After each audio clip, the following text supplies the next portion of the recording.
double or triple flash compositions. And when he's playing on those roles, it's fine to be a lot more of a role player, to take a step back, almost be an initiator for the squad. But when they're playing maps like Breeze, which we saw from them get really dangerously close. Hey, Tenko. We really need to see more from this. Or maybe Tencom. Level, and you're playing a map like Breeze, your Jet really can't be double. How's it going? If you want clean wins, that was against FPX. EDG have a hell of a lot more firepower. Exactly. When you go against teams that shoot. Okay, all the streams should be online and ready to go and rolling and whatnot. This is the team that we always address as the world We've champion got team. our. Sen was there in the past. EG, well, that's another different story. It's actually quite fascinating. Always, who else do we still think is the world champ? Every single time that they're Okay, on let's see. Sadak himself holds himself to like incredibly high standard. Let me turn off all the previews just in case it's eating up resources. That same kind of like respect, quote unquote, where it's like, it's like, oh, something crazy. It might have been a paper. I think they get the respect because even though it's been 2 years since they won that championship, the core of Sadak and Les and them, and in particular. All right, Loud versus EDG. What are we thinking, chat? This squad, he is a player that no matter the roster, no matter the team, no matter who's around him, he is a guy who is out there defining the meta with whatever version of Loud it may be, enabling young players to be their absolute best and being highly competitive at a global stage. And the thing is, they are still fundamentally Loud. What's more Loud? Changing update on commands here. Tragic in their first series, losing something no one expected them to, showing up to the second and looking utterly revived. This team has kept its identity through year after year, and that's all about Sadak. And hear me out. I think that last year. What does my pick'em look like right now? The wrong idea because of what happened in Masters Japan. To just refresh your memory, guys, what happened is that the teams that were first seed didn't have to go through that group stage, right? They I'm 5 out of 8. What is that, chat? My brain's not working right now. Surprised us the most. For example, EDG, Loud, the moment that they start playing, they get. I really shouldn't have done percentages. This has really made this gravely riskier for me. Someone said that they were there. I was like, I don't know. Is that kind of effect that maybe they did not get to warm up, they did not get those officials together before the big action happened. And the year they won the world championship, it was the same thing. 0-2 at Copenhagen, going out there. I think I said Loud and KC in my pick'ems, right? This is a Loud team who has had moments where when they're finding themselves, well, I'm sticking with it. Those early stages of development, trying to kind of put a pin on the meta, they do stumble sometimes, and that's a real opportunity. Loud KC are my predictions, and not many other teams take the on that note, chat, I know we just started the stream, but I'm gonna go. Well, you know what? No, we'll wait. I'll make coffee after the first map. Hey, Cow and Zian, big match coming up today, but actually, no, I'm gonna go make it real quick. That play against Chinese Be right back. is quite scary. So do you still feel this way even up against EDG, you know, a team that you guys are very, very familiar with? We have Arthur here to help with some translation. Yep. So, a gente quer saber o que vocês estão achando do embate que vai ser, porque já mencionaram antes sobre a China. E que a China seria um adversário complicado, complexo de se lidar, porém vocês vão pegar a EDG hoje que vocês já são mais familiares, já estão meio que em casa. Qual é a sua opinião sobre? Cara, basicamente a China é uma região muito forte e sempre um jogo difícil contra eles. Ontem, apesar de ser 2-0, foi um jogo muito difícil, foi 3-1 na Breeze. E contra a DG vai ser mais um jogo difícil, a gente perdeu uma vez para eles em Tóquio e ganhou de 2-1 a última Champions. Então vai ser um jogo muito difícil dessa vez. Overall, China is a very complex opponent. If I had to say, yesterday, despite we winning for 2-0, it was a very tight match overall. We do indeed have some, let's say, experience against the DG, 1 victory, 1 loss, but we are ready and prepared. All right, excited to see it. Good luck. Thank you. And of course, I expect nothing less from Loud. Just a second ago, we were talking about how this team, we always regard them top of class, honestly, because of the players that they have on the team. But what I find really fascinating is that Tui's and Kawanzi not on that championship winning roster, but we also hold them to that standard because of what we've seen them all throughout last year. These guys were so impactful. Is the reason why Sadak puts his trust in them. Yeah, there absolutely is a reason. It's because of his ability to develop these talents to be at the same level of those teammates that were with him when he won the championship. He imbues that into players like Tui's, like Kawa, and I think what all Loud fans are hoping for is that we can see that same development from Quick. Yeah, exactly. And we see it regionally with them in Americas. We needed to see it back to translate it here onto the big stage. It would be to nobody's surprise if they were the winners today, and it would still be considered a big upset if EDG is the one that makes it to that playoffs and Loud gets grouped in this part of the tournament. Yeah, the standards are incredibly high, and obviously we've been talking about him the entire time here, but we got to give him his flowers a little bit more here. Sadak, the guy who calls the shots, the man with the plan.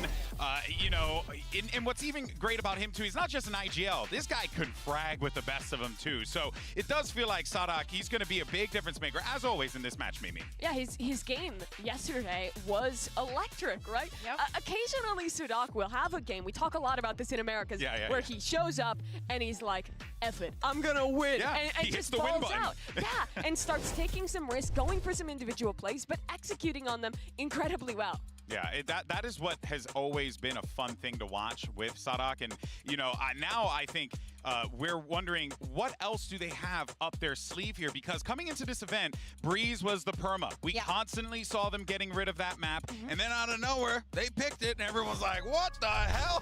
It was so confused. And they have not lost Breeze. At the beginning, we thought that this was just a bait for the other teams to just buy into it, or maybe just leave it as a big question mark, because other teams wouldn't even consider it, thinking that this is what was going to happen. But seeing Tui's also playing on the Viper on this map, having those two showings, let's say also that they were against pretty unorthodox compositions, I still think that this needs a bigger test to actually resemble that they are very prepared. But now it's Lotus, the map that they don't want to see. And if you think about it, across all the other regions, we've seen so much Lotus, so much Sunset. It's such a popular map that in preparation for this tournament, if there's a map that you don't feel very comfortable with, it's very, like, we can understand why Loud decides to just remove it from the map. But what makes this even more interesting, though, is that, yes, Loud make those decisions, but it feels like this is a Loud that's starting to find that form again. Do you feel like that they are in a front-runner position here, Mimi, to, like, be, well, you know, like the team that could do the thing that we always expect them to do? Top 4 performance, high placing, so on and so forth. Not yet, but this match could prove it to me. Okay. The reason I'm still hesitant is a few things. First of all, the map pool. We've thus far only seen from the maps they were playing, the Phoenix Breach, back in Americas. We've only seen the Ascent, which they changed to Yoru, still looked shaky. We saw their Sunset yesterday, and I thought that was excellent. But we still don't have a lot of answers on how this map pool for Loud compares to the rest of the competition here. I also think we have not seen enough from Quick thus far. This guy needs to step it up, especially on the maps they're playing Jet, especially if they're going to be letting Breeze through vetoes. That map is so flippy. I think it's really dangerous if they let it do VA against CDG. Exactly. I'm the back. bigger test for Quick Ready is to going go. to be on that Breeze, especially We if got it goes up coffee. against. We don't know still if the map is going to be picked, but it doesn't matter if it's Breeze, if we might get some icebox, you know, like mine would be too mild for it. But to get one of those aim test duels where even if things don't go well, what is going to be the protocol to have your let's duelist tweet it out player before feel the map comfortable enough drafts so he come doesn't, like, give up on the through. situation? Yeah, I mean, watching Loud in that first match, and honestly, towards the end of Americas, I was feeling a little bit like it's so over. Being a Loud fan, sad life out here, and I'm not fully on the we're so back, Loud's gonna win the event train, but we definitely saw the glimmers of that, and I think Sunset, I want to talk more about that. That was a great example against FPS. They implemented the comp perfectly, the way that they were fighting for extremity control, the way they were calling around the map, and also the way their players, like Les, like Tui's, were stepping up to the plate. Is starting to give me kind of the glimmers of the Loud who shows up as a top dog at internationals. Hopium or Copium? Twitch TV / WillChobra. I think that's Hopium. I think that that's she means real, is like honest More hope. links. Today is the difference between Hopium and in Copium. the We'll see. Absolutely. We'll see. All right, guys. Well, That's beautiful. You should be a poet. should put that in a book somewhere. All right. Earlier, we asked y'all. I'll have a day 5, Valor Masters. For the MasterCard fan poll, which team is most likely to earn a playoff spot? And the results are in, and y'all chose Carmine Core, which, given how hype everyone was, You know what's crazy is that Carmine Corp and PRX are both leading the votes here. It is blue. Oh, that's wonderful. You know, But back they're to our playing previous against each other. conversation, I would love to have like a live, laugh, love That's sign in my kinda house crazy. that just says the difference between hopium and copium is you. Time to lose your You're the 8 poet. I actually votes. hope You someone makes me makes better. that sign. Home That goods, would be hire me. really good. Oh man, look, guys, there's like so much that we could talk about here, but Watch good news is party. we're gonna find out What? where Ooh, we're here we playing go. because we Map have the map draft. select standing by. So let's find out where these players are electing to go. Welcome to Map Select, presented by Omen. Loud was drawn versus first in the EDG matchup during the draw first. yesterday, so you'll be higher seed. Would you like Team A or Team B? Team B.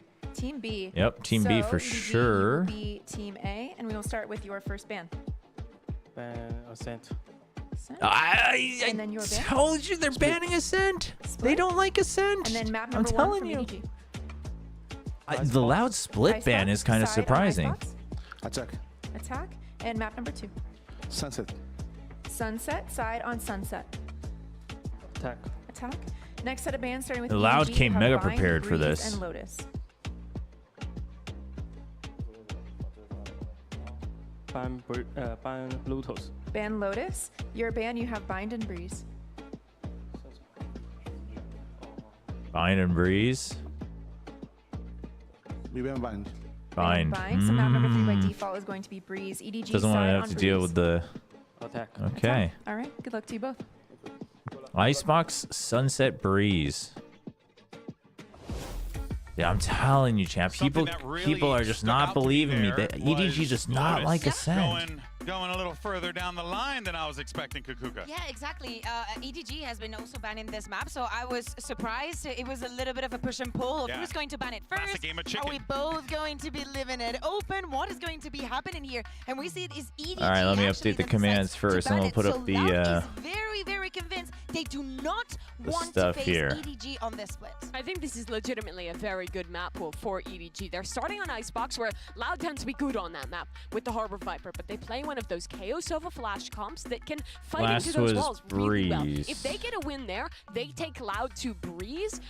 I think they have a real chance of winning this series, but I reckon going to the it would be Breeze, in the I think 2-1 is- fashion. it's For Loud, good. on the other hand, I think they want to avoid going to Breeze at all costs, in my opinion. I've not been impressed with any of the looks they've shown on that map thus far. I think that Really? I thus think far, Loud is gonna be individual okay on form Breeze. is so important on that map. It is the map where that is the most important, and I think EDG beats them in that regard. Yeah, exactly. I completely agree with you. Also, the confidence and the resilience that both of these squads have shown into when it comes to that last map.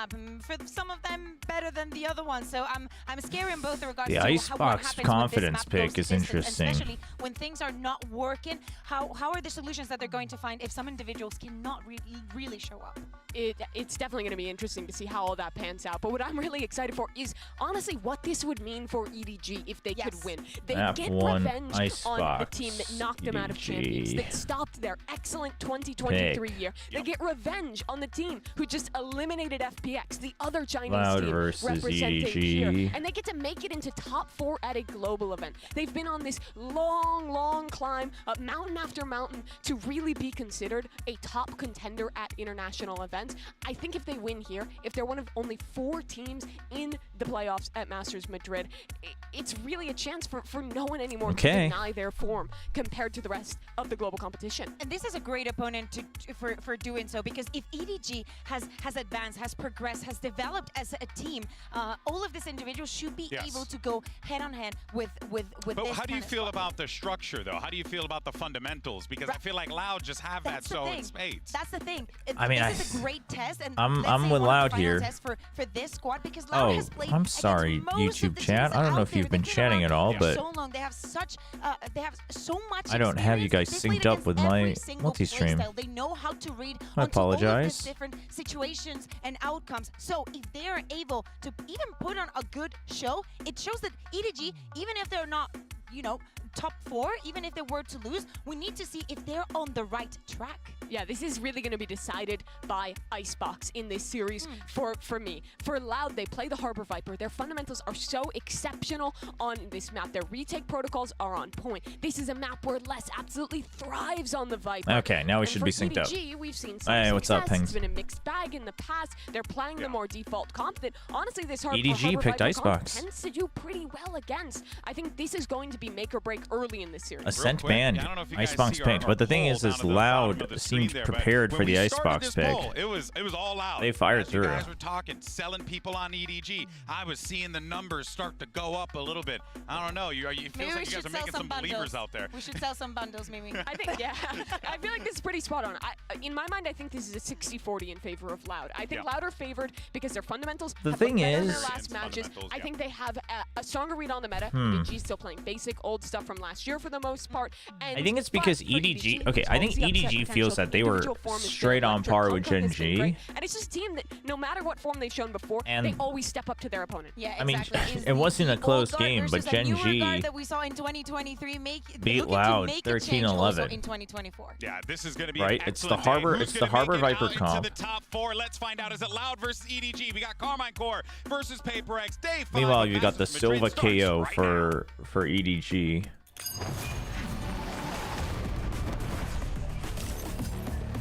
So I mean, I think they. I don't blame them for feeling confident.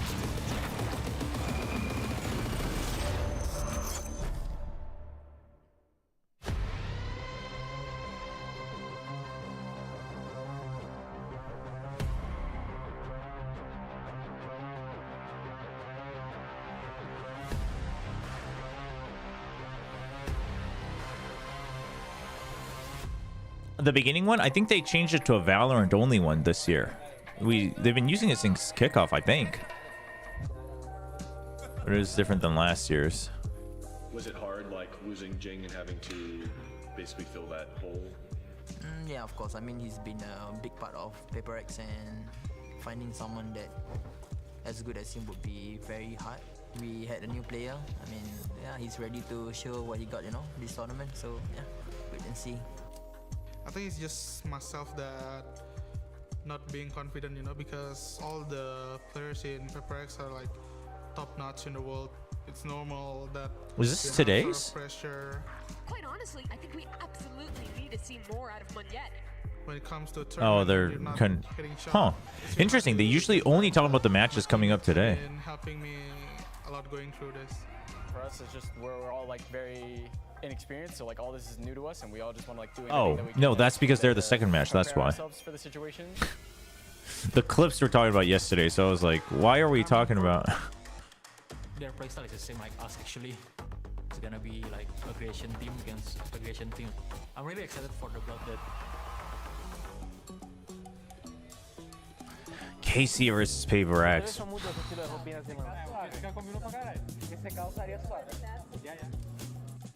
Para mim ser o líder da molecada, né, dos garotos, eu queria muito deixar uma boa impressão neles, que eles se divertam jogando, é algo que é uma honra para mim. 就这些新面孔的出现嘛，对于我来说也就 Are just fine, he says. 我也可能打了2年世界赛了，然后我自己也是一个20岁的选手，所以说我觉得我也是小孩，他们也是小孩。A gente chegou até aqui. I mean, yeah, if PRX plays like they did yesterday and KC plays like they, I mean, have been all year, then it's going to be a friggin' gigabanger for sure. Yesterday's match was so good. 我们心中的那个念想去奋斗，去做好最好的自己，然后以后见到 ZMJJKK 手会抖。Dude, Kang, he's got that superstar energy for sure.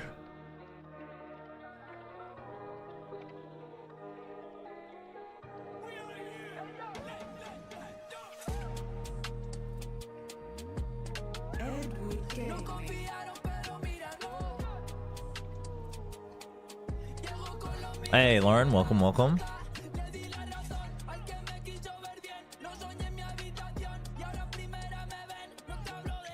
Man, I think Smoggy has so far is perhaps the real scary one on there. Dude, that white hoodie is sick. It's clean.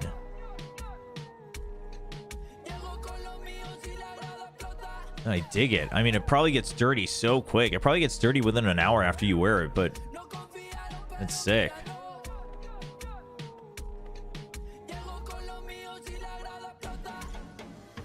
Dude, I like the song. It's the rubber band match between two teams that I mean, it's different. It's different, but I kind of dig it. I kind of dig it. On the one end, you have EDG, a squad that's coming into this one holding the entire region of China on their back because they are the last remaining Chinese team in this competition. But on the other side, you have Loud, a squad that has been here before. They have reached the top of the mountain, and they're looking to get back there again. Two teams synonymous. We're with back their to regions. middle of the day weekday, no team heretics. Representative for as long as China has been at global events, they've constantly. I assume the KC fans will still show up for match 2 though. Dude, I could go for a Snickers chat. Oh man, advertise sponsorship actually working. Strongest region out there for now. They could be that for just a second if Loud manages to win. Both them and Sentinels making it onto playoffs, showing that maybe 2024 is not the year of the rookies. Well, that's been the walk-in music for all the matches, right? I guess that's why I don't know. I guess that's why For FPX, this is the team that just to me it doesn't. I don't necessarily relate it to the boss type idea. I get what you're saying, but I guess I just never thought of it that way. I'm not me when I'm hungry. Excuse me, the PRX Heretics game. You know, when you're in these elimination matches, Dude, I want to see EDG do well, and it would be so hyped to see EDG in the top 4, but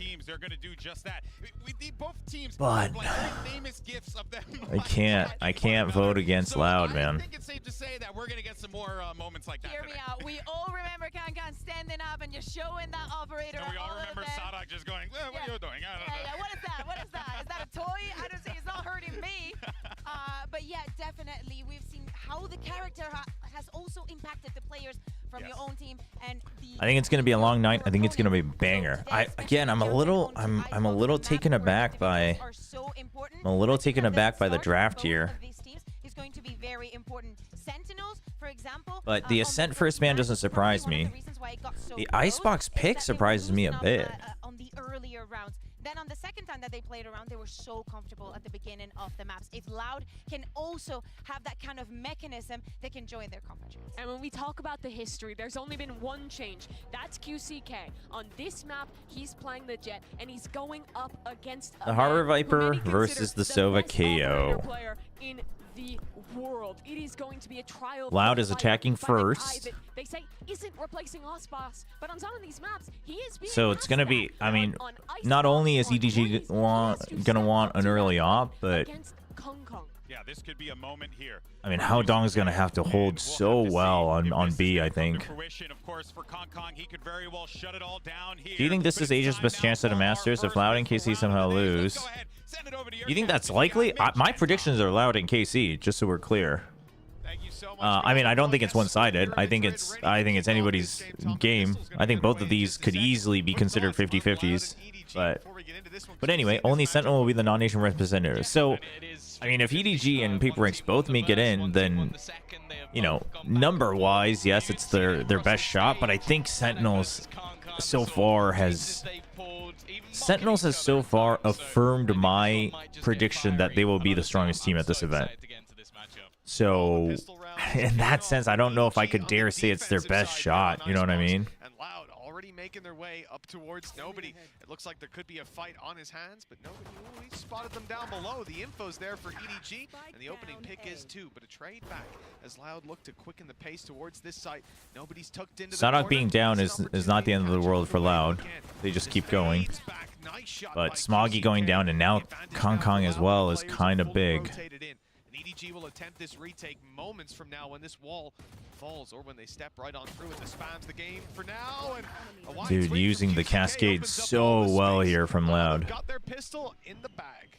Yeah, a solid start from them and kind of what you expect to see. I mean, I think Gen G has proven that they're very strong. If you're still a Gen G doubter just because their games have been messy, I think you're missing the point of Gen G's gameplay. But in that sense, I would favor Sentinels, right? I don't think Gen G's I don't think Gen G plays messy Valorant, but they play in a way where it's gonna be so rare if they continue playing that way. It's gonna be so rare for them to ever get a 2-0. But that is also, I think, one of the reasons I would give the edge to Sentinels. throughout this tournament thus far, they have been very, very good. This round doesn't have a lot Early push out from Chichu. He gets brought down mega low. I mean, he's the one with nothing to lose, so he'll continue putting the pressure on a little bit. But the thing is I mean, Les is very well aware of this. And because they got stopped a little bit, it looks like Loud wants to consider taking over mid again, right? If they can take out Chichu, oof, then you definitely consider the rotate, or at the very least, you wait for a reaction. That's what they're doing. I mean, you have so much time. So you put Les, who only has a sheriff, so it's okay for him to lurk a little bit like this. Wait to see if there's a reaction one way or the other. 40 seconds left. It does look And as soon as they get contact here on 40, they can rotate to B. So it's really crucial that EDG just doesn't show themselves. Now they know the KO is here, but they see that no one's close. So Loud's actually going to go in. Man, I don't know if this is the correct numbers play. Now they have to, but they have better weaponry, so they should be able to hit all their shots. Yeah. It's all they'll get. A big stop by Loud. Even though they run into the stack, they find all the value. Give me 1 second, chat. Yeah, nice work from them. Just taking their time. Obviously, on the other I side, don't know why think this CDG was did really lagging a so I bit. don't think they're going to feel too hard done by the fact that they don't really get too many kills. Now they're looking to invest back in with the rifles on every single player. Now, I do think it's going to be fairly important for EDG to get off to a good start in this series, because we've already seen that a couple of times in their match versus Gen G. They did very well in the early, and then they seem to teeter out a little bit, slow down, and Louder a team. Okay, bonus. All with weaponry still. Sure, a stinger for Sana, but that's not the end of the world. As it was said on the desk, he may not directly be coming in as an Aspas replacement, but when you're So they instantly go for the top of tube pressure just to get better control of mid. They'll even check for the alarm bot. So this is a lot of information gained from Loud. Kawanzin going down is unfortunate. That already makes the possibilities of them winning this round very slim.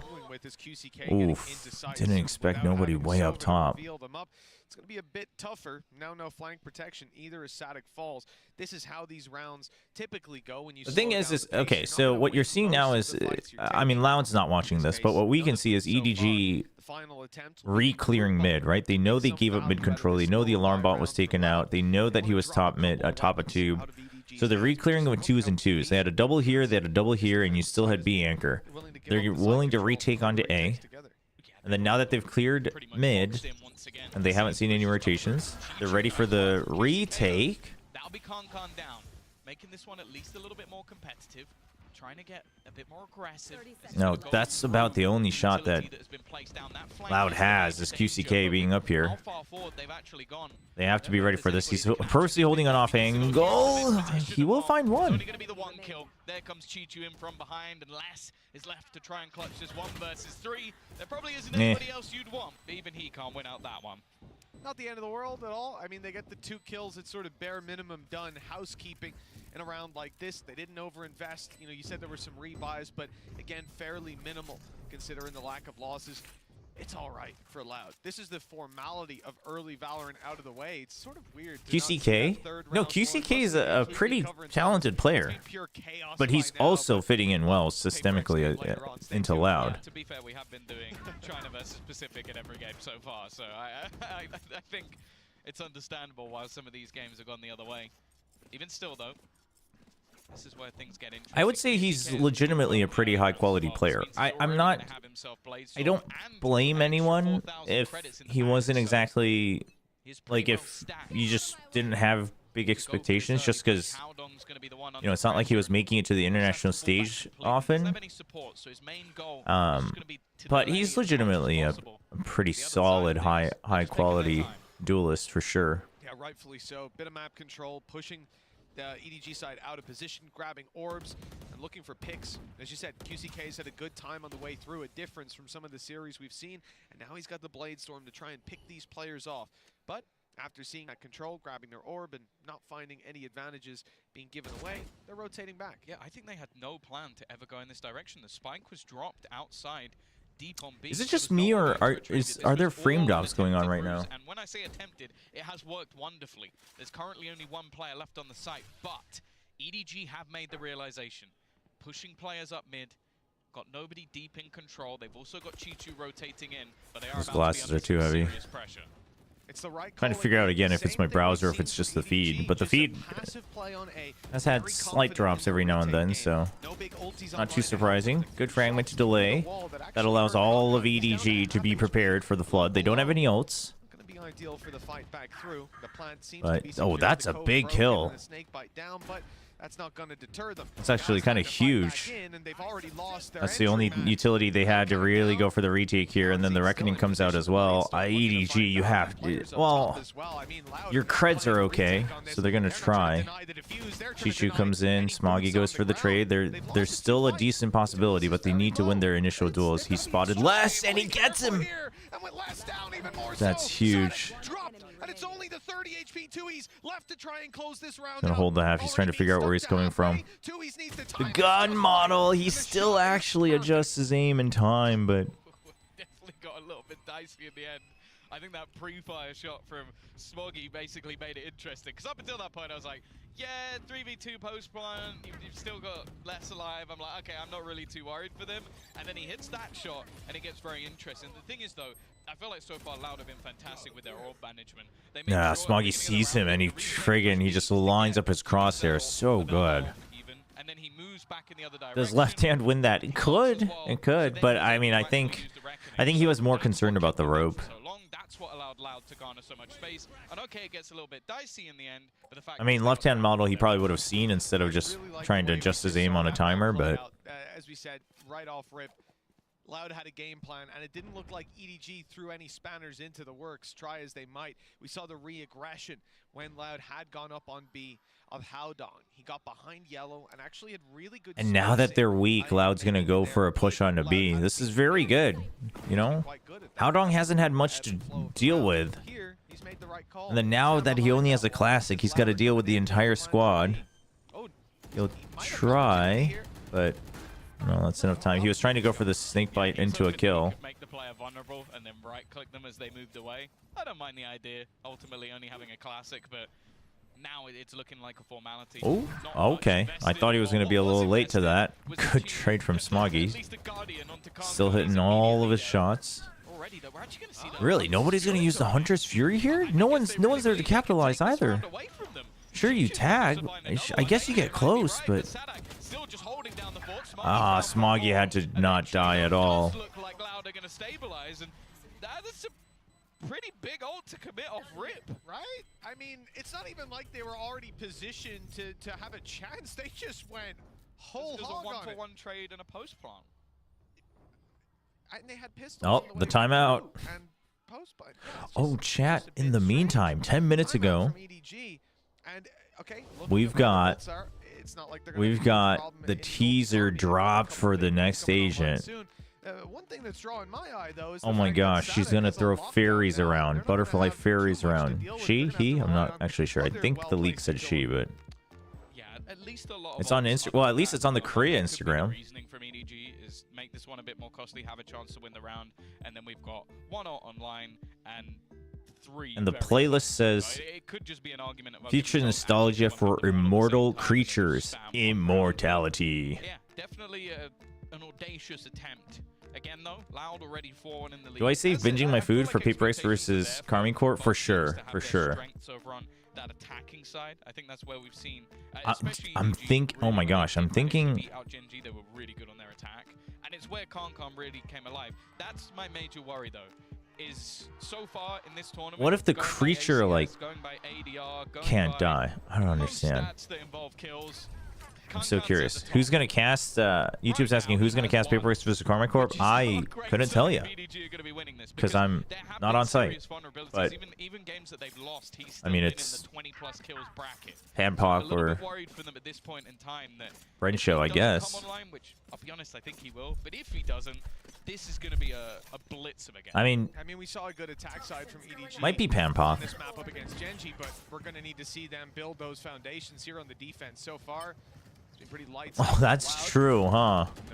Pampog versus PRX. A lot of noise on the way through, but again, it has the same vibe as before. Just look at the dots on the map. Tui's is definitely underrated. I mean, I underrated him coming into this year, quite frankly, just because I felt like he didn't quite get into his groove again at the end of last year. But right at kickoff, he's proven that he's got it back, and if not more. So EDG's adjustment after the timeout was to react early to the contact. They heavily rotate to B. Now they're going to heavily rotate to A after spotting the rotate. Nobody is holding this angle. They're just going to wait. Trying to clear it with the fragment. It actually doesn't clear the lockdown, though. Now Kong's still in the corner. I don't know if nobody knew that it wasn't going to clear. I don't know if he knew for sure that it dropped onto the ground, but... Still a player lurking around this position. Howdong waiting patiently. But yeah, I mean, in terms of casters, we won't know until... Or unless you see it on their Twitters, we won't know until the match starts. No, he's missed the timing just by a millimeter. That's enough, and actually, G2's now gone down. Again, this round is starting to get really... I mean, they don't know Howdong's quite here, but Les wins that.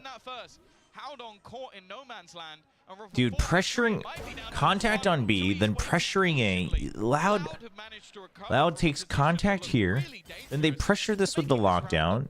They take damage, and during that, because people are going to be pushed out, you go for the lurk, and then you push all the way into Kitchen. And with the window, that gives you... Kitchen basically gives you entire mid control. It looked like the same thing here, even with the disruption of nobody finding a kill. Right now, Smoggy grabs one, but it's too late to get back in to deal with two. Maybe he can do some more damage. They're looking for a kill. Tui's is looking the wrong way. Free kill for him. But even still, the reality is Loud have just gotten away with highway robbery, stealing this out from EDG. It was a close one that EDG might even have had the upper hand in, but they got chopped up into individual fights all across the map just by not having a read on what the hell Loud were trying to do. Yeah, I think it's interesting because I think for Howdong I can kind of forgive. Like, he ended up surrounded. The Les is also very good. I mean, Tui's has gotten so consistent. I think that's the biggest thing. One of those fights was tradable, and Loud just play off that. Just position themselves fantastically well. And yeah, the mid-round calls were great because that initial take for them, even with the lockdown, it didn't go very well. EDG did well, but so it's just the way that they play in the mid-round. What's the idea here? EDG needs a bit more magic. Well, they don't have good econ, but they do have a lockdown. They're going to stack A again. But you see what the problem is. You see kind of the big difference is with EDG is that they're just not... They're not pushing out. And I don't know if that's a confidence issue because they're already losing, or if that's just how they're wanting to play the icebox. I think it's half and half because it's not like they were always consistently pushing out. Part of it is that the Sova KO means that it's really only the Jet that can really push out on their own and be self-sustaining. I mean, unless it's the Killjoy, depending on the site. But on defense, the Killjoy doesn't push out as much. Ooh, okay. Little whiffy. Okay, adjustment. Nice shot from Kawanzine. This is the other thing. This is the other reason I voted for Loud, is that I feel like Kawanzine's coming back online. He started to get into a bit of a mini slump at the end of kickoff and the beginning match, but he's starting to come back online. There hasn't been a lot of hope in these rounds, and this one's not really the one to give us any extra. If Last goes down, it could be an advantage, or if he gets the kill, just one away from a Viper's pit, and he's sticking around. This looks like it'll be his fight, and not one he'll win, but that does still get the pit online. Costs you a rifle, but it doesn't give Chicho an orb. He already had the lockdown. No, again, it ends up actually being fine. Like, Loud may not be keeping these as I want my like, glasses. they're still comfortably able to buy for at least a couple of rounds. Their ult economy, again, has been fantastic. Someone's tripping out. And for the side of EDG, double timeout. I don't blame them, because these rounds, even though, okay, there's been casualties, I don't think any of them have looked particularly close, like, especially once you get to the second portion of the round. And they need to start getting onto the board, because sure, there's expectations that their attack side is going to be better. But they need to actually... with double timeout, can you even get to 6-6? You kind of have to if you're committing this. Allow them back into the game. Like, they've got some fantastic players over on their side that, like, you'd bet your house on at least one round less is just going to win it. Like, let's be real. He has been one of the best players, I would say, in the tournament, but of the last year, 2 years, like you could keep going back, he has been up there. So I think at this stage there needs to be a decent change. And EDG in the past, Why isn't Kong opping as much? I mean, part of it is their econ. rely on their coaching staff. They learn a lot, they take a lot. Well, let's Last year they would funnel whatever funds they had to make sure Kong had an op in his hands. This year they're trying to not put all their eggs in one basket. Now he's going to pick it up. In fact, he's going to pick it up with no armor. But he also said that he wants to make sure that he's a much more well-rounded player. Now I doubt that on in an official match they're going to be like, well, Kong, like just like don't use the op even if you can, just so we get more practice. I don't think they're doing that, but I think they're basically not greeting for it as much. But now that they are, I mean, they have to win this round, so they'll use the op. The thing is I mean, as great as Kong's op still is everyone is getting so much better at dealing with ops. Yeah, he's probably just holding the Hunter's Fury for that exact reason. So. Well, yeah, I mean, I assume the question was for this map specifically. There, I mean, dude, no, you were pinged, man. Nobody tried to play the 4D chess, and he ended up just playing checkers there. Oof, now you got to retake with the op. What are you gonna do? You do have a lockdown, but dude, Endless is already in mid. That rotation coming through from less, he's looking to backstab them. He's gonna be caught. That's the only downside, but maybe. But it doesn't even matter if he gets spotted. His job is to just keep them at bay.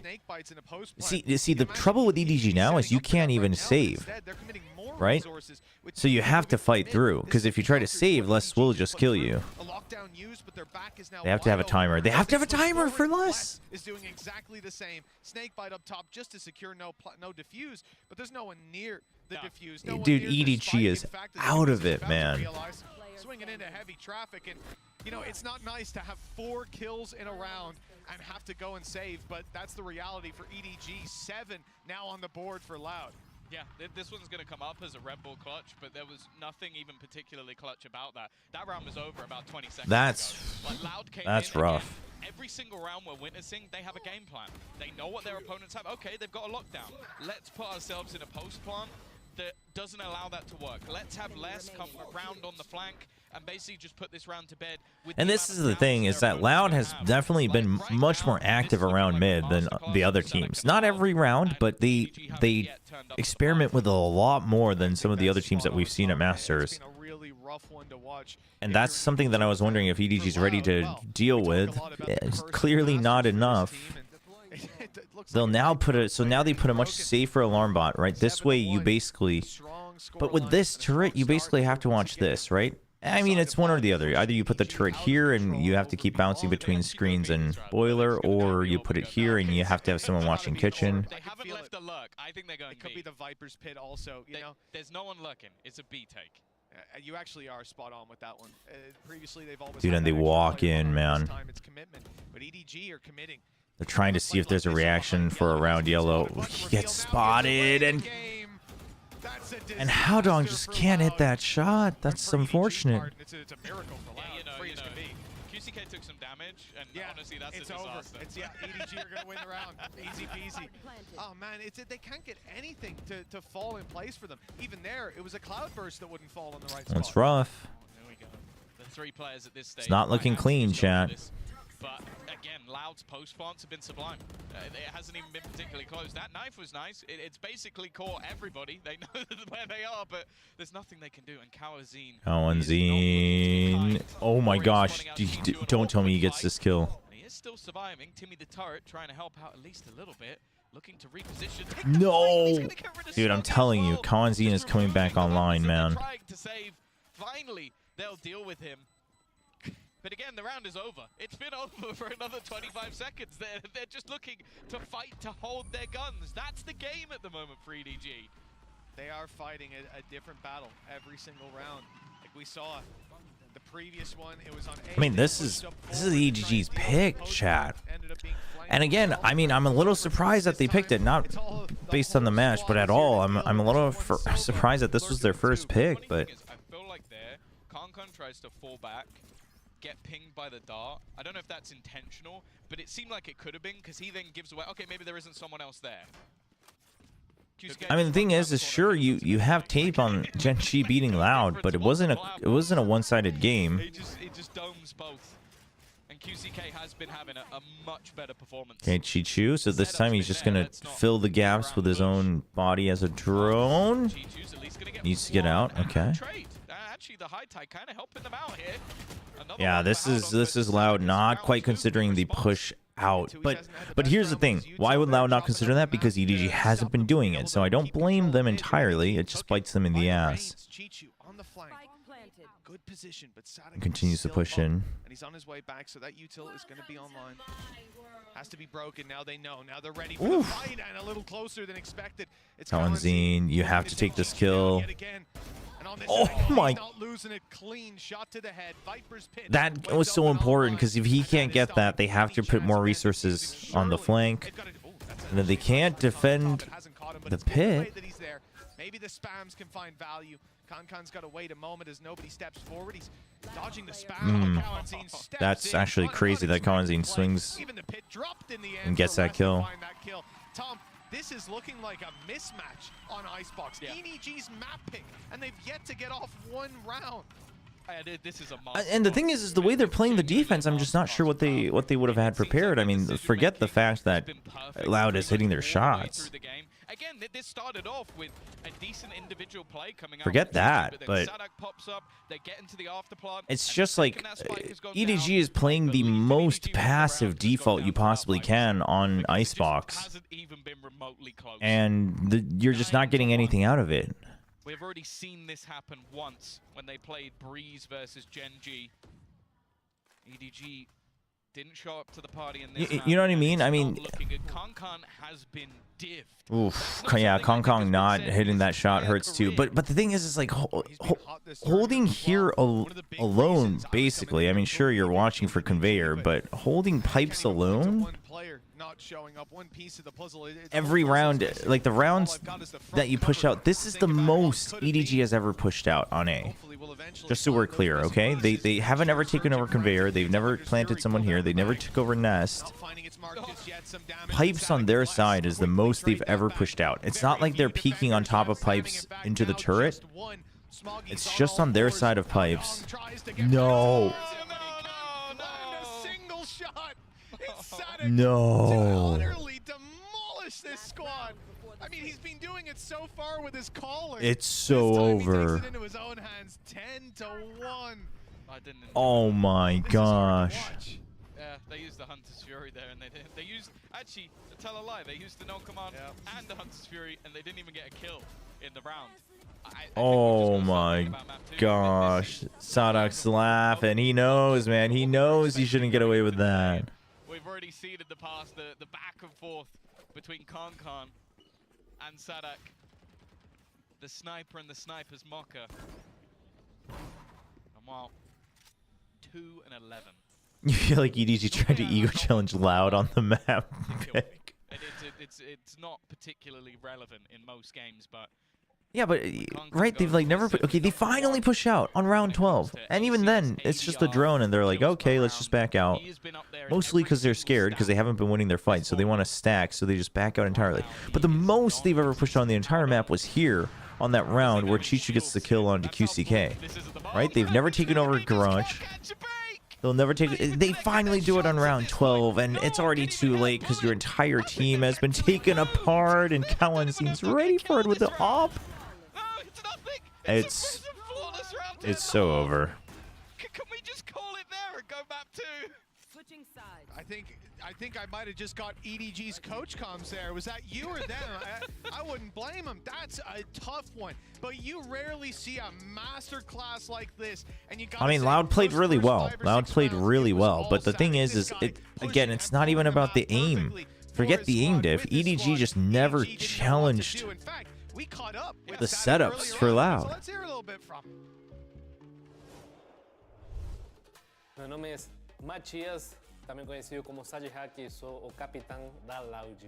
Em preparação para esse jogo, eu acho que foi muito mais a gente ter confiança que podíamos That's rough. tirar esa situación en la que a gente está. O segundo mapa fue difícil. That is mega rough. Muita confiança, sabíamos que a gente podia. Eu sabia que podíamos Mega giga rough. para que eles confiassem em mim que ia dar tudo certo. No secrets about this on the way back through. Sadak just stomping onto site. But a 1-for-1 trade, the numbers so favorable towards Loud. Guaranteeing closing in, it's all on Autumn. This guy has been a rock star for this side, but a brutal position. I don't know if they can do a Fnatic, man. Has he got the heroics in him? He's got so many targets, so many threats. He can't do it. A gente já se enfrentou no passado contra a EG, sabemos que é time muito bom. A EG em particular é time que sabe muito bem trocar o ritmo das jogadas. Às vezes ele joga muito devagar. Yeah, but that's what they didn't do a single round of that actually. Sadak just says it, right? Like they played no macro this entire first half. Realmente é difícil. Chichu wasn't ever digging in for the lurks. Haodong wasn't pushing forward for the lurks. Para os fãs, amamos vocês. Muito obrigado pelo apoio. Vocês são incríveis. The ops weren't coming online as often as you would want. Se fica muito cedo para vocês, peço perdão. É o que temos para hoje. E é isso. Beijo gigante, muito apoio para nós. Well, Tom, Kankan said in the video earlier on that he wanted to strike fear in the hearts of his opponents when they saw his name. Well, they're going to have to look way down the scoreboard to see his name on this map. That is a rare thing. And on the attack side, Tom, Kick him while he's down. there's basically no hope. There's essentially no hope. An 11-1 comeback, Mini couldn't even make this happen. Tough. Give him a ring. See what he says. All right. Phone a friend? Yes. Or 50-50. 0 point. Let's see how good Mini's trying. The Harbor keeping conveyor control. I mean, look at this right off the pistol. You use the high tide. That way you deny conveyor belt control and then you get the orb. It has not been Oh, they didn't actually even take the orb. They just leave it there. They want to go for the fast retake. At least maybe some life in this pistol round. Good shots, though. Now that they're deathballing it. Chichu's already made it through. Kongkong's not aware of it, but Chichu's aware of it. And that's the important part. The alarm bot will not be going off. And Chichu? Okay. Oh my god. And I almost feel like Chichu's tempting fate. They have got themselves in a massively advantageous position, though. An open Dude. I feel like regardless of round win, the nail in the coffin would have been if Kawanzine just got him through the spams to the tube right there. Maybe missed him. The headshot wasn't even needed, but he has managed to find that. 1v2, Smoggy, there's no reason to challenge this early. There's no chance, though. With the time so low, look how far back they're playing. Still with a reveal. You'd have to force Oh, Smoggy's smart. Smoggy's already tucked in. There's no reason to check for him around site because nobody can check for it and buy time and confirm. That buys time, and nobody will get the kill. It's a good pistol. Their rounds. It's a consolation prize for the time being. Oh, don't hold your breath. Yeah, I want to actually see if they can just even build into it on an individual level. Well, Kankan needs a warm-up. Yeah, exactly. This is Dude, 213 for Kongkong. I'm telling you, Smoggy's the guy. I mean, Kongkong pops off and he'll do his best, but Smoggy's kind of cold. Every team's got that ice-cold guy, you know what I mean? Throughout this map. So I think even just a few rounds, getting themselves feeling more For Loud, it's less. Back on that stage, it could be a pretty PRX is Mind Freak. to the side of EDG. For EDG, it's definitely Smoggy. This round, as you can see, there's no real safety there. They're just going straight in with those rifles. Chichu won't be the one to invest, a full gamble. But already with the drone giving away. Fast push in. They're already starting with the lurks from Chichu. He's got a sheriff, so this could be good. Okay, he's going to start digging into A. Oh, no, he's just looking for it. So it looks like they are just going to commit to B site. The high tide should slow things down. Nobody can't give a, you can't give a weapon here. But Chichu needs to be doing something here. You only have a sheriff. You need to be doing something, not just. I mean, you know what I mean? Like you provided no real value, waffling at the door for 20 seconds. By himself. It's a little concerning. So because of all the util they saw, they'll call for the rotate, but I mean, he's 60. Thing is Kalenzin's already in. Hands, but it looks like he might get away with it scot-free. And Chichu should get a surprise kill, but Kalenzin is ready for it, and that's the spike down.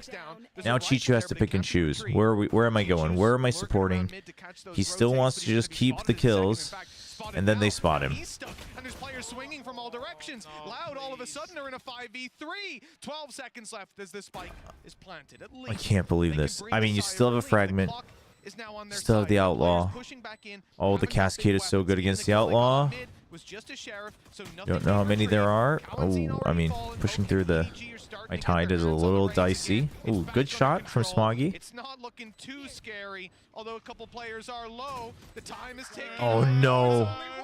Dude, EDG's falling apart, man. His aim labs, right? He just needs to hit a few shots, and it's Sonic again. Oh, 12 rounds for Loud, and EDG probably wishing they could have just jumped to the next map. This is more demoralizing. No, I'll tell you how, though. And this is, honestly, this is the round where you see why it's not as easy as it may sound to go for good lurks on a timing. Chichu started peeking into the store right before the 1 minute mark, okay? He started to peek into the door for A right at the 1 minute mark. Really good time to start doing that. Meanwhile, your team took over yellow control. Really good. You're about to strike onto B, but you have no idea, you had no information. If he had just gone in, let's say he dies, right? Let's say there's someone here and he dies. How does Kankan get 2 there? That's insane. But let's say Chichu goes in and dies. But that alone, I mean, tells you, okay, we just have to commit to B. So instead of trying to wait for the advantageous thing, we have to use our utility to fight through. If he does not die, you actually take full control of the site rather than saying nobody pushed out. So like you guys rotate and then I'll go for the dig into mid. The Chichu dig into mid isn't even the worst part, but the fact that they sent nobody alone with the spike in first while nobody's there to back him up and you just had no idea if the site was empty or not, that's insane. It's the players with the weapons. It's insane. That push up from Tuiz and obviously the turret no longer online. As they do look to head in towards this A site. It's Sojo over China number 4. You can see less. It's just waiting, watching, buying extra time, even putting the wall up just to slow them down that little bit further. This is all an attempt to try and just give. I mean, EDG just seems out of it. I mean, they're making calls that they would have been making like beginning of 2023. And the big question we should have now is it their own, is it forced or unforced, right? Is it forced errors or unforced errors? It has been a map to forget for the side of EDG. Holy cow, 13-2. I think it goes both ways. I mean, I think they could have done more. I think Loud was winning the fights anyway. But the thing is that map, it's hard to look at that and say, like, it's hard to say if the pure mechanics were on top for Loud or if EDG just were not setting themselves up for success, like to even take a challenge. I'm not saying that if EDG changed their macro game they would have won, but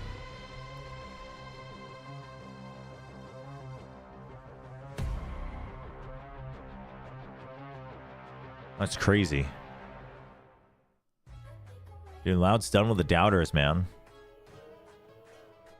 Hey guys, it's Jimmy Lin. In this series, I'm gonna watch. Teams have to permaban Breeze Icebox against Loud. No? No. I don't think you need to permaban the Breeze. I mean, even the Icebox, Genji beat their Icebox.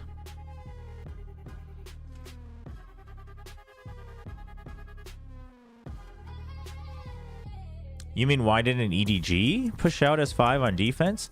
Well, the thing is like, teams have styles and teams have protocols and teams have their own priorities and standards. It's not like a ranked game. You're like, well, worst thing that could happen is we lose the game that we're already losing anyway. It's not like you can just be like, all right, stack 5 and run. It sounds like that in theory that should, in some ways, that should give you a better shot. But you know, teams, because the thing is when we do that in solo queue, we're just assuming the game is lost anyway. I don't think any pro is playing the game and being like, well, it's lost anyway. We can't duel them. It's over. So we might as well just full send it. I don't think that would happen, but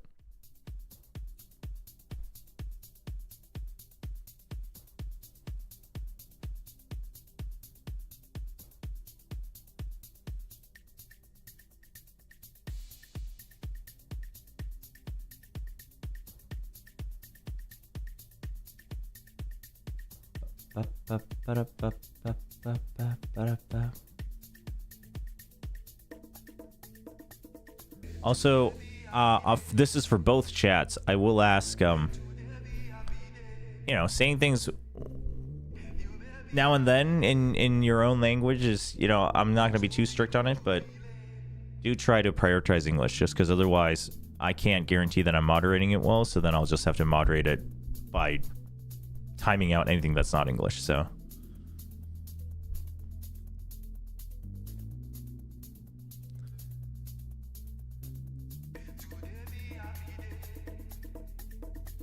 How do you even mentally reset from that? Yeah, you just have to ignore it. You just have to forget that it happened. You just have to focus on the next game. Just don't even talk about it, right?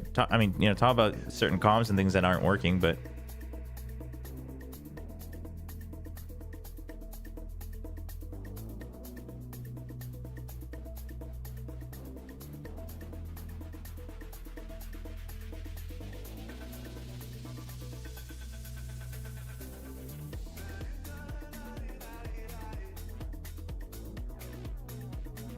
okay, well, we'll start the prediction for map 2.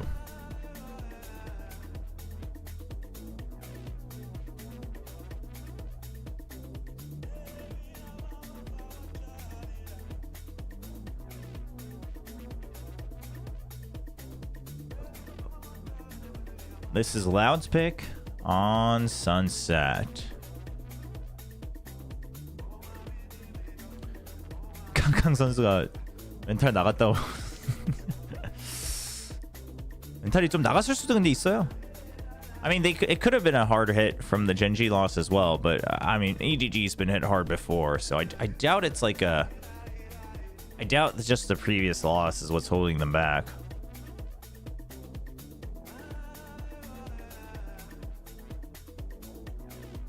No, I understand that you're talking between yourselves, but the thing is when especially when I'm co-streaming, we have to moderate our chat, and if I'm not confident on what I'm moderating, then I just have to not allow anything that's not English or Korean, right? Because I've signed an agreement that I have to. So like now and then, seeing like one or two things between you guys is okay, but just try to keep it mostly in English if possible.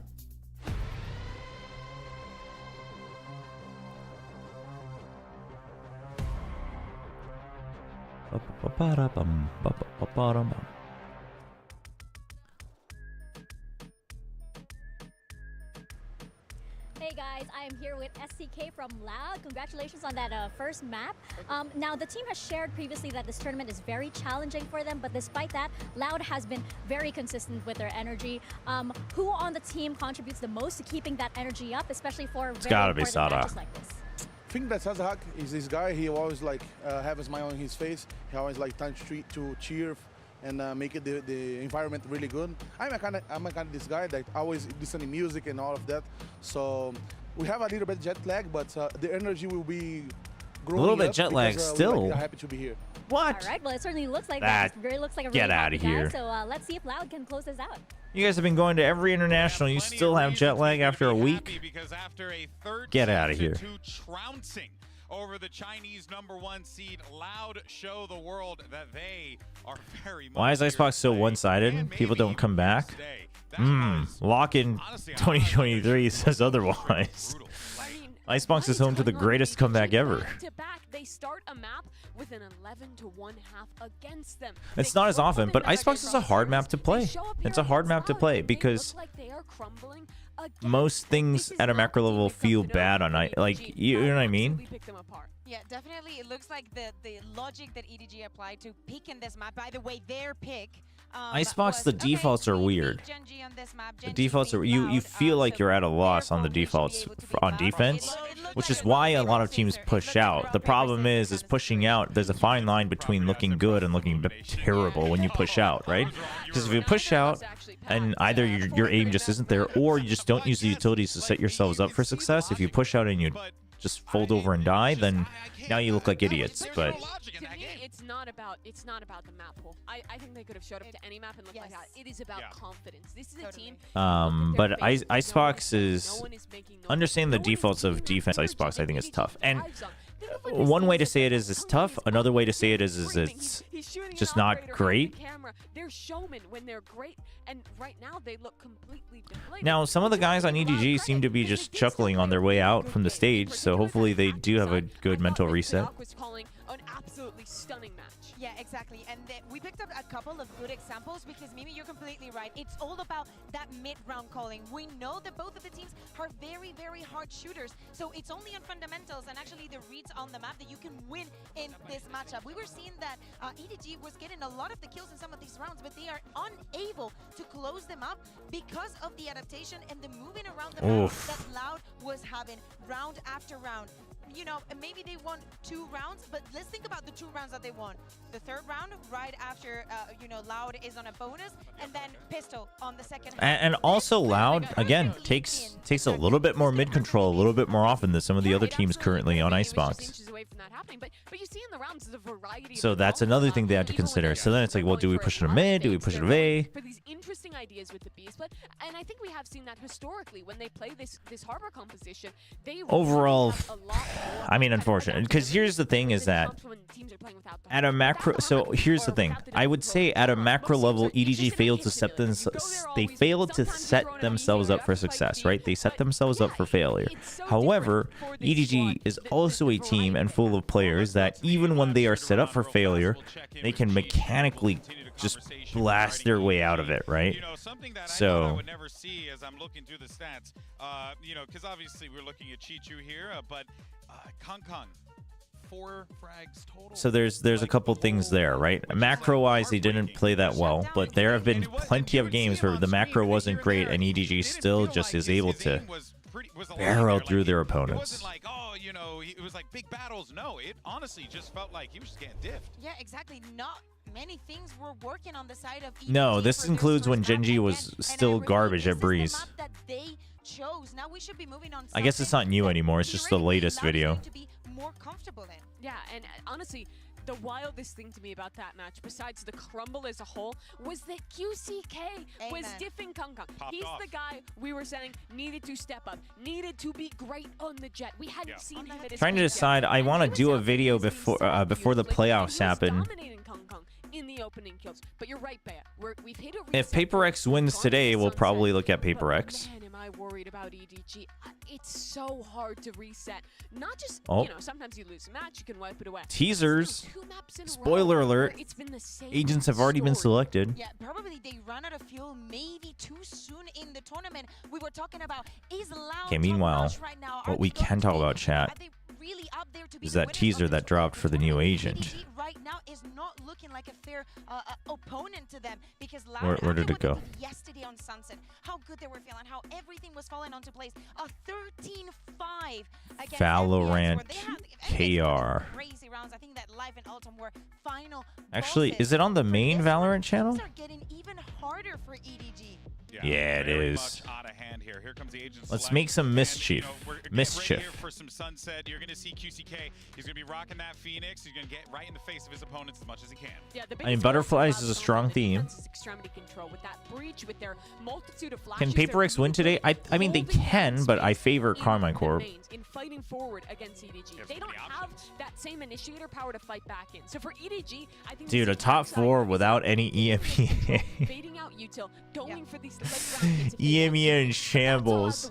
EMEA in shambles. And friggin' John QT once again says, well, at least last year you guys were a 1-team region. Now you're a 0-team region. For them to go out with a whimper, this team needs to remember why they're great. And watch out because Loud might have the read onto them. We know that EDG likes to play it slow, likes to play it with time, but Loud with this composition. How did they come back from such incredible holds from Benji? I mean, listen, Benji played like an absolute hero, but the thing is a lot of that was him playing so well, right? And at a certain point, once PRX really started checking for his setups, which it took them a little while. It took them longer than I think it should have. was a really, really rough showing. I mean, there's only so much that Benji could have done. He still did very well all the way through to the first half, but the series by saying that. I hope to God you're right. But that's the thing. We now have to do what EDG they started to like bait things out like the cyber cages. They started to use the paint shells to break the trips a little bit earlier, things like that. So, but after that, the rest, I mean, Boo had a couple moments, but the rest of the team was pretty quiet on Team Heretics yesterday on map 3. Boombot gone. Shock dart counted. Now going to be looking for the split straight through into mid. And still though, there are plenty of players from Loud around these angles. QCK already, as said, is looking good on the last map. Okay, but Chichu makes the call that they've lost B main control, so this is already a really bad position for EDG. They know they're surrounded from everywhere, and they can't win their duels. It's only Con left. He's fired off to find Kawanzine the first, but a double peek quickly secures the round for I mean, the Loud. aim definitely is not there either today. Loud's control. All three so far have gone to them. For EDG, it's going to be a minute before they can heat back up. They're down to pistols. Yeah. Was it Miniboo's fault an attack that he didn't pop off, which was needed? I mean, is it Miniboo's fault? I wouldn't say that. Did was Miniboo non-existent? Yes. Just that's the objective truth.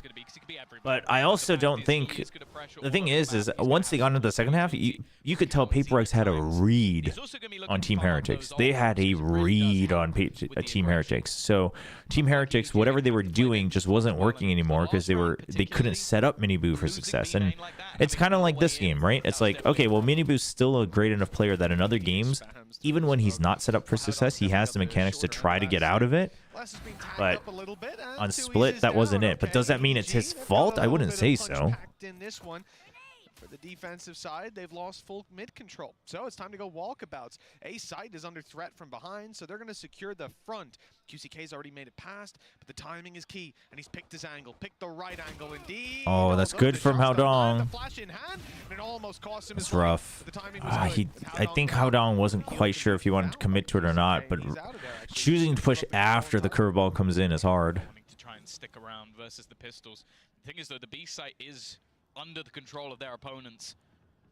They don't really have the cipher that we've seen from many others, from Chichu on the other side, that gives them that extra. Alert from Kong isn't bad. Surely, I mean, not necessarily this corner, but they'll suspect things in mid because EDG had so much mid control early, so Loud's not taking those chances. The thing is with the door being closed, it's mega props to Les for checking for that. Because at that point, then he's simply checking for that to make sure their flank is not open. Two classics, not really gonna have the best Nobody. Nowhere to go. Okay, nice and calm. Oof, can't get out of that one. Chance for damage. Shock dart close, and the spray doesn't land. Kawanzine's now the last man standing. He might not even be able to win this anymore. If he does, it's gonna be at a heavy. Sadak charging through to try to push and clear is rough. Because you could have used the shock dart to make sure they weren't crossing back into behind the wall, and then you could have just held the angle while your teammate defused. But the thing is again, that post plan is so nasty. After the two pulses, that's one of the few moments you're going to see an aftershock, like the changes that they made to it from 3 pulses to 2, actually make it amazing. Yeah, no, I mean, Miniboo played well for the overall thing. I would say it's unfortunate that Miniboo ran out of steam, and also Forsaken is something we're just firing on all cylinders, but you have to remember, Miniboo's young. He's so new to the scene. So I don't think you can look at that and be like, wow, Miniboo really ruined it for them. I wouldn't ever say that. Oh, okay, they're coming back online. The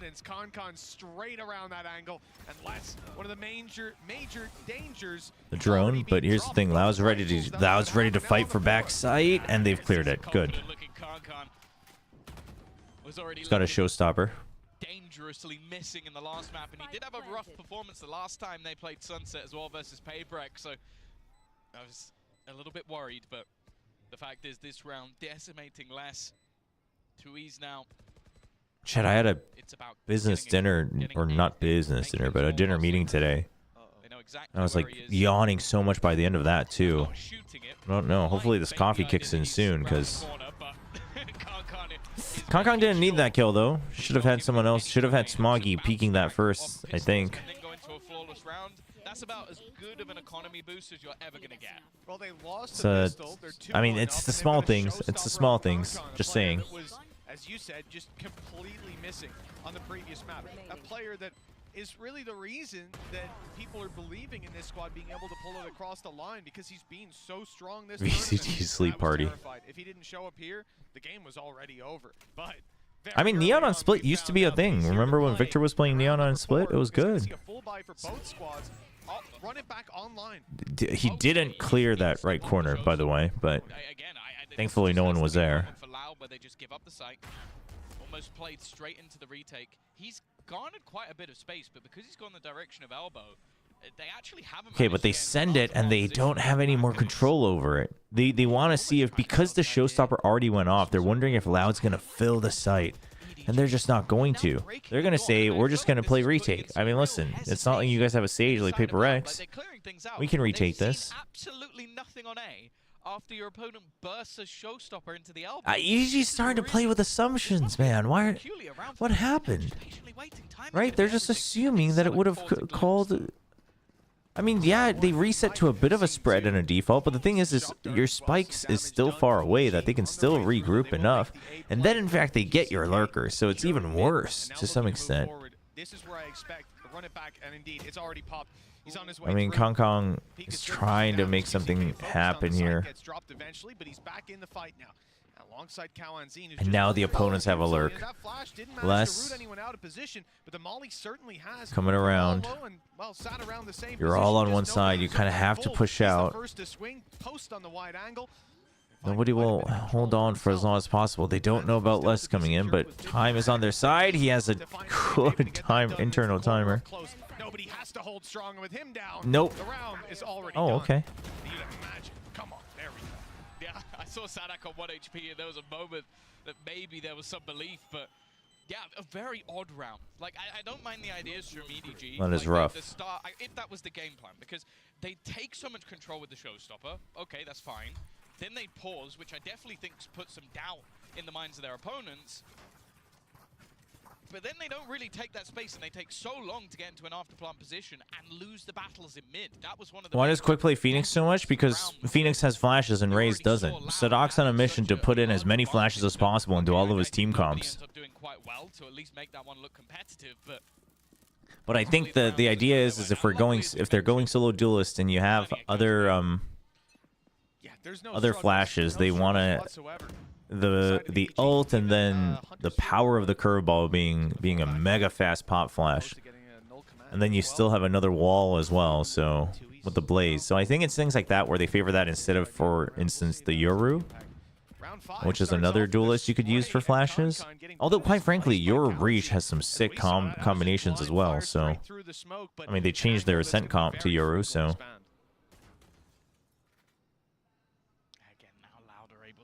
fall back into these more passive positions. Tui's about to be put under pressure. okay, they're gonna re-clear Tui's. Probably just fall back. Just take that off. Call for some rotations, and you can see Lauder starting to All right, with this, Loud's gonna push out. The thing is Chichu. Smoggy's covering for him. Chichu has to be ready. But the goal of Chichu is to not show himself. You know what I mean?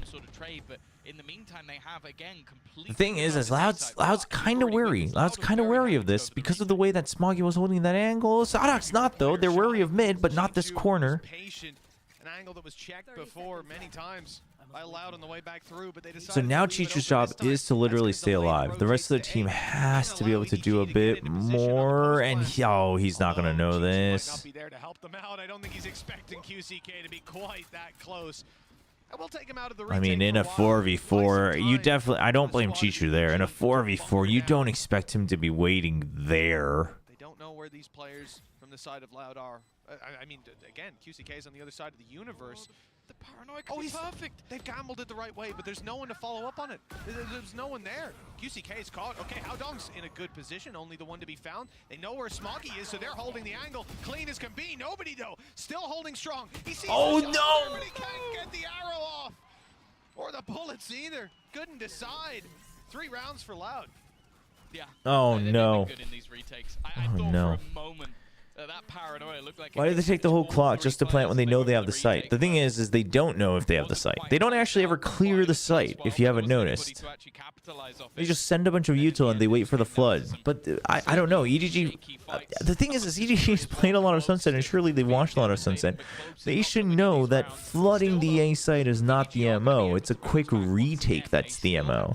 So you have to at least fake plant the spike. You have to at least fill the site yourselves to get a reaction out of them. They've been able to get into the post plants. I actually think a lot of their problems right now is the fact that they are trying to play the map so much. I think they've been given quite a lot of opportunities on A, but they always have a deficit by the time they get. You have a null command. Now the thing is I mean, there's no Cypher on the other side, so it's not like you know, this is like the opportune moment to go B, but with the toxic screen and everything, it's not bad. Before spike goes down, you have players being dropped. You have QCK Chicho on the lurk again. But if he lurks mid again, I mean, it has to be a timing change, or yeah, something like this where you're waiting around tiles. Oh, he gets spotted. Oh, they know he's sticking around though because of the second cyber cage. They know he's sticking around. Dude, Chichu's just not able to find any value today.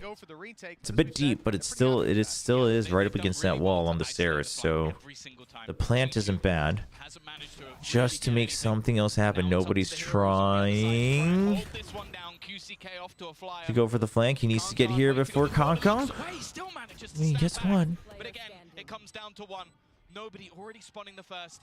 Just looking to try and wrap back around into that 1v1. The dart should reveal the player on the spike. Knows exactly where Sadak is. I'm waiting for him. He's banking. Oh, Sadak knows that he has a couple more chances to bait him in. Once again, Loud will convert a fourth round into their favor. And for EDG, it's close, but no cigar. Sadak's been leading by example. I mean, so many of these rounds. the thing is the simple way to talk about it, and the jokes that Sadak's been telling everyone, is that he just wants more flashes. But it's that plus the set plays they can do, right? So yes, Gecko also has a molly and a flash, but his molly is not a pop flash.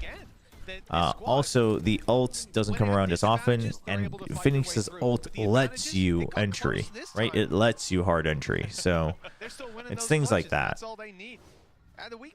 I'm not going to sit here and say objectively it is the best idea that anyone can come up with in Valorant. I don't think they're seeing that either. I think they're experimenting to see how far, you know, it goes, but the idea is that. You look at the ults. That's the major deficit that they have already, getting the run it back online. Hunter's Fury. Again, they look perfectly set up if they end up in a retake. Aftershock to delay.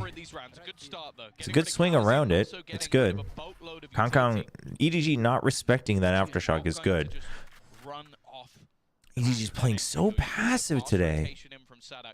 And instead, they're looking to fall back to the other side of the map. I know exactly where you are. I mean, we've seen this a couple of times from EDG.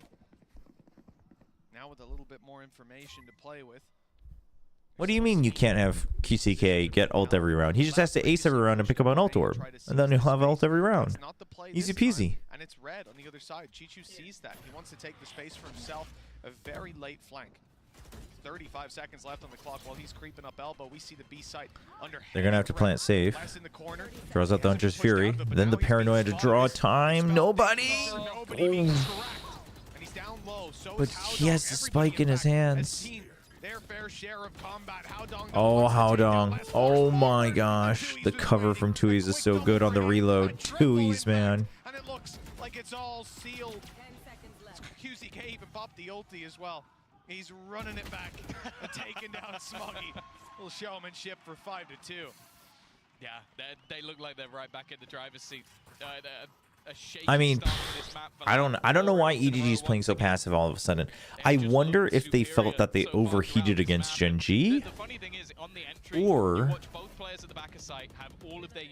I mean, the second it comes back online, the snake bites are perfect. The counter utility, the smokes they're putting down, just making things so much more awkward.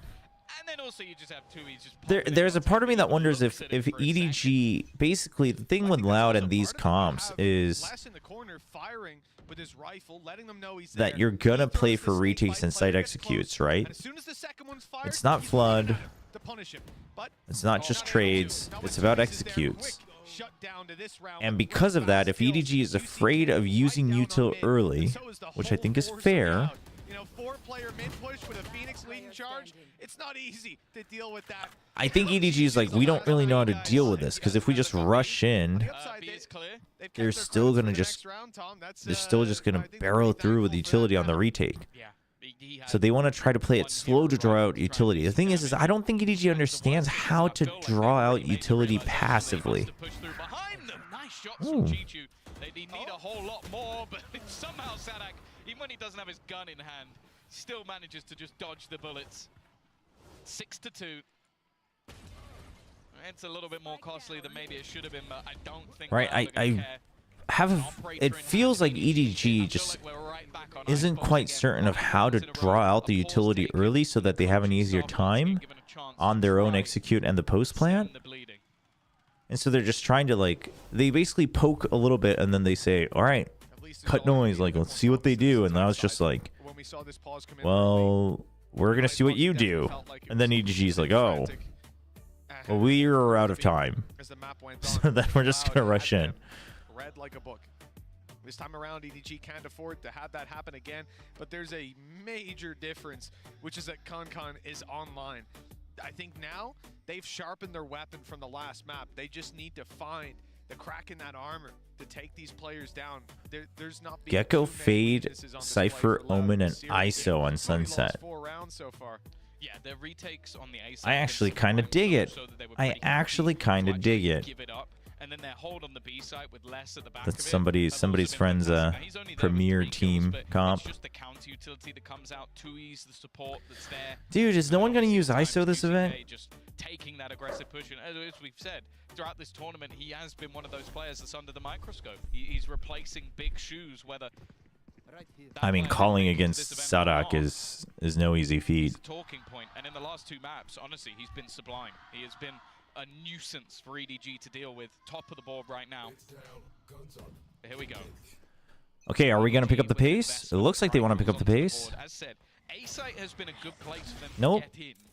I lied.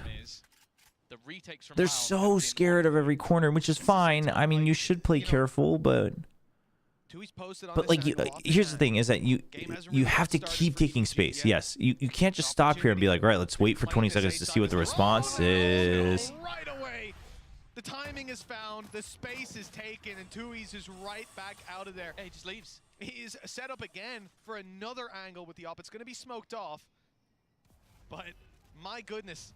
Tom, this is not an ideal But they already have B main control, right? Loud already has B main control.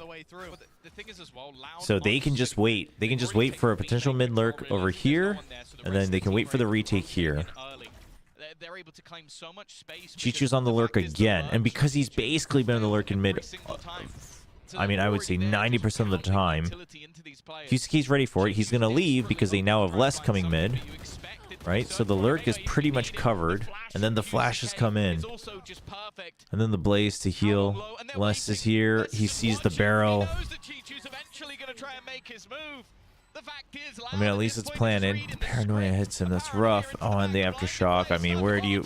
But it's things like that, right? The molly and the aftershock. QCK is instant on the trade. They're running a clinic on EDG at the moment. Just fantastic from Loud. Run it back, and Viper's Pit online for next. 2 away from the Rolling Thunder on Cow and Zine with 7 rounds on the board.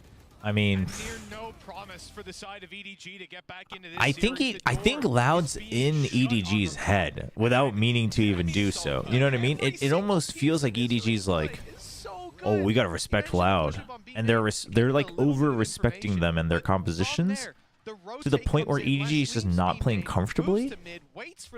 I mean, I don't know. I mean, Loud has good reads, that's for one, but like it's to the point where I can't figure out if these are forced errors or unforced errors from EDG. A lot of it does feel unforced, but you never know. They're a team of many talents at this stage. 2Es maybe in a little bit more trouble than we've seen before, as they look to put the pressure on much faster. I don't mind. They take elbow control. The fact is, a lot of the time they've been given this control by Loud. They're already going to spot. The Sadak is here early. Again, though, when you have a run it back in play, you're more Now you have a trip. go for a retake. Hunter's Fury thrown out. Nobody just desperately trying to find an opening kill. That's one of the things that EDG have pretty much failed to get in almost every single round. Oh, they're gonna leave afterwards. I mean, Cowanzy knows exactly what he's doing. Dude. Utility set up to try and play QCK. I mean, they have good retakes and they're still just trying to delay the plan. It's things like this where it's like, hey, we're a retake team. And then they're like, haha, joke's on you. Loud making this look so easy. Another flawless round to make it 8-2. It's a hard one to find hope in. But Yeah, I mean, I do feel like EDG's in their own heads a little bit. future of this tournament? Oh, hell yes. If they keep playing like this, they're back in contention, because that's been the thing that's sort of been a bit shaky for them so far, is they've not looked bad, but they've not looked like Loud. Yeah, this is looking like Loud. But the thing is that fan. The thing is also Cowanzine's firing again, 10-6. Dude's been quiet towards the later part of kickoff. He was quiet in their first match against Gen G. Now he's coming back. He started to get online in their last match against FPX. Now he's playing well again. That's huge for Loud because he plays such a big role. 2 rounds on their attack.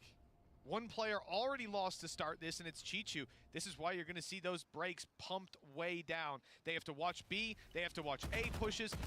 I don't know. I feel like QCK's been playing pretty well throughout the entire tournament, actually. I think he maybe had 1 or 2 maps where he was, like, mediocre. But overall, I'd say QCK's been playing well throughout Masters Madrid. I mean, maybe he woke up more than kickoff, but... We already played them. And then Senna going, well, they're from our region, so we can't play them again, right? It's just like both seeing... I mean, I think they're respecting everything from Loud too much. I think they're respecting the lurk. I think they're respecting the retake. The thing is I don't know if they're respecting the less lurk so much, more so than I think they're feeling that they have to lurk to get rid of the retake potential, right? And it's like, listen, before we even get there, you at least have to just get into the site. Oh my gosh, that's everyone.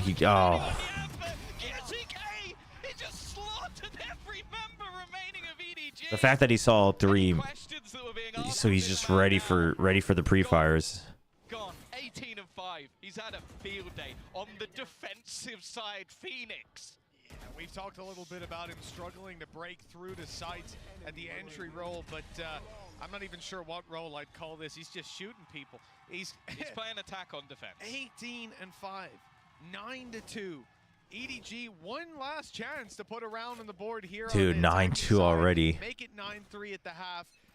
It's not a lot of hope. I mean, this is an unfortunately disappointing match so far. They're up against a Viper's Pit. They're up against a Rolling Thunder, as well as just what Loud have been bringing to the table again and again. Has Les actually used the Viper's Pit the whole half? I think he just used it now because he was like, oh. I think that is the first. I mean, when have they needed it? No, exactly. Unless you're going to lock down B main, which again hasn't really So been pit on B main, one way on A main, and you just wait for the lurk in mid, right? So Loud knows EDG doesn't have any other answers. They're always going to lurk in mid, right? So we just wait to see what kind of utility is used here or here. And then we just make sure we're watching from here and here for the lurk to take action in mid. Now this time it's not going to be a lurk, it's the main force.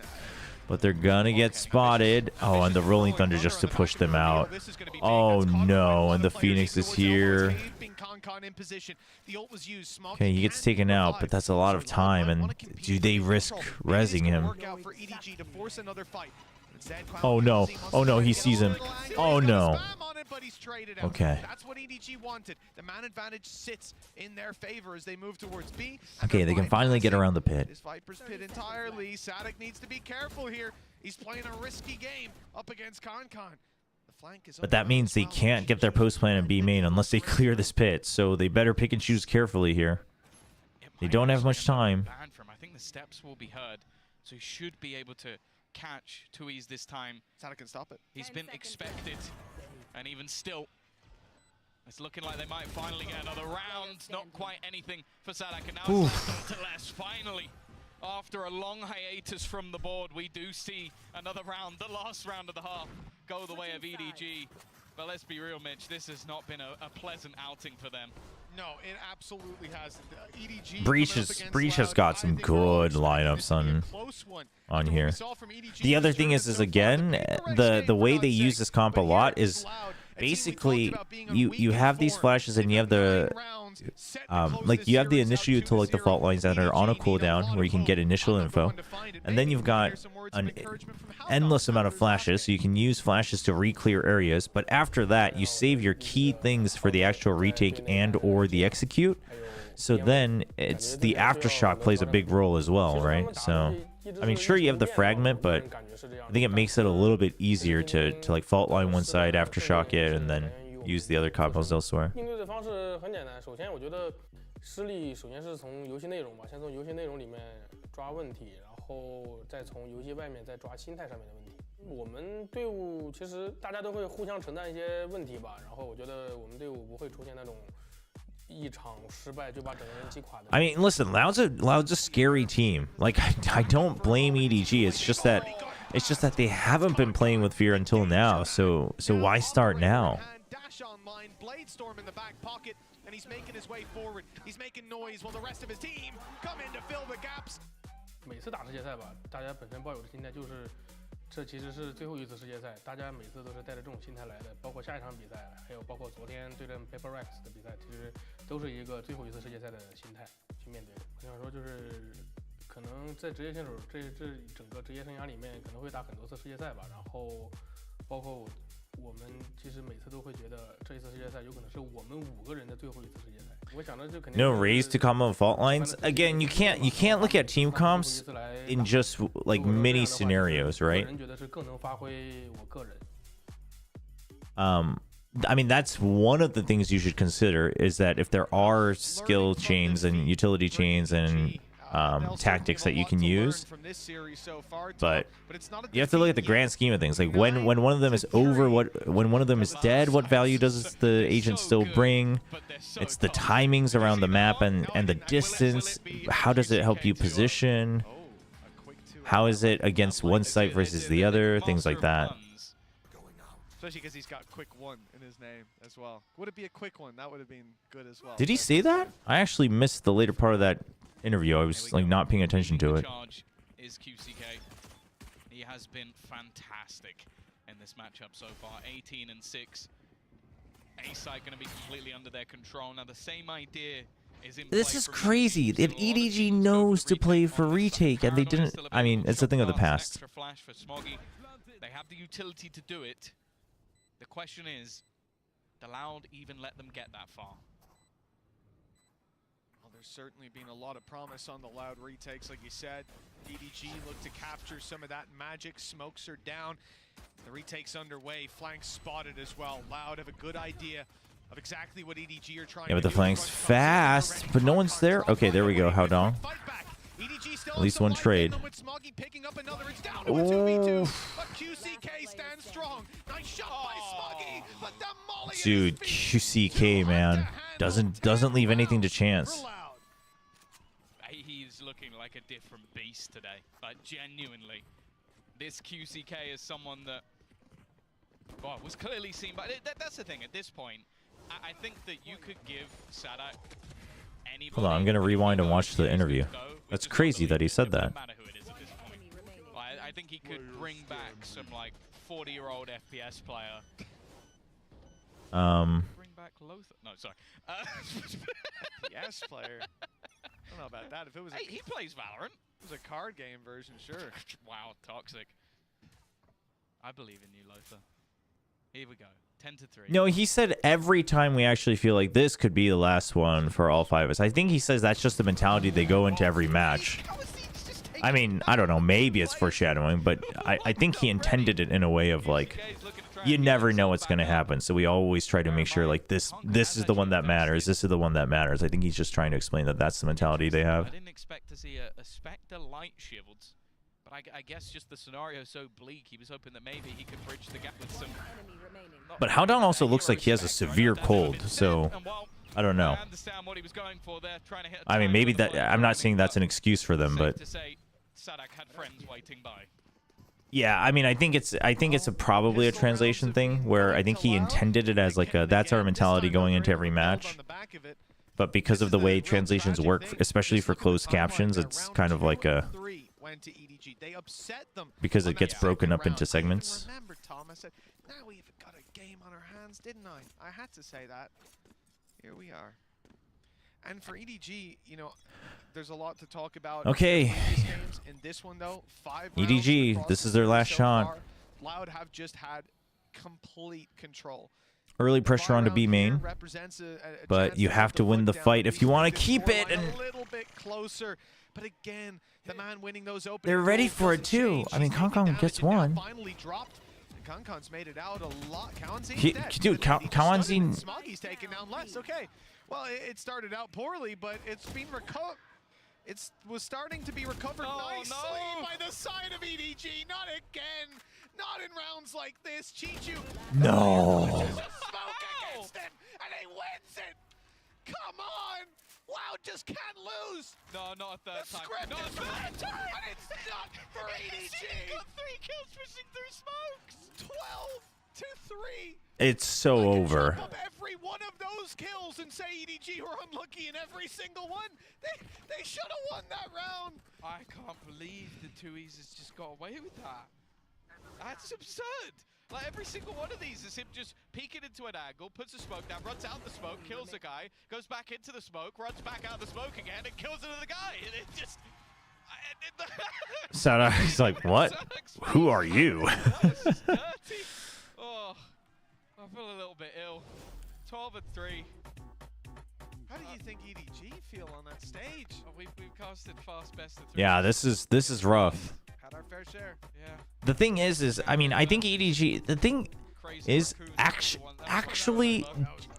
I think it's two things. I think one is they're respecting Loud a little too much, but I think the second one is they could be a little bit broken after the Gen G game, because towards the end of the Gen G game, they started to have to rely on Kong kind of hard carrying them, or one of them hard carrying them to get back into the race, right?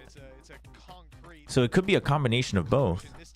But, I mean, we haven't seen EDG like this in such a long time. They've had messy games. They've had tough games, like even in VCT China. But maybe they will. Not just because of the timeout, but because of the rounds they'll win following it. EDG won my heart. I even remember on the desk yesterday, I said, this is a team I've massively underestimated. But this, no matter who the opponent, we haven't seen this in a very long time. And I wonder if they're a bit broken after the Gen G game. I mean, you could tell that breeze, you could tell that EDG was out of it in that game too. You could tell that they were just like, well, shoot, like this freaking sucks. Like that was the vibe. Definitely want to see them if they're going to continue up their run like this. Smoggy flash is good, but less is I also think in both cases the map draft hasn't exactly been the best for EDG. Oh. This man has started off this map. Chat, I mean, I haven't said much, but quite frankly, there wasn't too much to say. Loud is playing very well, but it's to the point where we can't tell anymore if it's Loud or if it's EDG.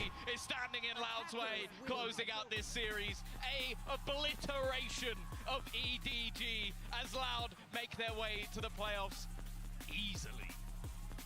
Looks like the curse is finally broken for their Masters runs. They've made it deep into the tournament. Howdong does look like he's very sick though, so I hope if that's the case, I do hope he feels better. Top of the list coming into this event, we thought they would do well. They struggled, they stumbled, but my God, they found their feet. Then again, maybe it's just the temperature in that arena, because Kong's ears are also mega red. I mean, obviously the headphones, but a shame to close out their final series like this, but it's definitely not representative of what they've been able to bring to the international scene. I think Kong will be a name most teams are scared of in the future. Nah, EDG's dude. The thing is there's multiple things. I mean, they'll go back and look at this and they'll wonder. But I also think the map draft, both in the Gen G game and this game, didn't. I don't know if it really favored EDG. came in, a team that had beaten And them here's the before in thing, Masters dude. team, Disliking Ascent this much is not something you can have in 2024. them in this matchup, and now look to go through into the playoffs. And as said, if I'm one of those top-seeded teams, I don't want to match up against Loud. Well, Yeah, I was the interview series as well. He looked pretty sick. So listen, that could be part of it. Obviously, I'm not going to say that's the reason they lost, but I'm sure it didn't help. Throughout this event as having struggles, that's what the Wow. community narrative has been, fitting into his role. Chat, an hour and a half. Now and terrifying for anyone We're facing done. this Loud team. Moving on in the tournament and moving on with our games for today. It's time to throw this one over to the analyst desk. Thanks, guys. I mean, a quick day at work, you know? Not bad at all. Goodness gracious. I genuinely blown away. Let's just jump right into this real fast. Go into our HyperX Reflex moment. Okay, well, He's going to be QCK. We're going to give this man his I mean, listen, QCK seems dialed in. Kawanzine seems to have come back online. I wouldn't say up to 100%, but I would say he's, you know, he's back to like 80% of how well he was playing in 2023. And also just fragging individually, and it was the same on the Tui's has really come into his own. And in some ways, I think Les is playing just as well as he always has. It's just that he doesn't have to do as much anymore. So Yeah, it feels like I feel like Loud's getting back into the stride of things already. QCK having like this big impactful game. This should be a So I'm happy for Loud. I'm happy for Loud fans. But again, it also looks like EDG was just out of it. So I wouldn't say this is the greatest test. I just think it's good that Loud, the individuals in Loud are kind of getting back into their own potential. in 2024. Yeah, this is going to be super fun to see what Loud can do in the playoffs, but of course that means we have to say goodbye to EDG, Edward Gaming. An exit that I genuinely did not expect, a grand total of 5 rounds won by... I mean, yeah, no one could have guessed this. I mean, I predicted Loud, but I thought it was going to be a tough game. This is a team, again, we talked so much about it in the pre-show, about how this team just kept getting better and better, but they really fell apart in these last 2 matches. The mental was crumbling, the rounds weren't sticking together, What do you and think they it were was? up against... What would you chalk it It's to? so hard to place. Yeah. I really think that they just somehow, after that Gen G, I mean, lost faith in the system, lost faith in themselves, and didn't... Yeah, I think it's a combination. I think they were broken, and then also I think they respected Loud too much. I think they respected Loud way too much. Well, let's listen to the interview. Vamos a hacer esta entrevista en español porque la ocasión lo merece y obviamente él nos la va a dejar hacer así. We're here with Sadak after that The Sun brilliant Bundle. performance coming in from Zel's is single-handedly creating the greatest meme of VCT 2024. You know, I still can't believe we're in the year 2024. Did you imagine that it was going to be such a dominant performance? Sé que me has entendido, pero te repito la pregunta. Menuda performance que habéis tenido en ese Icebox. Ellos lo escogen, pero vosotros les dais una lección, impartís cátedra. ¿Cómo ha sido eso?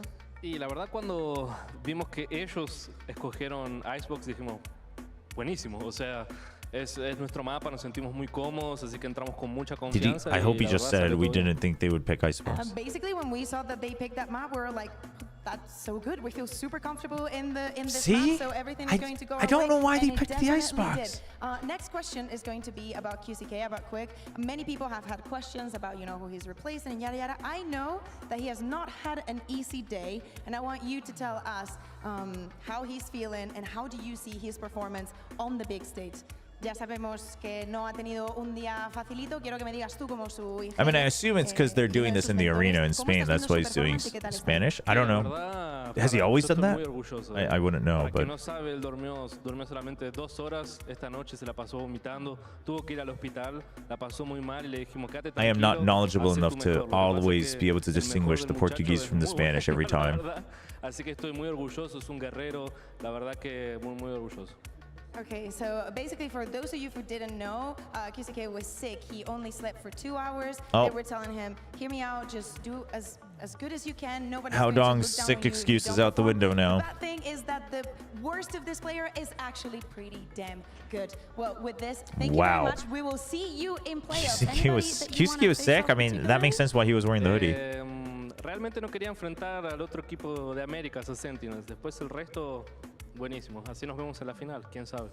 He doesn't want to play against Sentinels until the finals, so we'll wait and see it there. Don't go anywhere. We have another matchup, KC versus PRX, we'll see. right after this. Man, chat.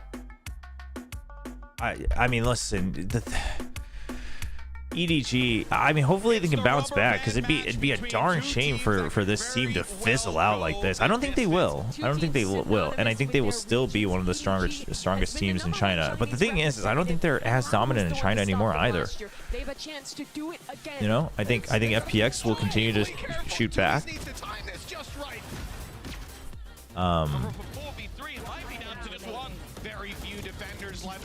I mean, I think Wolves can actually start to really put up a fight. Billy looks like they're trying to get back into the game.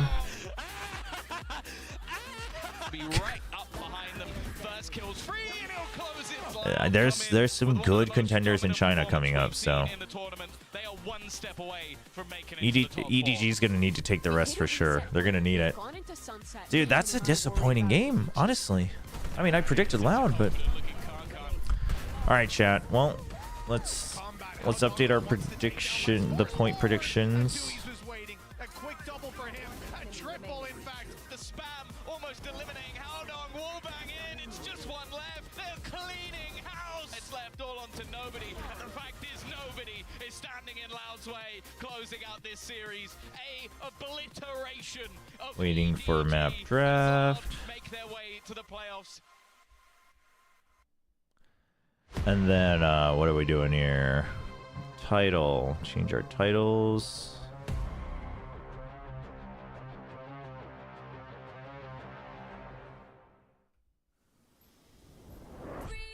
Ooh.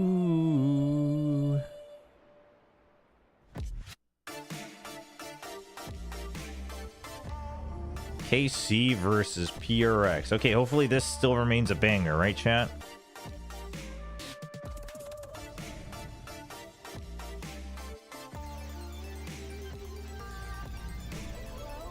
I hope so.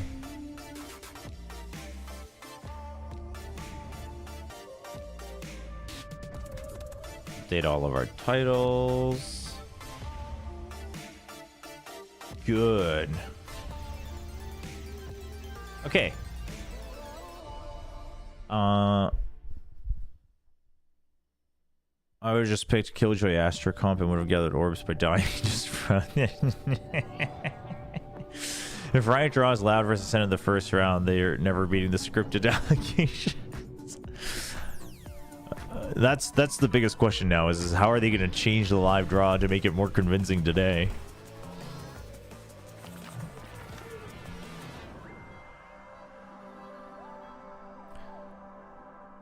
The Rain at Mirror match? Oh, you mean on Ascent? Could have happened. I think it should still be a banger. I think it'll be a banger. Chat, I'm gonna go maybe grab a snack or something, refill my water, things like that. Go to the bathroom. You should all also get up and stretch. Go to the bathroom, grab some water, make sure you're hydrated. And then we'll come back for the last round, the last match of the Swiss stage.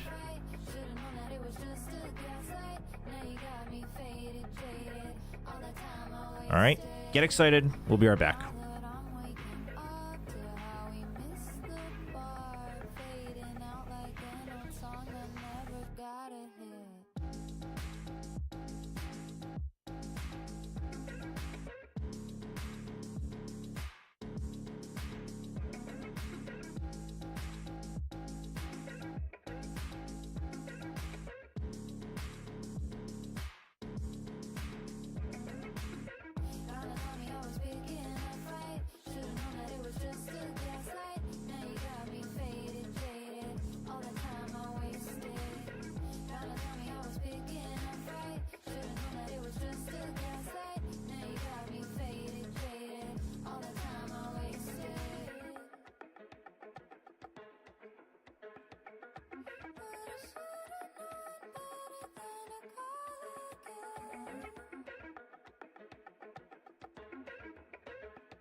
all the time I wasted.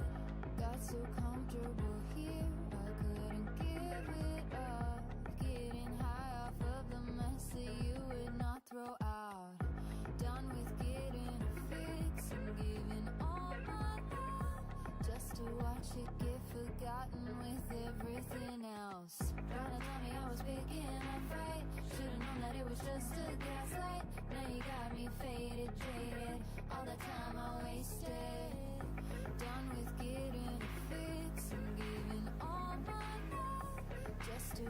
could get forgotten with everything else.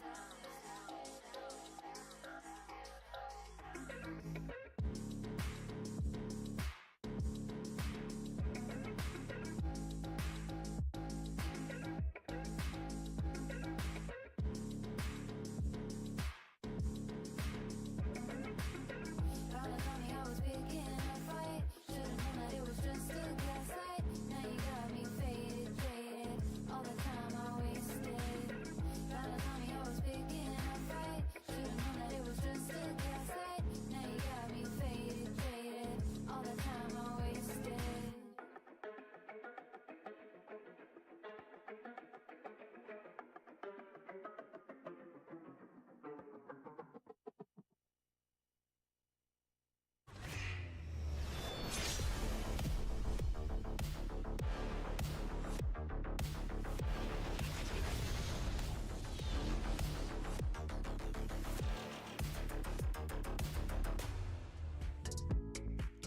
Welcome back to day 5 of our coverage here at Masters Madrid, and our final match of the Swiss stage is about to go underway. It's going to be the Blue Wall versus W Gaming. Of course, I'm Golden Boy alongside with Mimi and Kukuka, and we have a great one for you. It's going to be Carmine Corp going up against PRX, and I think a lot of people were very much selling PRX very short going into their matchup against Heretics yesterday, and we saw a revitalized, rejuvenated, energetic PRX, Mimi, that honestly we haven't really quite seen before, especially when, you know, they've always been known as the fun guys, having a good time. But no, Moniette was out there just talking all that hot trash. Had to make sure I correct myself. For a Almost second pulled a Brent for a moment there. I'm people. I was one who was doubting PRX for good reason. How dare you people? Because they have not looked like themselves this entire tournament. But Heretics awoke the beast. Benji Fishy was standing up, was yelling at them, telling them to sit down. And then the second half, they had one of the wildest comebacks I have seen. Finally, this team was back.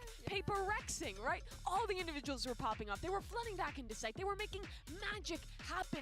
It felt like the honestly, just the mystique of PRX, of how do they win this, was back for the first time in ages. Yeah, exactly. And probably it wasn't just coming from them, it was provoked by the other team. Absolutely. As we were just watching, like, the reaction is unanimous also on the side of PRX. It would be so easy because after, what was it, 4K in 4 rounds in a row, like, Heretics was just, I mean, they were getting stomped the first half. Literally. And then they're like, you know what? Enough is enough. We're not going to have it. And they go on to be the most PRX, just thriving in the chaos that they love and just giving up the best performance that we've seen so far from them just last week. And let's not forget that Forsaken came into this event saying, you know, I'm playing like a 6 out of 10. We asked Alex what he thought coming into this event PRX was going to be. What did he say? He said 6 out of 10. Like, they Welcome feel like back. this event, like, so mid, and then they end up walking on that Welcome back. They were. This is the first time that they have. Do they release new engine immediately after grand finals, or just a teaser showcase? It's usually just a showcase, and then wait, when the agents release at the event, it's usually just a showcase, I think. And then they have like a week of like early access people that can stream it, like pros and stuff. There is something that makes teams like PRX, teams that have been in so many international events. Well, there's that as well. There's the updates being on Tuesdays as well. But I don't know if it would be released right after that in that week. It's a very good symbol because many teams will be, their peak is out of their control, right? They will have like a brilliant, outstanding performance, and maybe they feel a bit lackluster. Like, for example, what we saw from EDG. Most teams cannot control it. If you're able to control it, that is more than just an ace under your sleeve. Well, you know, we talk about this, but the catalyst of it all was Moniette. He was the guy who got up and let everyone know who was boss. Thankfully, we got a chance to speak to him because Mika Fabs is standing by with him. Is April 2nd a week after? Hey, Moniette, can you come over here really quickly? Just a really quick question. So yesterday, your performance, that was a really strong statement coming from you. So what do you plan on doing on keeping the momentum going against KC? Nothing special, actually. I just want to win today because if we lose today, me and Davai will lose the laundry at the hotel. Is that so? You lose the laundry? Yeah, because if you lose, like you're going to leave tomorrow, you know. Oh no, stakes are definitely. You're gonna lose your laundry because you're gonna leave tomorrow. Brother, I get it. Dude, they're winning the tournament. Oh my god. Blood's got to get his laundry back. Okay. That's so funny. Wow, the performance chiming in, just That's so funny. Meanwhile, in their minds, man, I have my mom's t-shirt. She's gonna kill me if I go back and I lose the t-shirt and stays in the hotel. They're playing for some clean draws. I respect that very much so. All right, well, we'll see, though. Now, the thing is, you know, when you talk about PRX, you always have to talk about something. The player. The guy. Something. Chad, is this something? I don't. Now, the thing is, though, something definitely was a question mark for us because we were seeing him a few times, especially on that Gecko. What are they going to play? It wasn't really clicking the way. I know Mitch is somewhere around happy that I mentioned it. And I guess Yeah, not the time for that graphic. You know, Kukuka, like, what ends up happening with something coming into this? Because it feels like he has now just found that next gear that he really needed. I mean, we have to say that in Lotus and in that split, I think that he came back to life. He had to be like some of the in this series. Dude, map 2 and 3 versus Team Heretics. He won 80% of his first blood duels. He's an average Joe. He's a guy who shows up. That's actually an insane stat. 3 against Heretics. He's something again. He's winning every first duel he takes. He's out there dominating them. That's insane. Superstar, and he wasn't playing like it for most of the event. But he locks Jet 2 maps in a row, and he's enabled very well by his team. PRX is the team where we have to talk about the individuals. We have to talk about the confidence because that's what gets them going. They have these ideas of how they want to play the comps, of how they want to do. But it That's does actually not crazy. work unless you have individuals like this team does. Seeing them online now makes them a very dangerous team for KC to deal with today. I guarantee you Monyet was thinking about that joke the whole time. There are some of the things that, as you're saying, not many teams can go into that line because they just make everything seem crazy. All the action happens in like 10, 15, 20 seconds, and if you're not up to speed, you're gonna be late, Mike. All right, well, let's go ahead and shift focus to their opponents on the other side of the stage. It's going to be Carmine Core. Now, they're going to be looking for redemption here because they had to, unfortunately, swallow a tough defeat against the Sentinels. But this is a team that really... Okay, so yeah, we talked about this. PRX surely bans the Lotus. Coming into this one, Kukuka, we get to see what this KC team is made of as they have to dig deep, which is something that, well, we have only seen once before. Isn't that right? Yeah, exactly. We know that KC, just because it's a very new team, they have only lost that one time, right? Yep. We saw them failing against Team Heretics back in EMEA. But And then Carmine after surely that bans loss, the Sunset. They went on a streak and just kept winning and winning until they got their Yeah, revenge the against question them is in what are the final picks? there at kickoff. Yeah, in the last match we watched them, they were playing a team who just went into playoffs. But I think PRX, there's a good chance you pick. To the wire. I think the make or break in that game, though, was counter-stratting and the read that Kaplan and Sentinels had ahead of time. Here's one example to take a look at. On their split, where they go for this Yoru play that we see from them a lot, where they set up this paranoia, and then it gets punished by Sen. They overcommit to it. So here's the thing. I don't know who's casting the second match. It's a good question. I love that we're seeing it also in this lower speed. So basically, as you're saying it, he's going to be using the Euro Ultimate, and he spots 1, 2, 3, minimum, I would say 3 to 4 players. The thing is that instead of going back, instead of saying, this is not safe, there is a high likelihood that I'm going to go down, they commit to it. So we're in a part in the tournament that is going to be a before and an after when we go into playoffs. Set plays will get you this far. If you want to go into playoffs and actually be a great contender to winning this trophy, you have to see. This is a good point. And this is the turning point for KC. Will it be like EMEA kickoff, where they take that loss, they learn from it, and they go on a run from there on out? Or will it be like many a promising team that have come to international events before, hit that roadblock, and fallen? That's the question for today. Both Mimi, what are you trying to say? You trying to say that PRX always hits the same roadblock and then falls?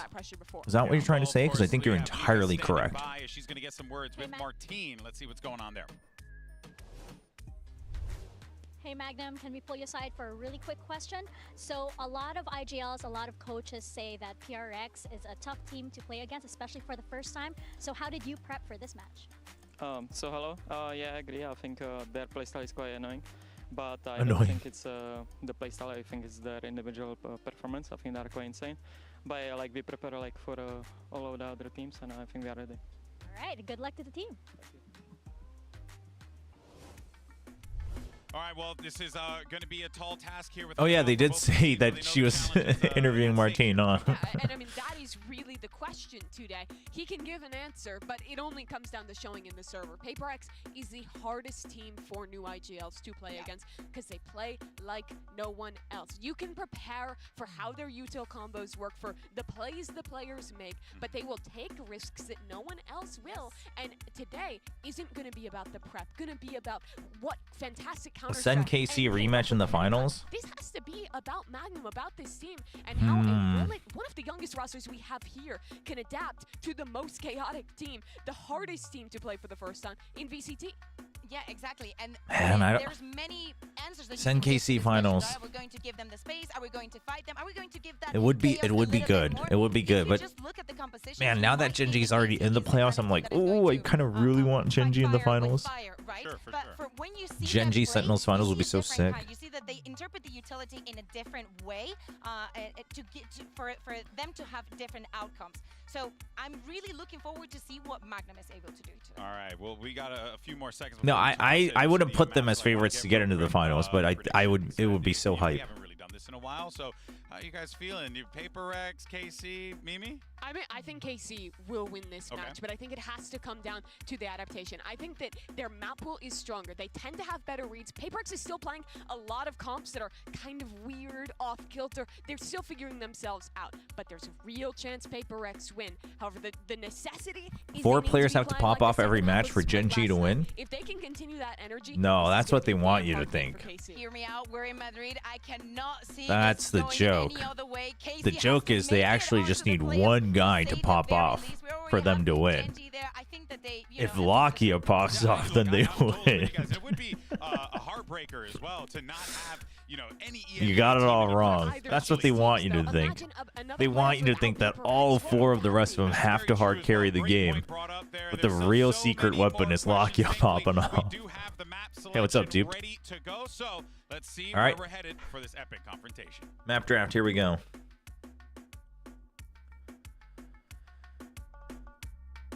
I'm wondering if PRX bans the Lotus. I am curious. I think the Sunset ban is fairly reasonable, but all right, welcome to Map Select presented by Omen for match 2 of the day. Based on the draw order, KC, you are higher seed. Would you like Team A or Team B? Team B. Team B for sure. So PRX, you'll be Team A, and we will start with your first ban. Icebox. Icebox, okay. Yep. Ban Sunset. But the Sunset ban, see, Bind. I like it. Defense. Defense. And map number 2? Lotus. And then you pick the Lotus, okay. Attack. I actually. Answer in the PRX, you have Ascent. No, this is smart. You know what? Ban Split. Oh, you're gonna ban the Split, really? Ban Breeze. Breeze, yeah. Map number 3 by default. Yeah, I think going to Ascent on map 3. I think the Ascent map 3 was a given. Play attack. Attack. All right, good luck to you both.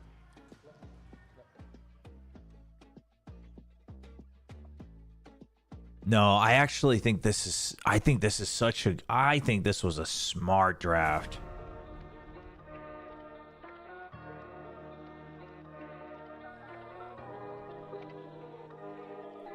No, I don't have full faith in PRX's bind. I don't have full faith in PRX's bind, but I think it was a smart draft. The thing is I'm kind of surprised because it looks like KC expected the bind pick. And I don't know if I would have expected the bind pick.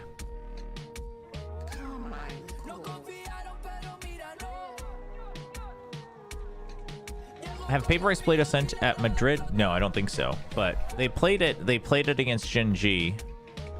And it didn't look great, but we'll see if they change it up.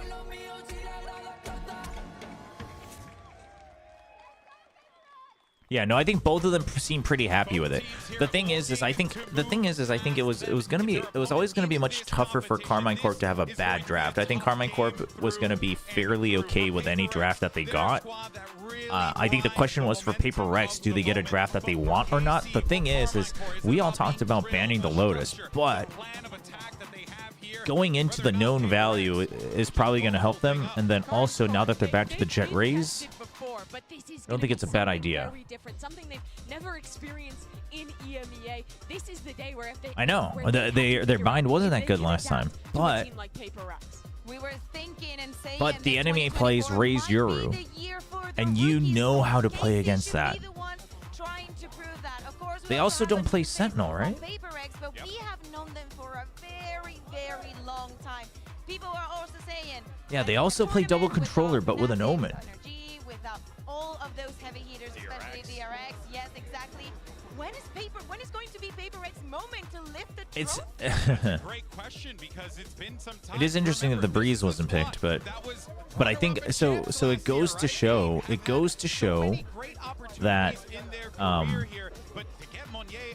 Trophy lift for this team to have that moment would be huge. that PRX doesn't have an answer for their Breeze. Right? That's what we were talking about yesterday at the end of the show, is that could you come up with other comps on these other maps that you can deal with your opponents? And on Breeze, I mean, you could, but it's not. It would play very differently, and I wasn't confident that they would be willing to do that. And if they're not going to change their comp, I feel like they wouldn't pick the Breeze, regardless of whether Karmine Corp likes it or not. Also, the fact that, of course, Karmine Corp banned Sunset over Breeze should let you know that they are willing to play Breeze if it comes to it. So PRX doesn't pick it, so they want to play the known values. Really creative ways of executing the site and of kind of pathing their way around and setting up their Raze player on the dive. So here's the thing, right? Oh, we see Karmine Corp's comp. It's the same comp. It's Raze Yoru, it's Omen Viper, and it's Sky. To me, the Reyna was very lackluster. Like, I did not. Yeah, the big question is does Monyet play Raze here? They picked Bind. They picked Bind, a map. I mean, they've all talked about it during their interviews yesterday, both on the desk and in the post-match interview, that they're trying to get Monyet into a better comfort zone. They talked about how that starts with maybe not having him play Raze all the time, But if something is playing like he was last and they will just play the Raze. They're going to continue playing the Reyna as well. Is how aggressive PRX is with these fast site hits. If you're playing on the site, if you're playing But the difference is, for me, when we're looking at KC, oh my gosh, what just happened? Oh, I also didn't do predictions. We'll do it real quick now that you've seen it. Exactly, it's the shower controls that in the previous match threw PRX off a lot. They were not Find able to PRX regain that pick. space, and I think that this composition may have a lot of holes. Karmine Corp and specifically KC Martin versus has to be PRX. the one finding those holes and actually taking advantage of I'll put it up for 2 minutes so it doesn't bleed into the game too much.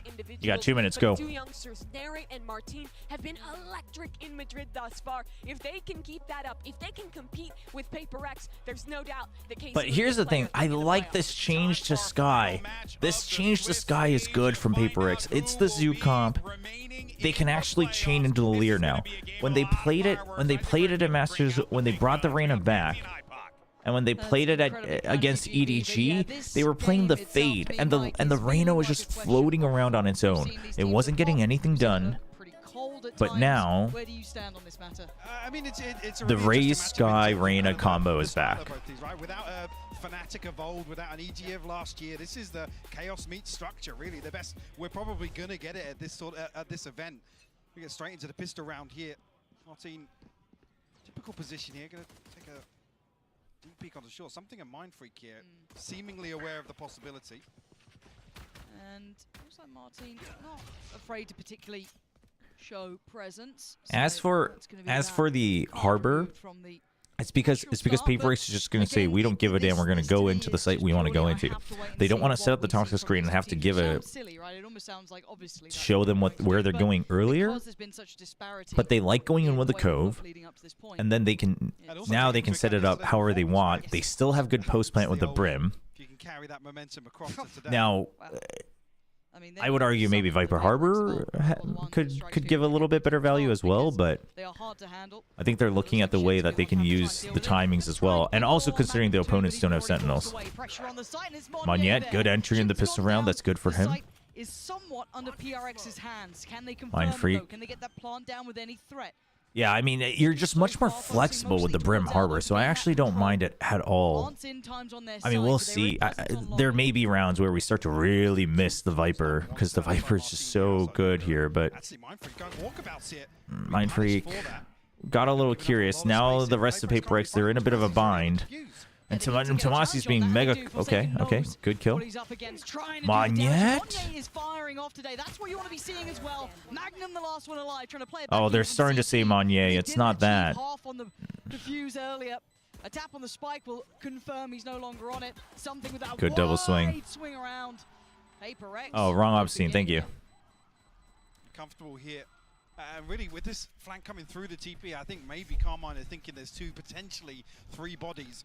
I mean, with a lack of information. Yeah, I mean, Mind Freak's Brim is also very good. Well, oh, and that would be the other thing, is that if you want to keep the Harbor, then you would have to choose between Mind Freak playing Brim or him having to play Viper on Bind, which, again, he usually isn't the one doing it, so... We've seen his performance not quite to the highest echelons yet. He's had some very good games when activated, but, I mean...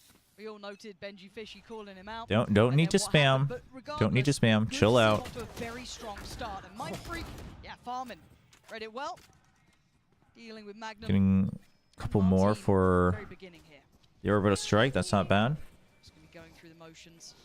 They've already done a great deal of damage. I don't need to particularly over-commit any. I want to double check here. In case anyone's trying to fill that space behind them after the contact towards the long. Yeah, and this was the Brim Harbor is in fact actually this is what they were playing when they were playing the Reina comp before as well. I totally forgot. Yeah. So it's the same thing, right? They're going back to their old comp, but so all the ideas stay the same. The Harbor walls are more flexible, so you can throw everything out on the Zoo comp wherever you so choose. You can cut up the site in different ways. You're just much more moddable than the Viper. Last two. Really entertaining much of an attempt. So Shin and Tomasi are going to have to just kind of accept that this is going the way it's going. But again, for PRX, this is good composure shown here in this second round. This should Post plant would be harder without the Viper mollies. Prize possession in the hands of something. That's the key component forward. And again, you're going to have the likes of that Bulldog still in play as well. A couple of little bits and pieces. Going to really bolster that going into the bonus. In theory, yes. This is but basically what the Harbor Brim lets you do is it lets you really pick and choose how you want to hold the post plant rather than saying we have backup lineups, right? So with the Harbor, for A, for instance, you can cut off the map like this and hold lamps, right? So even if you don't have showers control, it's not the end of the world. With B, like you can hold it like this and then continue to hold with Brim here, so you can again just isolate more fights, so that way filling the site actually doesn't feel that bad, because you can constantly be cutting up the site again and again into smaller pieces so that you can fight better. I want to see if they're up to something with that bonus as well. Do they have something in Obviously, the idea is also that you're gonna try to get a kill on the entry. No, we'll see if and the rate's just been. That's oof. He got to look at this. We'll see if KC starts playing in a way where they can just kind of let the entry happen and go for the retakes, because that's going to be the real test. Dude, Monyet's getting comfy. Monyet's getting comfy. Monyet is getting comfy. Sits back towards showers. Job done. Those two will need to be saving here. There's no two questions about it. Well, the question, I guess, if Monyet can carry that form across the yeah, no, the thing is, you have to think about how PRX plays this, right? Things like the Reckoning, things like the Cascade, things like the High Tide. It all. Something stunned. Oh, you love to see. Another moment where you just wish you had comms. I know, wouldn't it be great? That was a nice production. Oh my god. Oh my god. Oh my god. Definitely no one close enough towards Martine, but curious. That's so funny. All good. That is so funny. PRX, look at this gap close coming from Monyet. The fact he gets away with this, and there was no awareness coming out from Magnum there, just seemingly swept aside by them. Something's like, dude, come on. That's the audio we're missing. Look, we're not allowed fun. All right, no fun allowed. How dare you request it?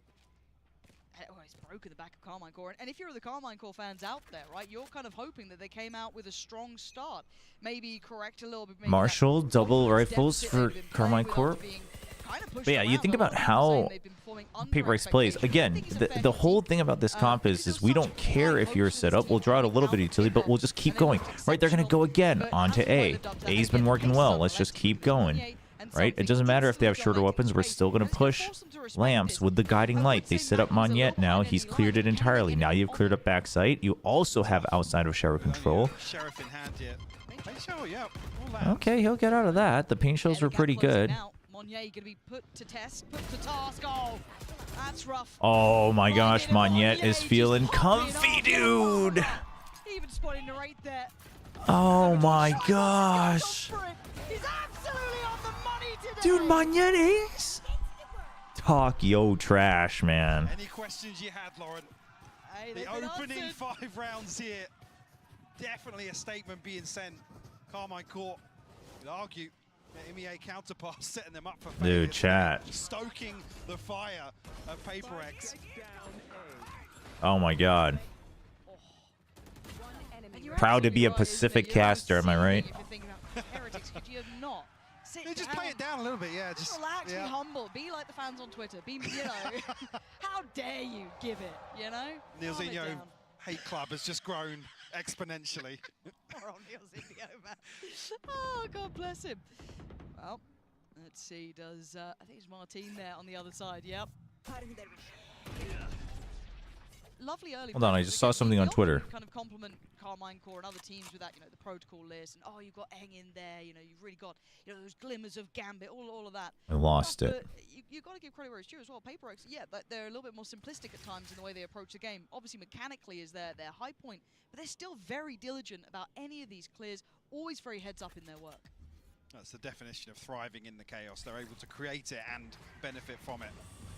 All right, there you go again.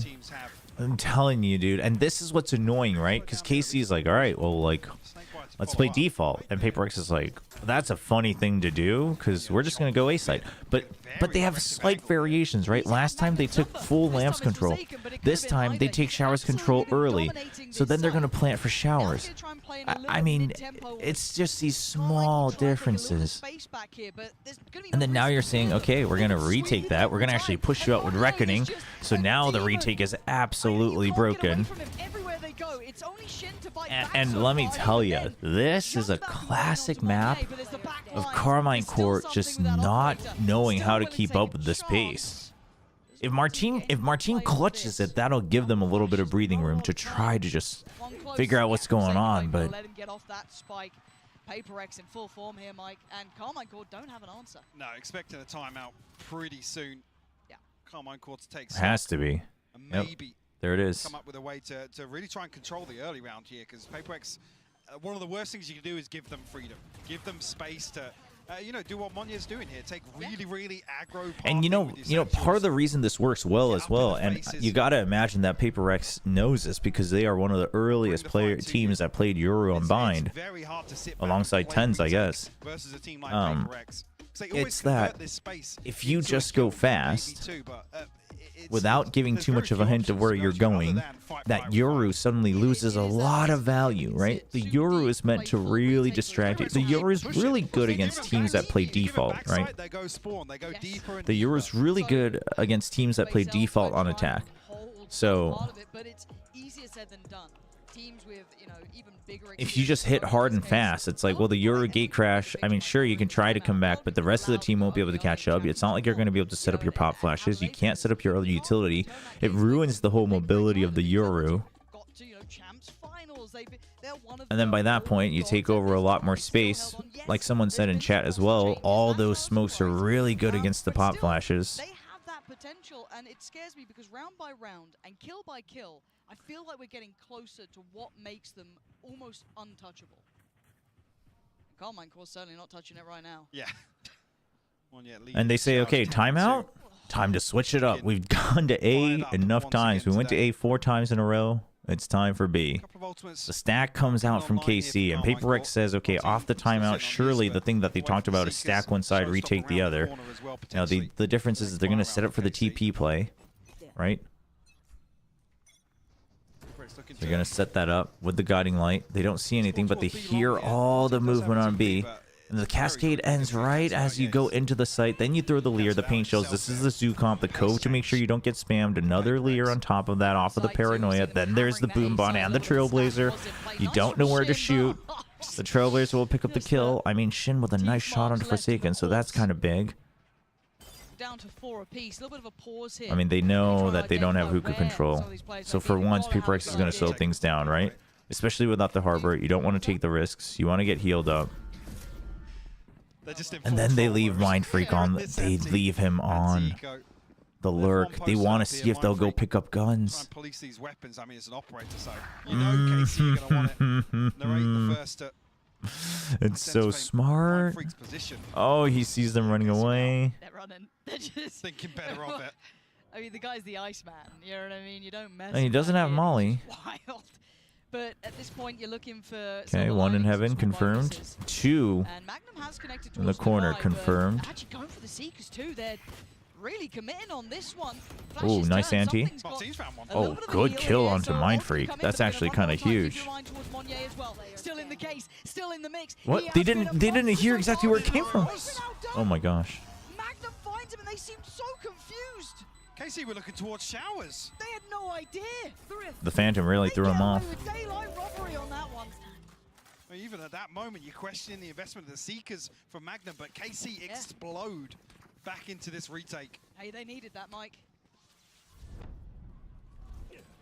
Stop the momentum.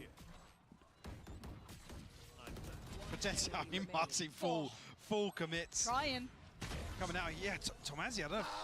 Maybe the position. I mean, that's a big win for them. He's looking towards bench and showers here. Luckily, a second teammate to pick up the slack. All right, gonna get aggressive here. There's bodies. There are plenty down here. Okay. You Okay. said it before, fight fire with fire. They have the read on the Showstopper. Actually, the Showstopper still gets a kill. I mean, this is how you play against PRX, though, is that you make sure you throw a wrench in their tempo, because otherwise they'll just keep going to the seam site over and over again. Coming through as well. You can see already progress outside of hookup. PRX got to be conscious of that now. Oh, I thought that was Collat. Oh my gosh. Very nearby. Narrate needs to be careful because they've already slipped. He doesn't know that Forsaken's already in, though. Well, now he knows. And Forsaken just chases through, man, on the Cove, man. He just stepped out of the Cove. I mean, of course he does. It's Forsaken, and they're not ready for it. Oh, we're not waiting for the map draft. PRX in their own game, but they are damn good at it themselves. And there was just some audacious moments in that. I mean, it's one of those moments when Narate's probably thinking, yeah, it'd be crazy if this guy just walks out of his own smoke or Cove or whatever it is. Something able to get I guess, a benefit of timing here. Avoiding the boom bot, unable to get traded because of the dismiss. But Monye facing the Showstopper, you hear the audio cue. It's one of those things, a tale as old as time. Dude, that guy didn't got blocked. You can do it once, you ain't gonna be That able was to do weird. it twice. Something now holding for this aggression. You can see him Oh, so he knows they're close. I mean, yeah, I mean, this is something, though. I mean, I would have expected something to get that kill, actually. So now they go away. And dude, Mind Freak just follows right up. PRX is right back in their old tempo. A wide open A site here. The penny has dropped after Tomazzi's challenge. Again, you can't really fault it. Like I said, Tomazzi's posted up, almost posturing a little bit that, yeah, we're going to fight for this site. PRX another situation where it's just, they're going to try to wrap around, abuse the fact that there's no Sentinel. No, they banned Icebox. Showstopper, plenty of post-plant possibilities here. I was just wondering, actually, how quick this flank's going to come through. But yeah, Mind Freak's got to be aware of it, right? Yeah, I mean, he dropped the smoke. He's back on it now. Yeah. He's going to look to orbital strike just for the dog. Well, at least for the first man, I mean. He's cooked it. That's a big one. Ideal in that, and now Forsaken going to play forward. PRX And the Showstopper. Oh, it gets Magnum as well. Forsaken in unison. And then the high tide comes back up. They are trying to play this scrappy game, and it just isn't working for them. Is there a second A timeout? lot of scoreboard No. pressure in this first half, a 6-round deficit.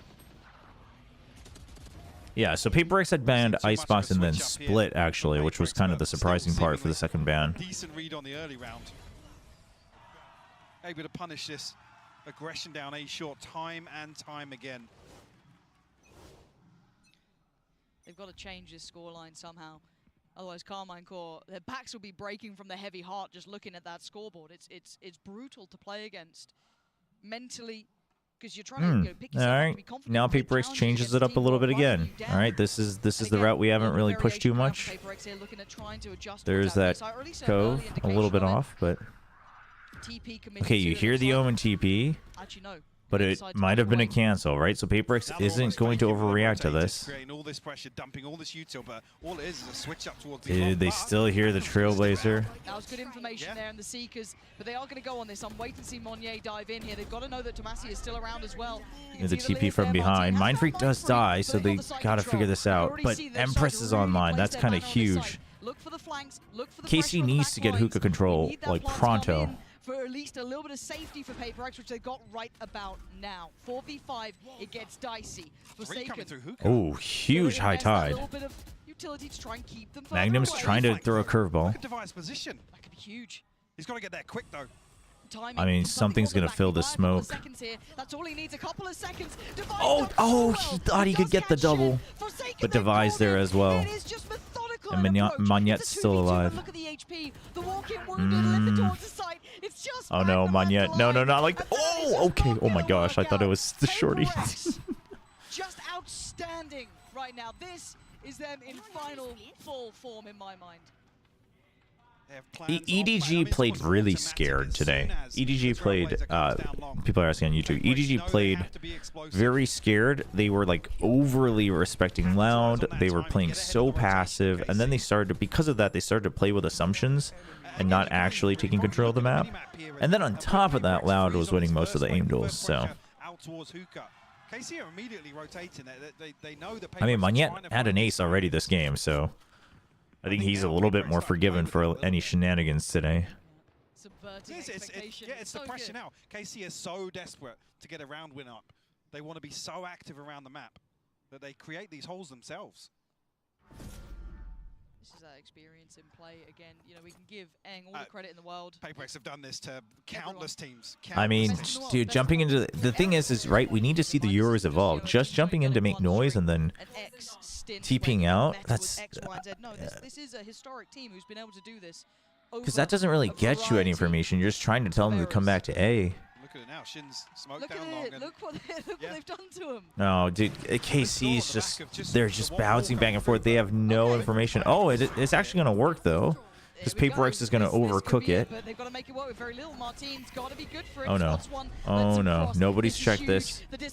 Nobody's checked this. He can. That's two. A third needed. Not going to get it. They still have a chance here, PRX. They're up against Something? What is going on? Something just flew in. PRX. What the hell just happened? I want to see the timeout. I want to see the timeout from Alex. Something seemingly thinking he has double the range with a shorty. Very bizarre. Just after crediting them, this is a total. I mean, this is a bad round. Like you knew they already caught you with the Trailblazer, and you don't check your corners, and you jump through the smoke with the shorty.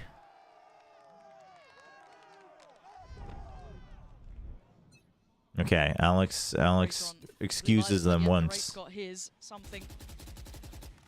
Gonna go for it too. And now we're in a bit of a state of flux, aren't we? Dude, look at how much they respect the cascade, because usually it's a charge up, and then you know what the util dump looks like with the Lear and the boombot and the guiding lights. So Shin just has to back off of one cascade, and same thing with Tomasi. They just have to run away. There's no ciphers to hold them back. They draw out the pit. They draw out the TP as well. Tomasi did actually take some damage. Tomasi took a lot of damage. Among that exchange. And you have paint shells. Do you have a third member here? Narrate has come across with the operator just to hold elbow, yeah. They're just trying to get an overreaction from KC. They know they've been doing that. Problem for Shin. I don't think he's going to take too much damage here and actually rewarded. Massey still trying to keep his head down. Oh, I mean... A little bit of spam, a little bit of a shot going astray is going to... But the thing is, it's a 2v3, so they've held on for long enough. Shin gets really important kills there. Getting into elbow. Just in time. No, I don't think so. He's going to check. Now they know. Oof. Dude, that was a POV. See the Brimstone's body flying at you. Flash still with Martin. That's about it. And yeah, that's clean from Narrate there. That's fine. He'll be happy with that.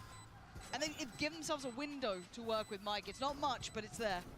I mean, honestly, I would say that the earlier round is feeling a little bad already. Paper X, I mean, they were on course to make this an easy 9-3 minimum. And now suddenly it's not so sure anymore. Oh, those are good shots from Narrate. Apply this pressure towards Uka, but it's the Viper's bit that really slows them down. Forces Paper X to reconsider their approach. And a crucial 4K from Narrate.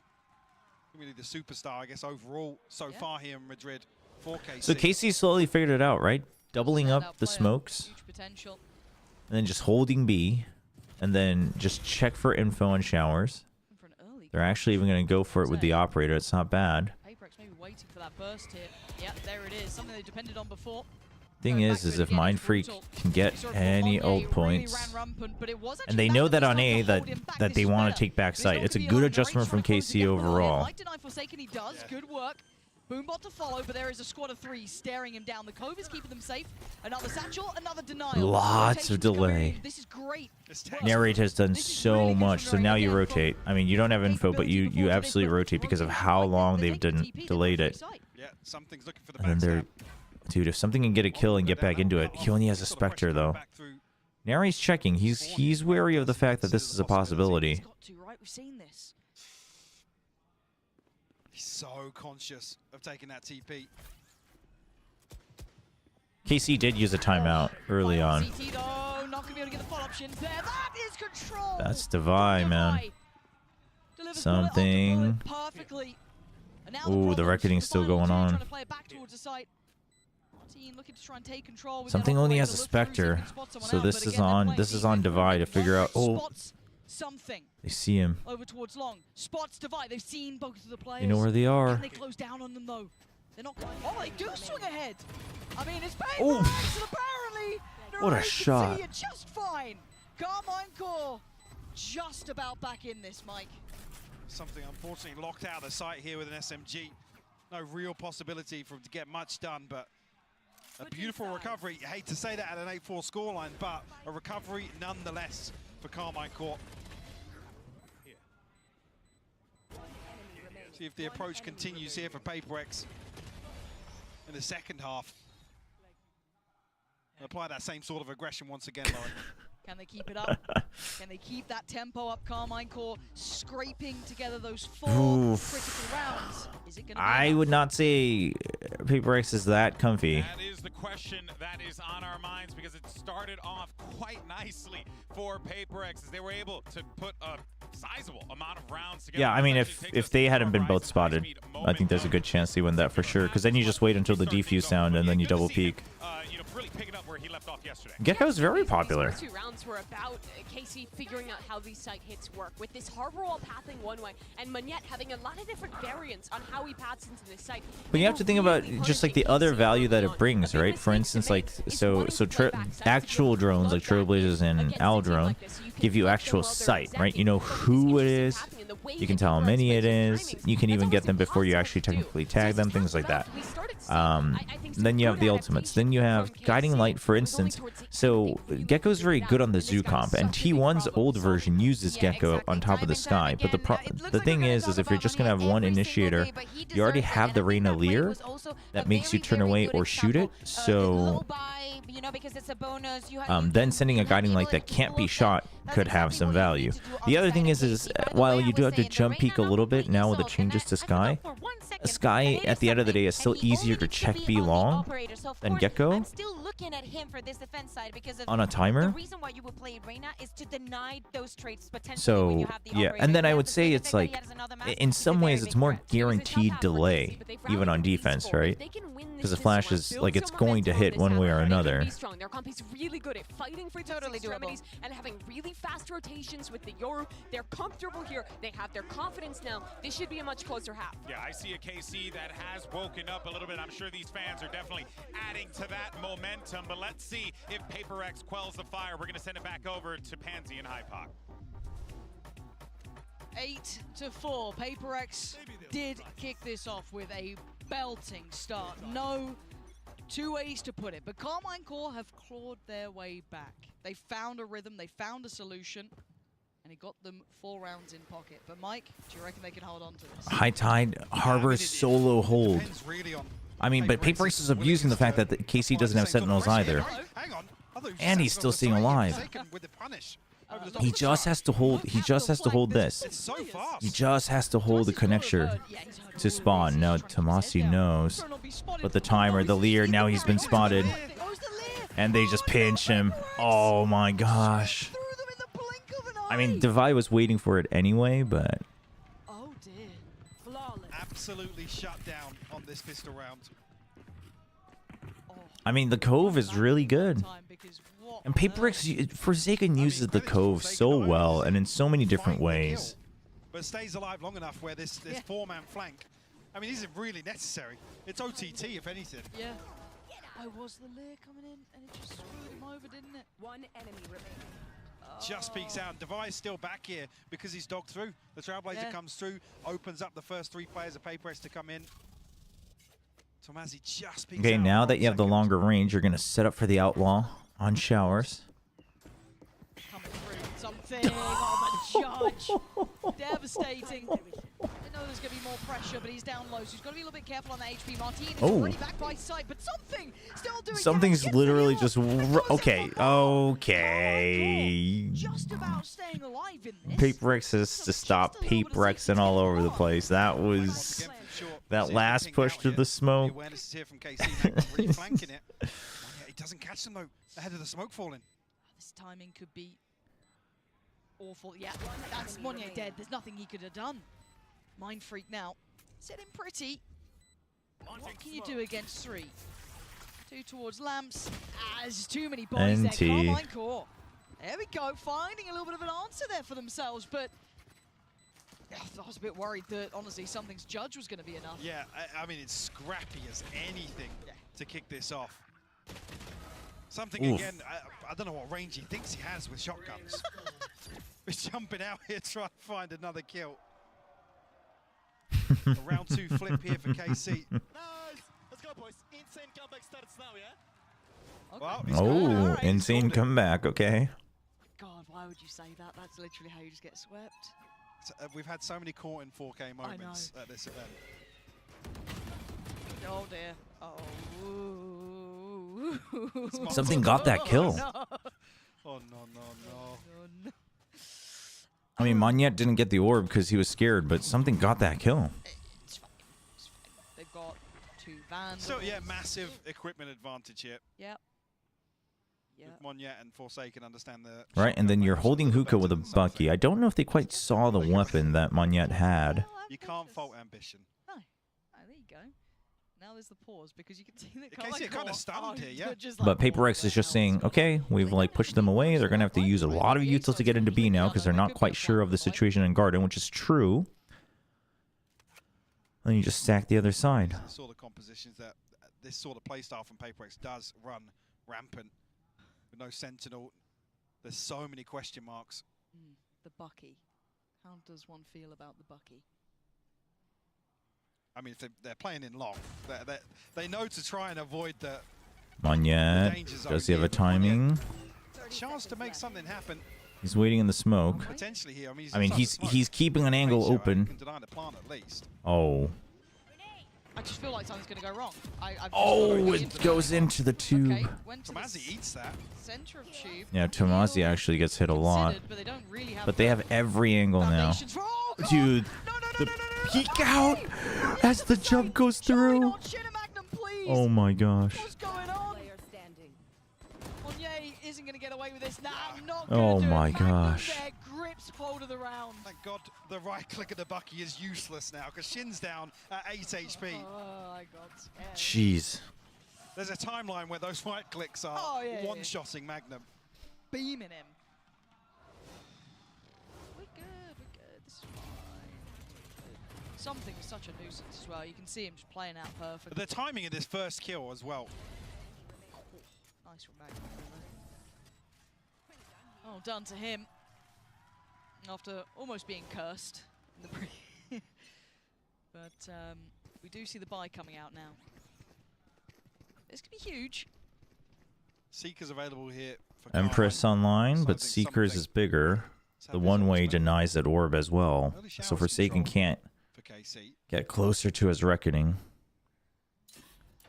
Oh, it's gonna be a pinch on here. 30 seconds in. Double with the leer. Oh, dude, they just fire back on the tracers. Straight by with one, but the pressure isn't just on one side of the map; it's everywhere. Oh, dude. Oh my God. Dude, Magnet almost gets that kill. I don't. I felt Oh it. my. I got. I mean, listen, Magnet's movement is feeling much better and his aim too, but he's definitely still not. He still doesn't know the fine line yet, but that's for another time. NT from Tamazi. Make this a little more comfortable. Shin will fall as well. Paper X double digits now. 3 of them left with rifles. They can bolster that buy around it as best they can, but this crunch. Oh, shoot, they just spot him and then. Run your mind back. It was also Monnier at the same time taking this space, and it just completely caught off Narrate. One enemy remaining. You say don't die, fish. You say don't die. Because again, it's like you see what 3, potentially 4 people on this showers pinch. You're like, yeah, he's got to feel a little easy right now, guys. Like go. Yeah. It's all encompassing. Yeah, I mean the thing is I think it's better. I think the current version is better than him like getting so nervous that he's stumbling over even his movement, right? And the question is, how much can Forsaken hold Okay, on to? he's gonna chase Forsaken. The thing is, Forsaken, the original Yoru. They've completely lost the A side. Fortunately, he's going to be trying to keep himself alive. Oh, dude, Forsaken knows, man. You can't outbrain the OG Yoru, man. You just can't. Dude, he literally jumps around the decoy. Played in off the back of that, now position noted, but that spike's still in CT. They might make a run for it towards B. They don't know yet. They don't know how this fight's going to favor. I mean, the thing is all Paper X needs to do is win this fight. Oh, that's. What is this round? What is that shot? How's he getting 2? He shouldn't be getting 2. He's got Seekers And Mindfreak's here now? well. Mindfreak's here as well. Oh no! Oh no! They're not checking for this. Death creeping Oh around the no! corner as Narrate now called upon. This guy is damn good, but he is going to need a worldy round. No! No! No! No! No! No! No! No! No! No! No! No! No! Pain shell back on Divine. Dipping down, has to slip away. And now Divine, the 1v1, no flash, nothing. 5 bullets. Oh, and Oh Divine's got my. him. Devastating. After Narrate was this close to getting KC back in this game, but it is going to be 11 carved on the board for Paper X. Oh, surely a timeout. Well, I guess they're winning. Alex never times out if they're winning too much, but there's a lot of overheating going on here. I mean, to be fair, it's a really good paint shells. It's a really good paint shells. It's a really good paint shells where that is like Nary setting himself up for success. Heartbreak for Narrate. God, he tried. We almost made that happen. Manyet's like all part of the plan, so I can get. So I have not enough creds. Only enough to buy the judge. Sheriff says still a couple of ults that could potentially come into play. Seen both teams capitalize. Good high tide. Monyet's here with a judge. Oof. Mindfreak's just far. Oh no, dude! What it just happened over there? I mean, Manyet's blast packs are looking better though. I will give him that. Just happened. It was a Prius moment. Yes, classic. We might see the end of the round though. Oh, Forsaken. They're just gonna double TP. He's got another one. A third on the round for him. Ooh, good reckoning. Calling the ult, right? Like this is enough. Now you run back, yeah. That's smart from Magnum. They didn't actually see him on the cross. That's huge. It gives him a little bit of time, right? Like, it's not a lot, but it's enough that he might be able to get a plant down. They have no idea. He could be an elbow by them. You know, they have no idea where he is. I mean, I think he should, but they were also winning so many rounds. You basically don't want to hit that momentum. He might have timing here on something. But does something slow down? Does he try and play No, this the out? He doesn't know Cascade's drawing him out, though. Forsaken's playing this very well. Forsaken's playing for the aggro. best educated guess he can. Is this a good enough position? And something's waiting to see if he pushes out. help him a little. And this high tide is just to let something get into the site. So that Lear, he's going to know it Oh, and now it's a pinch. Wait, you got to gamble. Did something note him? Ooh. He's looking this way. Magnum, can you clutch this up? Forsaken. Oh, they now know. You got one to the right, one to the Oh, left. that's so smart. Forsaken there. Well played by PRX. That double team, man. Forsaken something. Right down to the wire once That was again. really KC well still played. Every part of that was so well played. I mean, Magnum as well. Like I said, Tried to split. The thing is he was already in a bit of a bad position once they split because he was by truck. So the only place he had to go was lamps. But well, because he didn't know if they were chasing him or not, right? Purchase will come back. And you only heard the one TP, so it's like one away from the pit, two off the seekers, so some any one of those positions that he took, in hindsight, they could all look stupid. But he was just trying to play the surprise factor where at least his back's covered on one side. So he's trying to pick one fight, and he was initially trying to wait for the guy who's wrapping around CT. It's just that PRX plays it so well. They actually just tell us something to hold until the Cascade comes in. So then Forsaken gets into the site, then the high tide, then something gets into the site, right? So it's just like a step-by-step. Siding against committing towards it. Divide.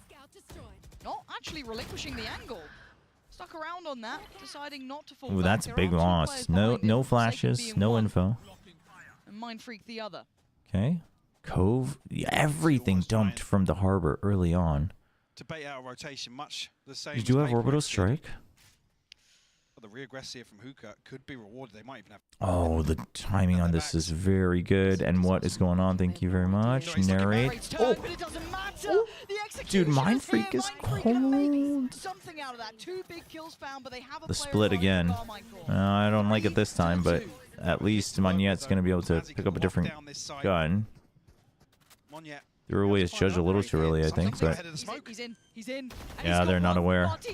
Ah, he tried to dismiss. Enough time for at least Monnier to get close by, get a rifle into his hands. One on sight, one to Dude, the drop on the sound mask.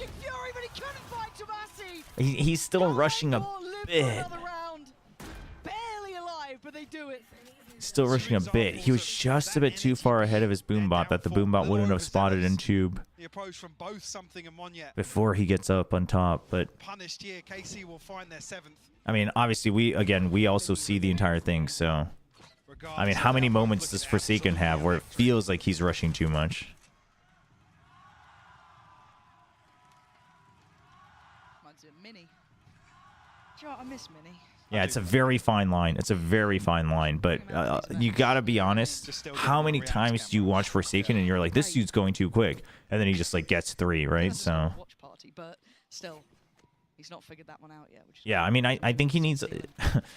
Aside from the meme, I think he literally needs to limit test. I think that's what he needs to do. This round, though, they are coming in less equipped. At least now he is limit testing, right? Before, he was flopping because of the pressure. But You've almost got the full deck of ults on the other side, though, right? you're going to tell me that that's never happened?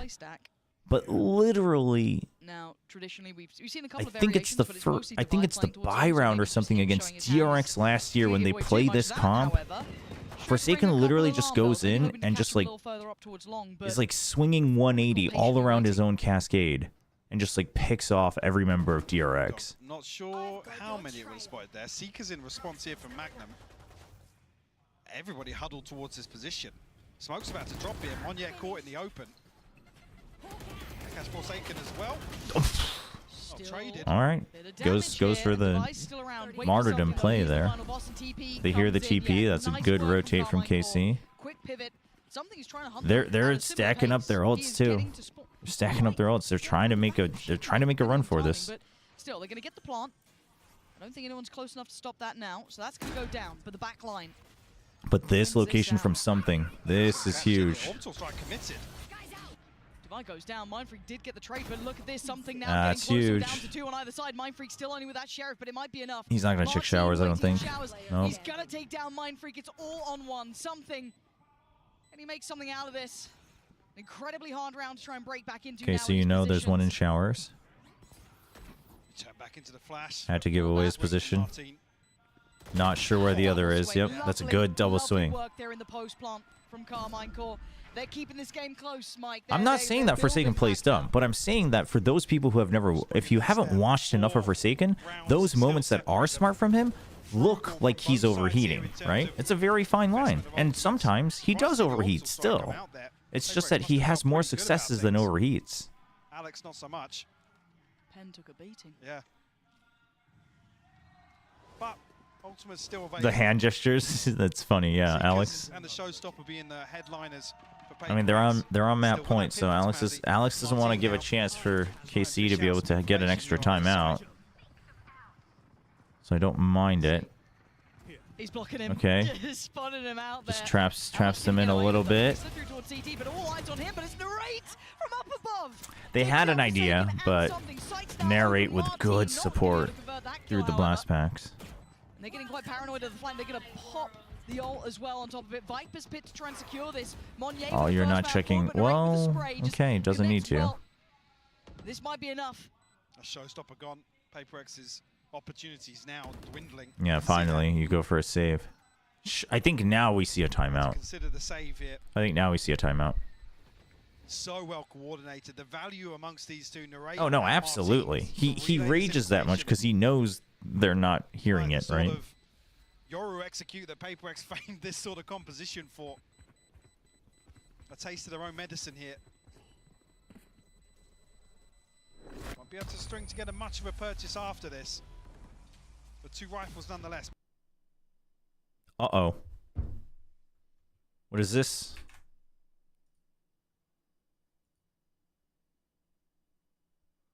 What's going on? Won't be able to string together much of a purchase after Oh my this. gosh. But 2 rifles nonetheless. Now we're delayed. Oh, what? Chat, what is going on?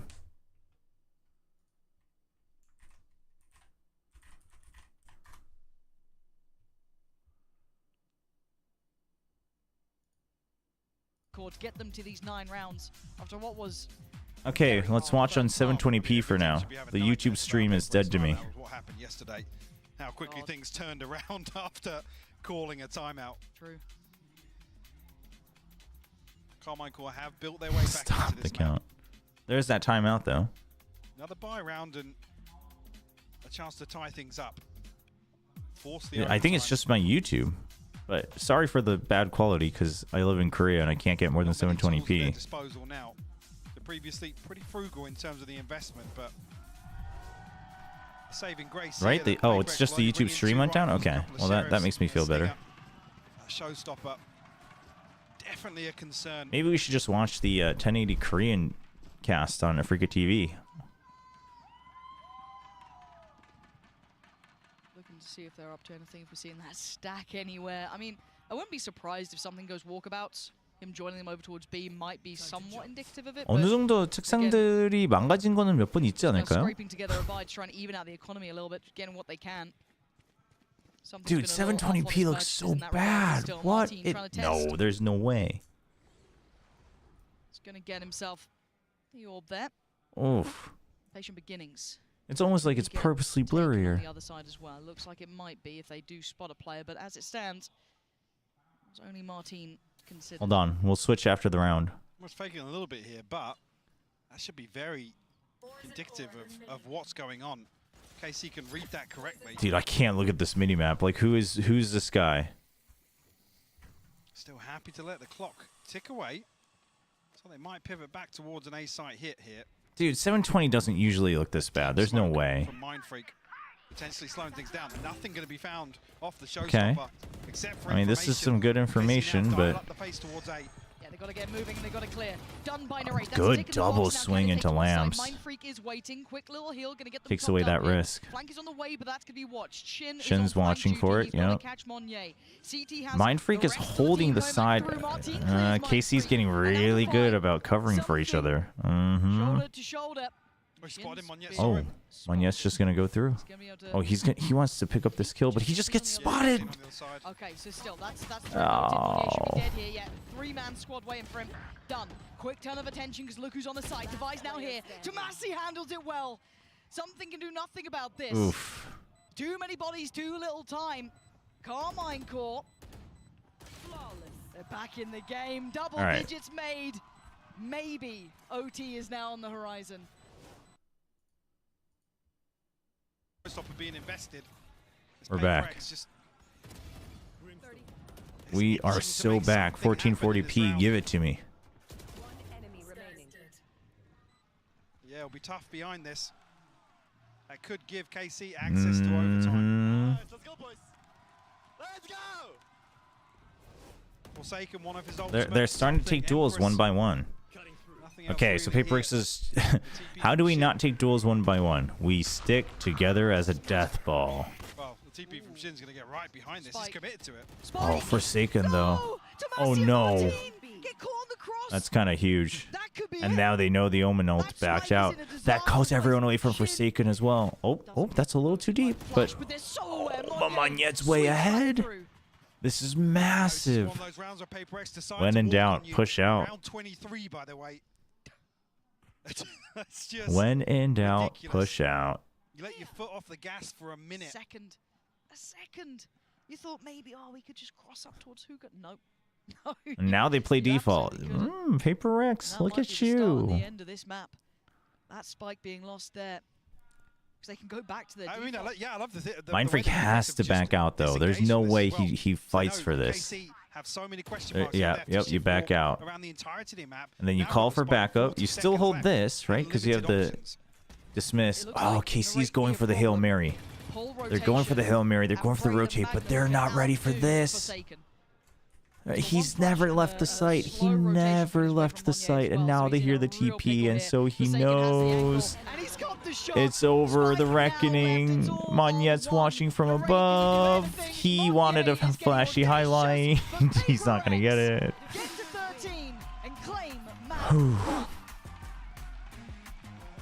Great resilience shown here from Carmine Court. It's tough to ever have to mount a comeback versus a team like PRX. I mean, listen, this is some old PRX though. It's not at 100%, but it's good. It's good. Welcome to the big leagues, Carmine Core. 10 rounds was good. 13 was much better. I mean, also, Carmine Corp got a taste of the. Carmine Corp got a strong taste of the PRX treatment of like, we will literally go to the same site 4 to 5 times in a row on attack, but we'll have like slight differences. It's not even like crazy set plays. We'll just have slight differences on how we use our util. Trade in that old thing and get a new iPhone 15 Pro with tons of storage, so you can take all the pics. So many selfies. A preposterous amount of panos! That means panoramic. And as many portraits of me as your heart desires. How about none? Okay, choose outcome. PRX win. Get iPhone 15 Pro and iPad and Apple Watch SE all on us. Only on Verizon. Next, we have Lotus.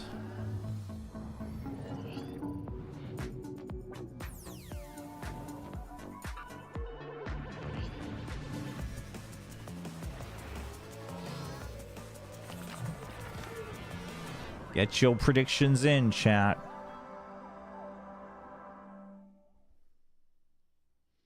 Meanwhile, as we're waiting for this break, thank you everyone who has been joining the channel all throughout these co-streams. Really appreciate it, both on Twitch and YouTube.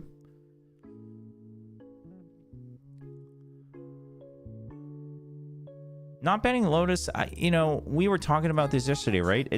And we all thought the Lotus had to have been a ban. But I think just wanting to play against the known values is okay. And also, like, I think they'll just try to barrel through them. I don't think they'll try to play a lot of rotates. We'll see though. KC is good on Lotus, so we'll see.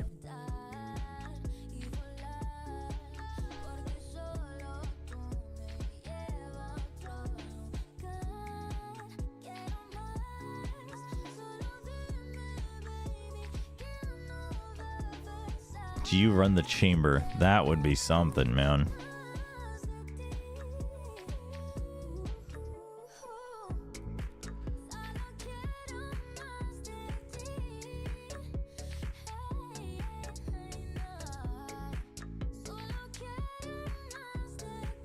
Let's go PRX.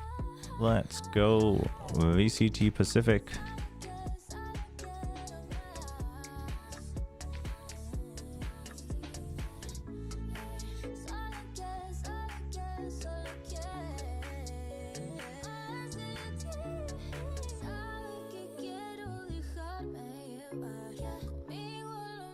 Forsaken runs chamber 13.5 KC.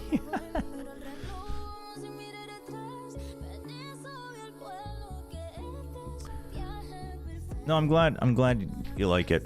Part of it is I'm kind of forced to be more chill because it's 3 a.m. in the morning, but I mean I'm thinking maybe for playoffs we might try to join up with people and just like enjoy the matches, but I've also been enjoying just getting to like talk about the game.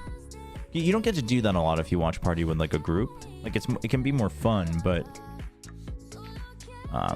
a big reason why I'm doing these is just so I can also get more practice in as well. So glad you like it.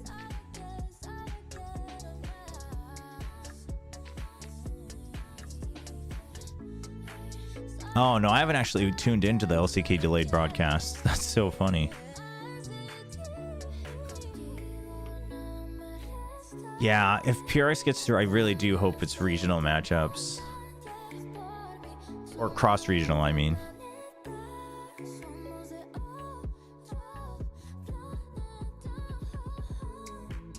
The thing is... Man.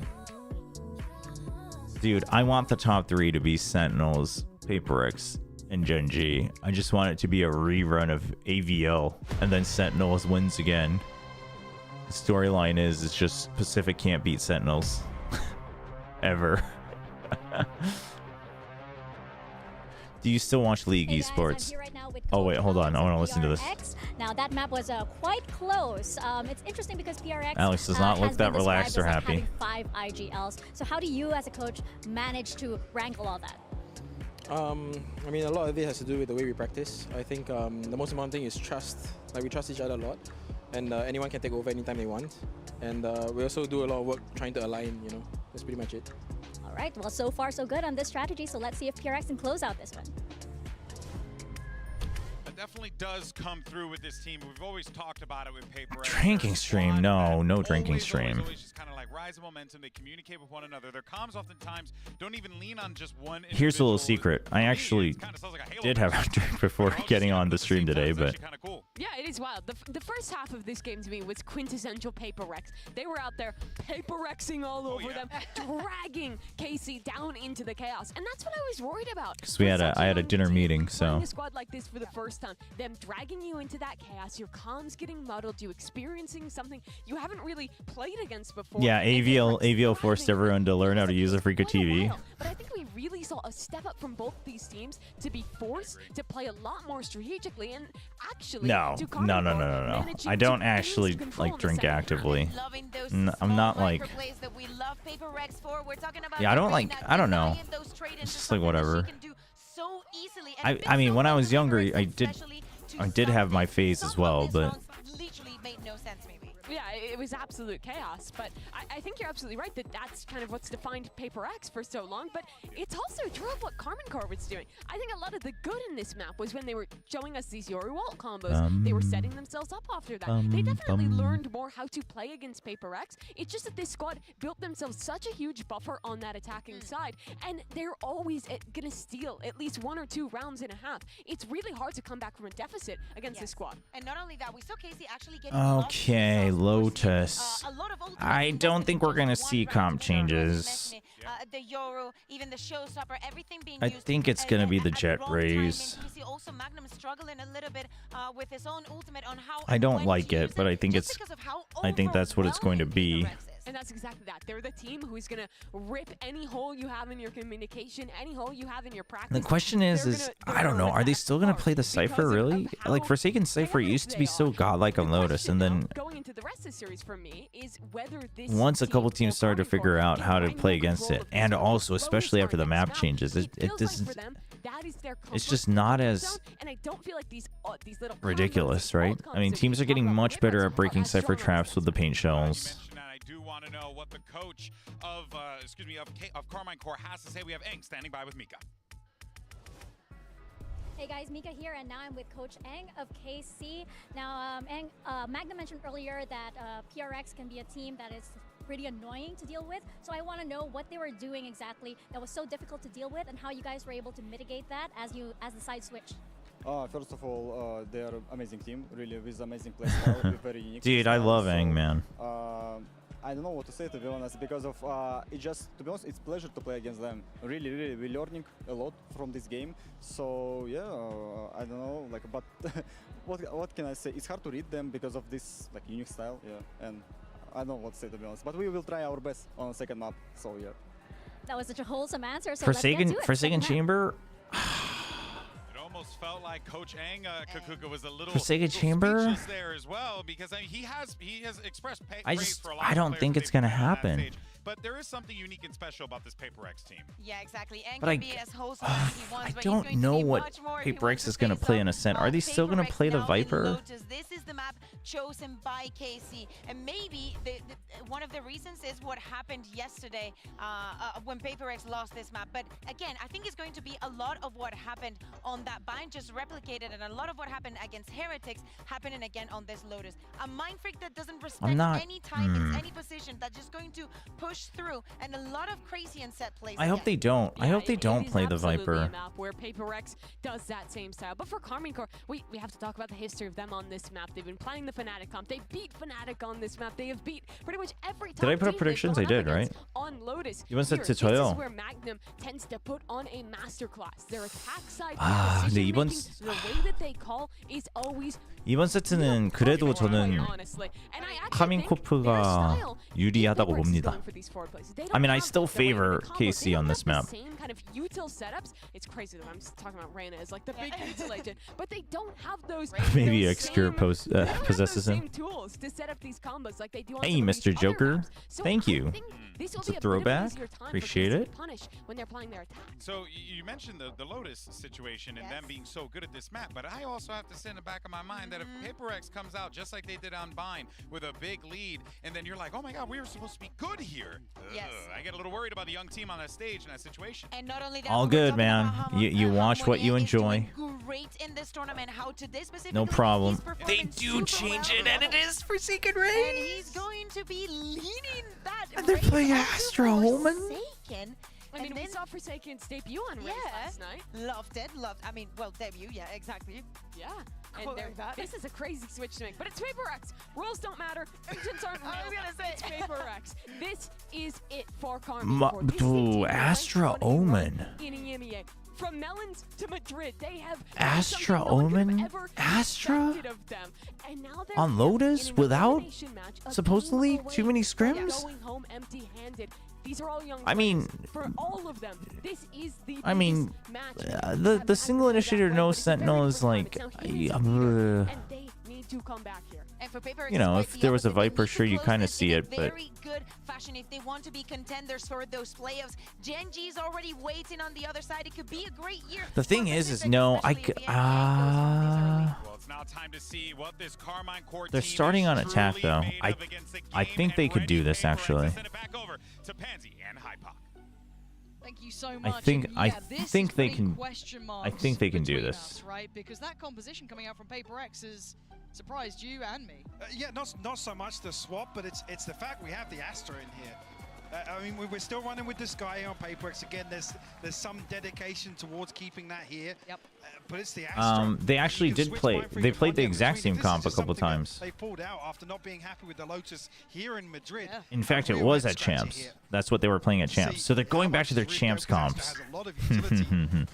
Granted, I didn't like it at Champs that much either, but especially on a map like Lotus. you're right. You're right. I thought they had played Astra a couple times. They played actually Astra solo controller quite a bit before on Lotus, but really catch wind of anything on the other side of that. Magnum will spot out the rotation. And no real progress towards site here. but to be fair, back then it was Forsaken having to play the Astra, and that just did not feel that good. Gonna follow through this time. Oh dear. Oh dear. Oh, Forsaken. Forsaken's in a bit of a tricky position, but Monier's got the shot on lock. Gonna take down one and Forsaken with a follow-up. PaperX Good trades.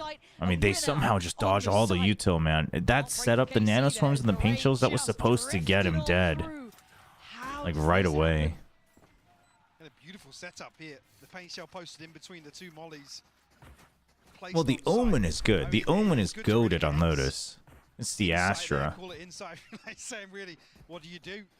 How can you prep? There's not an awful lot you can do. But quite frankly, the thing is the two times that they've played this exact comp, one was OT win against Loud, and the other was the loss against EG.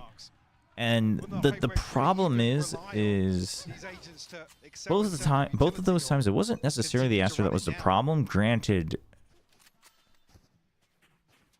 there were other things, but like, you know. But you could definitely see the glaring weaknesses. But one thing's for sure, they're gonna have a lot of strengths on attack, and they should really utilize it. PaperX don't like what they're seeing, and it's actually quite well timed that they drift away. They will have a completely open A site. They'll note the lack of utility after last round. Magnum was there. I mean, it's not the biggest indicator, but now the fact that Forsaken, Dude, Forsaken's I also love that the KC guys are using the Sentinels Classic. Gonna come down now. They lost to him, so they just bought it. As well for KC. There's nothing beyond that. There's not a frenzy. There's not a ghost. There's nothing. I mean, they're on Tournament Realm, so they'll have all of it, but they're still using it. Good shout. I think they're a little bit conscious, yeah. Who's post off on Heaven now? Identifying the judges there. Don't expect too many bodies to funnel in this way. They're punished on The gravity, yeah, it's things like this, right? The gravity well is either good for entering the site or the post plant, and in theory, it's good on defense for anchoring as well. But the thing is, hunt down these final players, but Magnum again with a connection. yeah, I don't know about the whole hunting down. It's really costly. It looks like they're going to try and exit through CT, which is the right call. Monnier going to double around. Okay, he'll get another kill. But hey, Common Core making this, cost a little bit.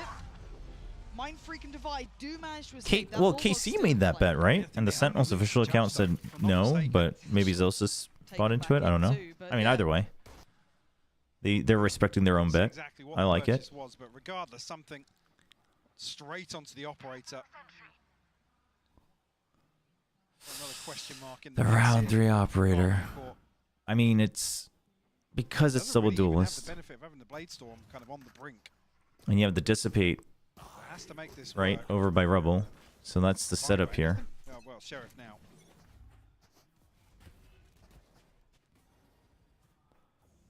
Okay, so the one-way denies you space on mound. Very early on, no resistance. So you're just waiting to see. Unless Magnum was spotted.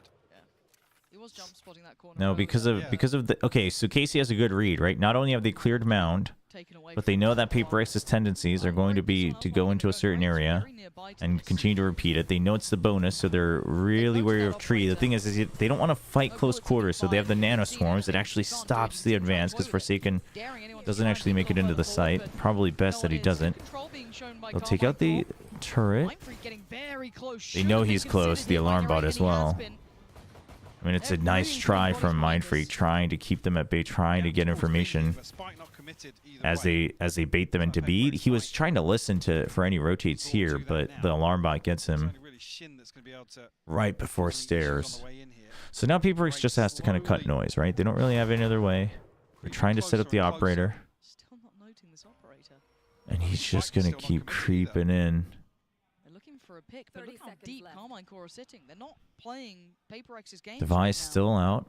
They've spent enough time where Smoking and the spike trying to make it across. Does anyone catch they're it? not going to No. quite be able to stop the plant. That's already not so bad for PRX, but this op, they cannot drop it. They cannot drop it for KC. This angle's going to be tough. Now, a lot of questions. For KC, need to figure this out pretty quickly. Okay, re-clear that. I mean, now that they know that you have it. Ooh, you're losing heaven. You have to push out of somewhere else. Position as well. If he can hold this down, he can become such a thorn in their side. Try and maybe double up here. Paranoia. Not everyone's been hit, but the push. And look at these shots just going astray. Can Monnier do anything in a 1v3? Carmine core flood in the side. the Guardian. They put bodies in the right places. They time it well. Damn. B-side's hard to hold, man. Especially without Util. You give them that space, but KC are playing in spawn. They're still in I mean, 4 ways down to the site. How do you hold all of them?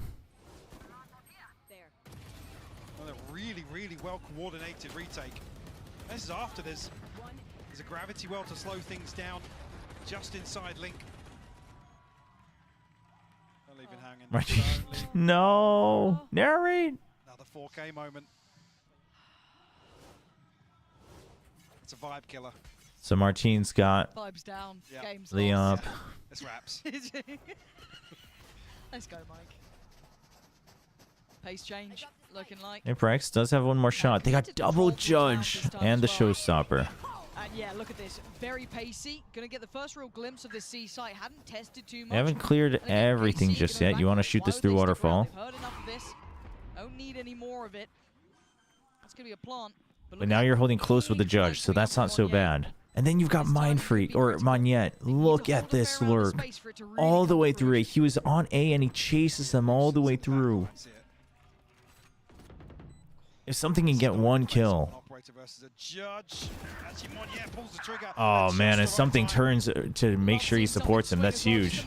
Now they're trapped. They know. Nowhere to run, nowhere to hide. Narrate gonna try and bully his way past, but it's not just one. Got his op back as well. Something just wants to keep it. They're trying to just chase the op, man. Oh man. Operator's made its way out, at least until now. The door, was it broken earlier? I believe it was. Something holding. Oh, good swing. That's the finest angle. Try to get away, Narrate. Gotta be careful though. I mean, yeah, Narrate, yeah, doesn't chase now because he knows he can be shot from both sides. Ooh. Uncharacteristic misses here from something. If you're going to continue to invest behind that operator. Dude, the push out from something as well. Really well coordinated. Very well done. The comms are good. The mini maps are good. Must be very disconnected from some of these site hits.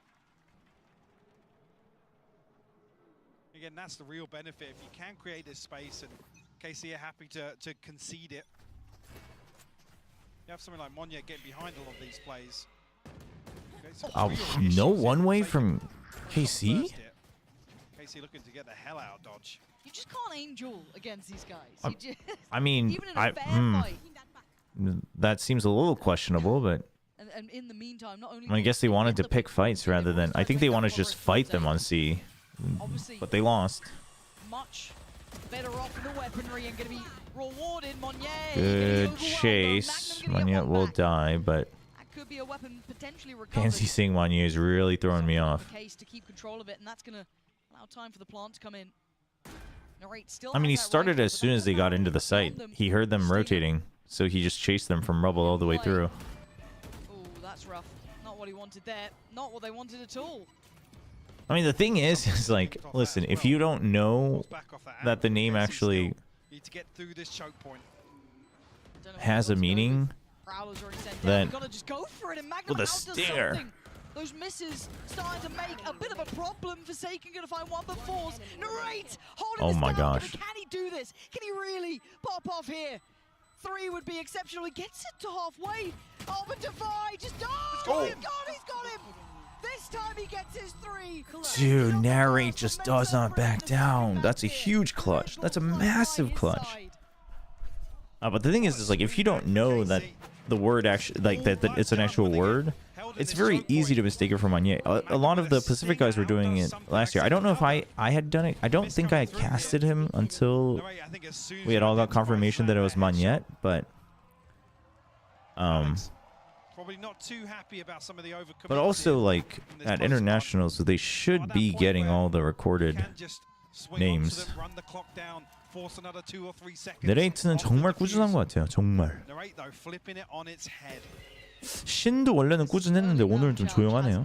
Shin's the one that's really gone quiet today, which is unfortunate because he had so many hero moments for this team. That was over towards the A side of the map, so this could be working out. Ow. So actually Martin going to spot the feet of Forsaken. It's going to be him eliminated. And that's 2 picks on either side of the map. You couldn't ask for a better start if you're Carmine Core. No, yeah, there are pronunciations. Granted, sometimes some of them are still questionable because like it's not even, well, the players give it, but like sometimes like the local for other languages other than English, like the local office like writes the phonetic pronunciation down. Oh my gosh, something? Dude, 1v5 ace with the op? Yeah? He's gonna creep out. They're ready for this. They should be ready for this. So they're just not gonna fight it. He's still got so much time. He wants to get 1 kill. 30 seconds left. No one's playing his tune though. No one's playing to his game. Problem is with Shin still alive. Opportunity to smoke off here, so he has to dig his heels in. Can't really reset towards Mound with an open plant. I don't, there's no way he gets this, right? And if Carmine Core is There's no way. credited them, they shouldn't give him that. There should never be an opportunity. Smoke causes issues. Yeah, Can you see under it? Ooh, he hears him. I thought he might have had a little bit of a pixel there, but trying to play to the edge of it. And now they're grouping up. Oh my Oh, god, the he's got blades. pick. Hold on. Oh, the This is blades. Oh my gosh. What does Manyet mean? I think it's what, Indonesian, right? It's Indonesian for monkey. Scoreline all even. Dude, the fact that he had faith that he could pop his blades and try to go for the clutch is insane. It was actually doable. That's the crazy part. Martin though, looking really crispy with the operator here. Something unfortunately overwhelmed a little bit here.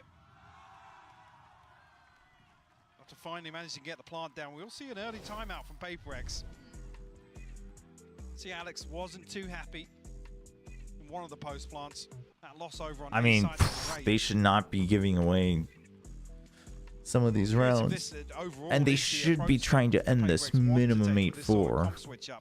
Because the thing is, while Astra has good delaying power, the fact of the matter is you basically need Astra, like you need someone to be sticking around to scout, right? So the way that PRX really has to play this is they just kind of have to ditch B site. You don't have any Sentinel util. Kind of have to ditch it. That way you can still play to the strengths. Is on Astra to kind of counterbalance that. Or you could have someone on stairs. But again, it's just a lot of these questions I feel like get answered with. But ditching B side entirely feels bad, right? So maybe then you play Baby Door, which is I think something they used to do a lot. How much they played this? I mean, this is a new comp to to our eyes. I don't know if they've been running it behind the scenes. If this is just a very last-minute change, if this is something they thought might work. Their traditional comp wasn't going to be the answer they needed. But to change it at this point is I mean, it's a credit to PRX to be able to do it. The answer is to just get Forsaken on Raze. I mean, it has worked to an extent. Maybe But things like, so those are the things where it gets... works out now. As it looks a simplistic start, but a great Because I think Korea has always said core with a P. But even then, something fancies his go of it. Gonna get in there with a stinger. And some of the English casters still say that as well every now and then, I think. Lockdown so early. Now gonna go for this. Divide's But- gonna go through. Yeah.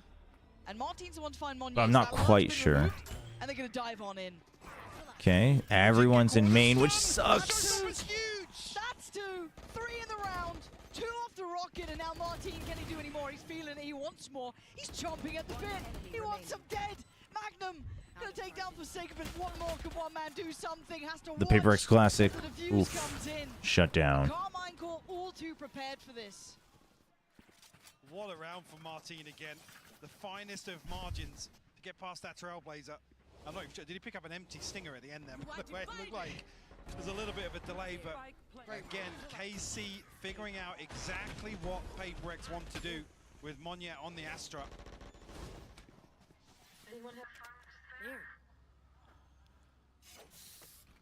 The thing is, What's PaperX got? They got to get more rounds here. They're going to try to fight on C.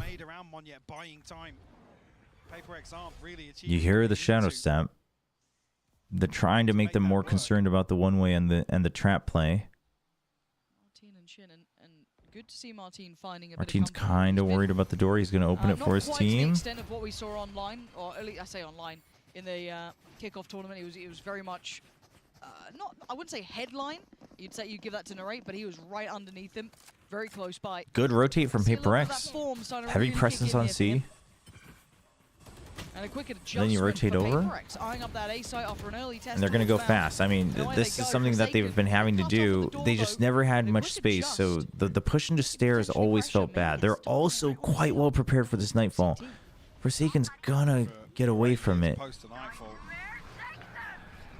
Forsaken, he gets hit by the paranoia No. on the stairs, but he still gets one kill.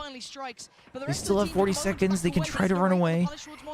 They can try to run away. Can only find so much impact, surely. They need to scramble away from here. The pit might almost act as a hindrance because Mindfreak can hold this. I mean, surely Carmine Corp's ready for this, though. Yep, they are. That's too many targets. Finds Mindfreak, and that spike is It is going to be Seaside, though. the longest way possible. Forsaken has So you're gonna Showstopper. need Forsaken. Oh, he's even going to get the Seekers. So much. 10 seconds left. Divide will get Seekers off this. Still has a flash to work with. Oh, this is huge. So much here. He's gonna hear him. It's time to shine. Oh. He's good for one, but Dude, the Martin was so trade quick is with those massive. spots.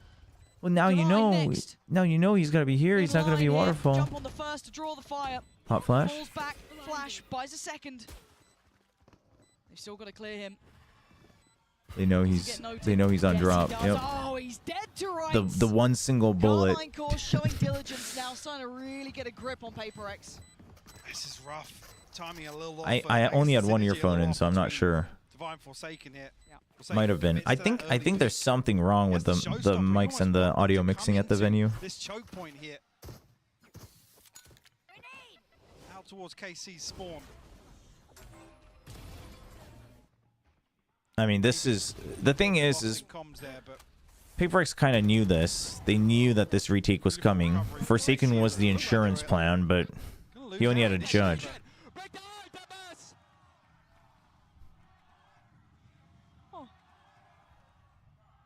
Narrate's ultimate really the one to give them access back onto A side. I'm carrying on. Yeah? Yeah. There.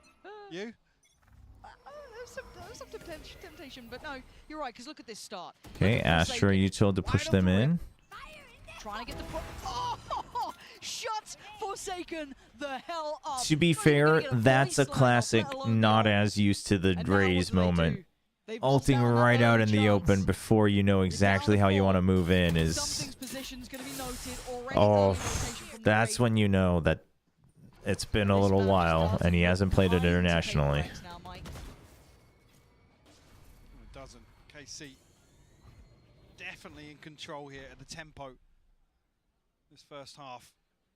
Magnum will potentially be caught up unspotted here on the cross. Something. Maybe the dash across though. Unscathed so far. One will be uncontested. One yet disconnected once again. Okay, it's not so bad. The Prowler doesn't spot him. So often, though. Trailblazer, I mean, they kind of should know that someone's planted here. Exceedingly late, so putting a lot of faith. So you're just trying to delay from stairs. Oh, that's a huge flood. Oh, the drops are so good. Mind Freak. He's got a shadow step. He's got from the shadows as well. They still don't know where Monyet is. They could have a guess. Okay, shadow step just to keep them at bay. Toying with the TP. Monyet can't hit the shot on the cross, and now it's all on Mind Freak. Dude, finally a certified Shin moment for KC. Get the job done. They are starting to really tip the scales. Dude, Mind Freak was so close.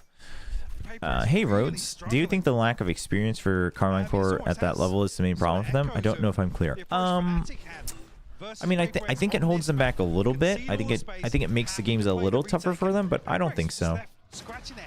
I don't think so. Carmine Core look like they've taken a leaf out of that book. Because the thing is like the tough match they had against Sentinels, I think you have to just give credit to Sentinel. Right, I think you have to give credit to Sentinels on that. And this sort of play style, not really the approach to make, but PRX really struggling. They are. Second time out called, round 10. Says quite a lot. I mean, they're already in trouble. 36 on the attacking half. This map, otherwise it did sit quite nicely with Carmine Core. We credited them very highly on this map. This is one that kind of put them not necessarily on our radar, but it very much solidified what a lot of people were looking at. But the fact, as I said, that they're doing this to PRX after what was a very good first map, this has got to be a huge confidence builder for Carmine Core and kind of bringing them back to where they should be mentally, because a lot of us kind of discussed this coming into this event. The KC fans are back, I see. The blue wall. They could lose a little bit of that, I guess, faith in the Oh, look at that. Is he proposing? But so far, it's looking absolutely on the money here. This could Or is he asking her out on a date? Is she about to say no? Is this a tragedy? Purchase here for PRX. It might be. I don't think it's a rom-com. With the TP for Shin. 3 off the showstopper. Again, Martin not really been relying on All that half too much armor now for with his PRX. Okay, that was a skill for the rubble fight. Go as 5. valuable investment. The idea is just don't stop. Bit of a pace change here. PRX. They're waiting for a trap play. No slow creep. Pop the nano. Oof, that slows them down so much every time. Working towards something. Normally Monnier was disconnected, but this time playing somewhat close. Dude, the sneak bites as well. Okay, but this time they've got their angles covered. They still got one extra insurance in Monette and Rubble. Right? He's further back. He's behind the wall. So that's going to be huge. Something pushes up. That's big. Oh, the paranoia is very good, but nobody can drop off of it. So PRX resets. They've got the crossfires. They see the barrels. And Monette still should have Shin's number. There you go. You know he's still heaven. This is a lot, though.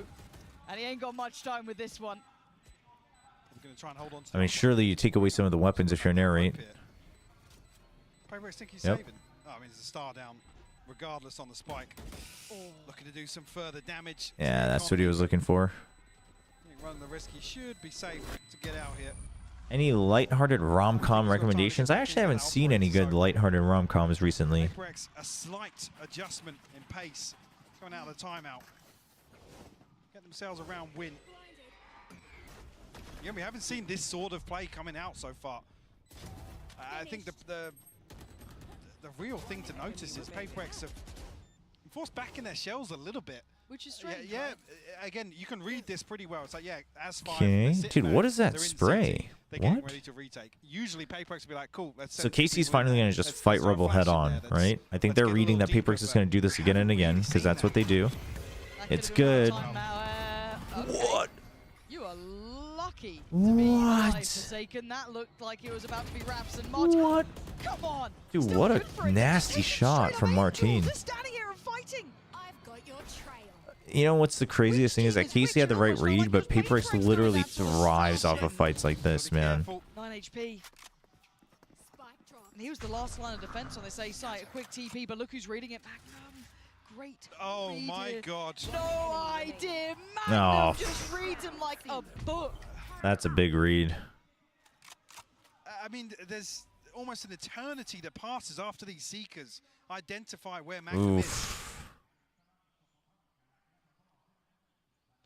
Divine, this is tough.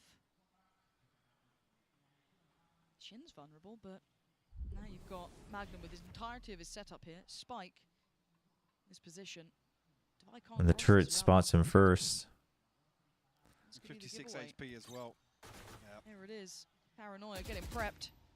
A little bit of free fire, but it doesn't really matter. Yeah, bye-bye. Divide. Gonna go for the dog here.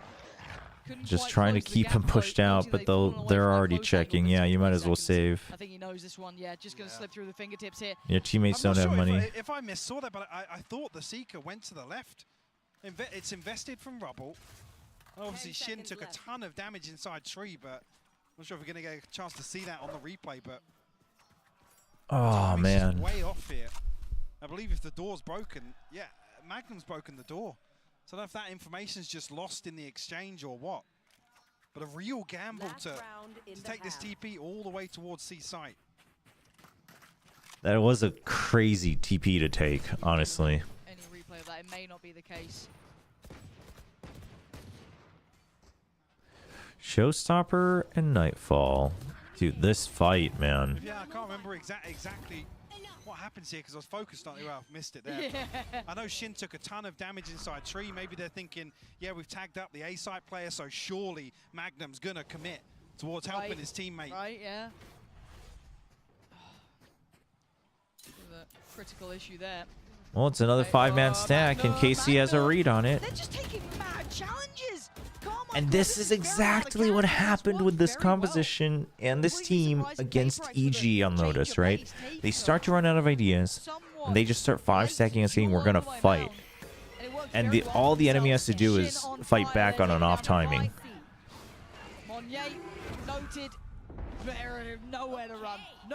This is exactly what happened against EG in the finals. You've seen real different shades of this team in this half alone. Yeah, and winning out in that sort of round where PRX are looking to get feisty, get up in your face. It's rough. Engagement.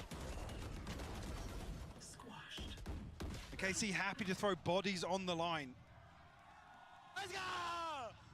Let's go, boys! Energy into it. Definite. Yes, energy booster, confidence booster for Carmine Court.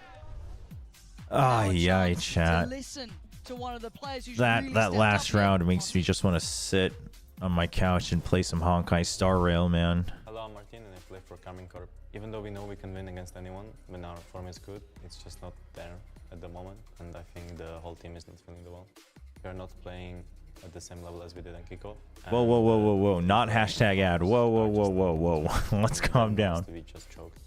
So I think that Magnum. Yeah, the Astra, but that's the thing is that like his calls are very good. Because of the way they play, the Astra ends up becoming this post-plant bot on attack, and then on defense, like yeah, you're meant to anchor and provide a little bit of support from a global, but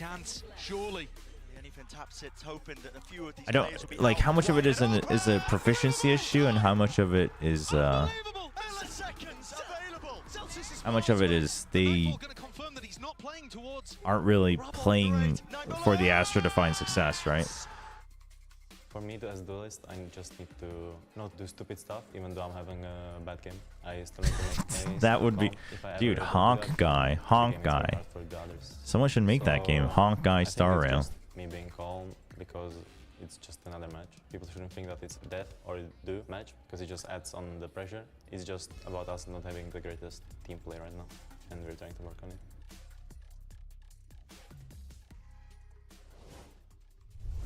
Yeah. No, I feel you. I feel you. Showing us a little of. Definitely a little bit of, in this one we saw some lack of proficiency on the raise for sure. Yesterday's split, I would say, I mean there were probably some small things, but I rarely felt like there was a lack of proficiency for Forsaken's raise yesterday, but today, I would say we've definitely had some moments. Get your mind out of the gutter. Where we intend to be, but it didn't quite land where I wanted it to. No, and I think there's an opportunity to really, I guess, demonstrate it in the second half here, but it feels like in the mid-round, these slow, drawn-out rounds where KC are happy to concede space, not use any utility. They're always I like this from KC too. You know that the strongest fight that PRX can take early is going to be that Rebel fight. You also know that they're going to push out as 4 one side or the other because that's what they usually do. You check for it on C. There's nobody on C, so you just assume that it's going to be any Rebel fight, and you're going to push in. You know that there's no Sentinel, so you're not going to get wrecked too much. Martin does take a big hit though, so. Ooh, planting for Mound though. Knowing that PRX likes to push out as 4 from one side. Again, the turret's been dealt with quickly. They should have an idea. Oh, that this could bite KC back. Flood CT, but already something's going to catch This Shin. could bite them Can back. they try and disrupt these final players? It's going to be a playthrough back on short as well. Oh, this is not looking great for You can them. already see the smokes be coming up here. The diffuse's going to be starting. On the last bullet. Dragged away. Monye, something. Paper X. Looking No. for no way. Come on. Oh, Monyet steals it. You got 5 rounds. Relax a little. Monyet steals What are it. you up to? Dude, that's It's so always the funny. same Paper X underneath. That's so funny. The crazy thing is, it always Oh almost my looks gosh. like that's the plan, that's the call. Somebody's saying that. Like, I gotta reload. Oh, I'm gonna knife him. I'm gonna knife him. Look at him. Look at him. Screaming. Defi's like, what? And Monyet's like, hey, someone stole my knife kill. Well, that's how they kick off the second half. I'm nervous now. They're just gonna do Paper X things like. Oh. Ouchie. Unconfirmed, But yeah, that was a weird round from KC because they planted mound. And, I mean, their call made it sound like they knew that it was going to be a 4-man push. And then they planted for mound, and then obviously then your choice is to just push out CT. Which, like, sure, that's the right call at that point, but you've already kind of screwed yourself over by planting for mound. Now it is 3v3. No, look, it's time. Plant's gonna come through. Martin, Well, there's the lurk. Gonna happen. Yeah, find something on the other end of it. The right post up close to it. Just yet could do some Oh, I mean, damage. he's weakened.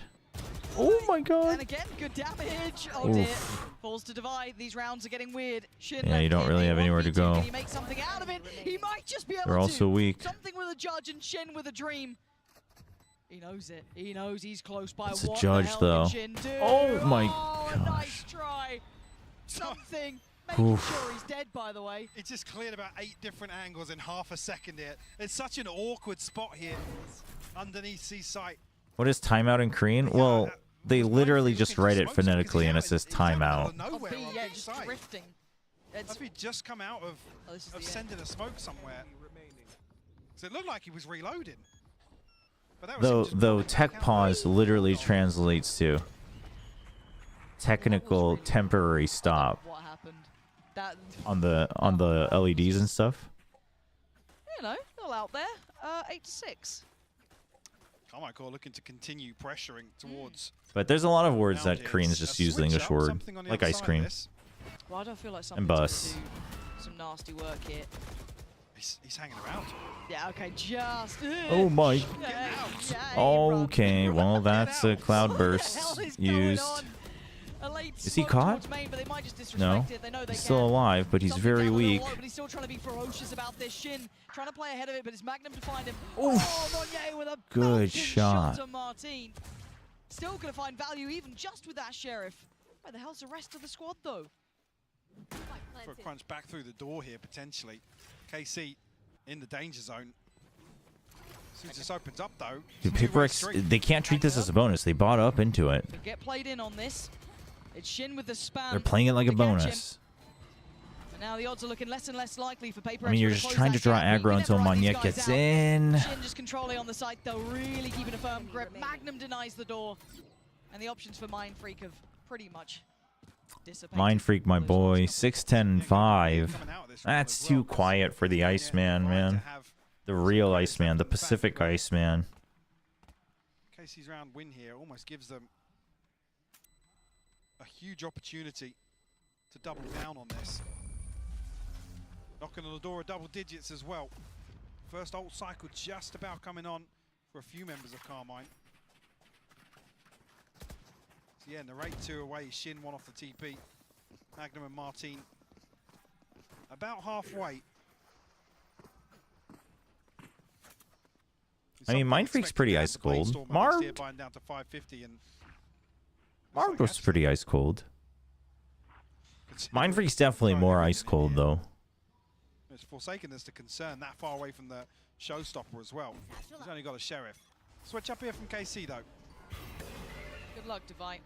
There is hightailing it away. Okay, broken by, but you do have Cosmic Divide, right? So PRX, if they can get to a 5v4 or a 4v3, because they're so far behind, there's a good chance they'll use this. They're set up for a good retake too, right? They can cut off tree, or they can cut off main and tree as well with the Cosmic Divide. Ooh, a little bit of an early paranoia there. So now you have to hold stairs. They're going to flood it. So this is getting a little dicey, but they're Well, holding. For they me, were this going to flood it, but nobody came in with Forsaken. So now they're just going to die one by one. Apart by Carmine Court. And it's a flawless round to find That's an unfortunate round. The money coming into question now for PRX. We know there's no timeouts. There's no opportunity to take a breather. Dude, Killjoy's beanie looks so, like... Carmine Court really starting to...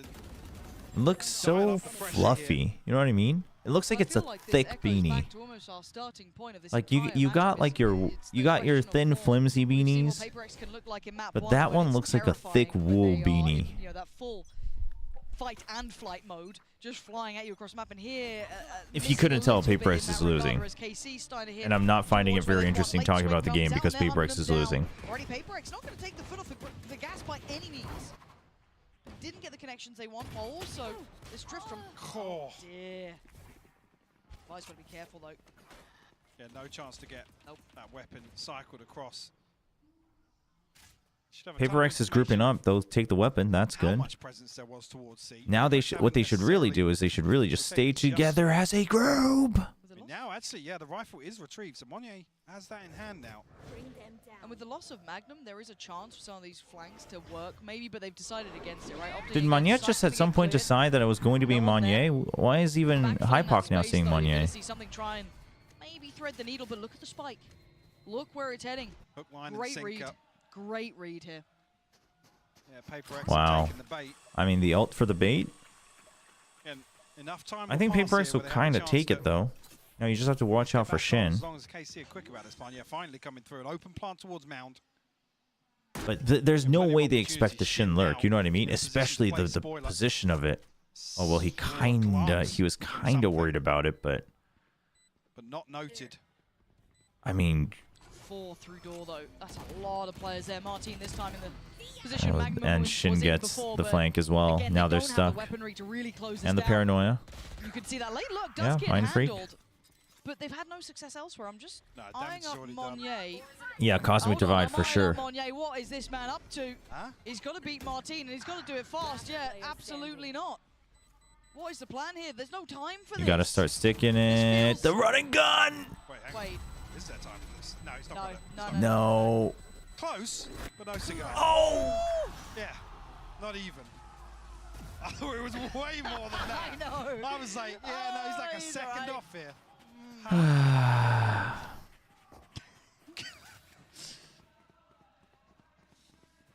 KC find 11 though. Bloody hell, Yeah. what a game. This is...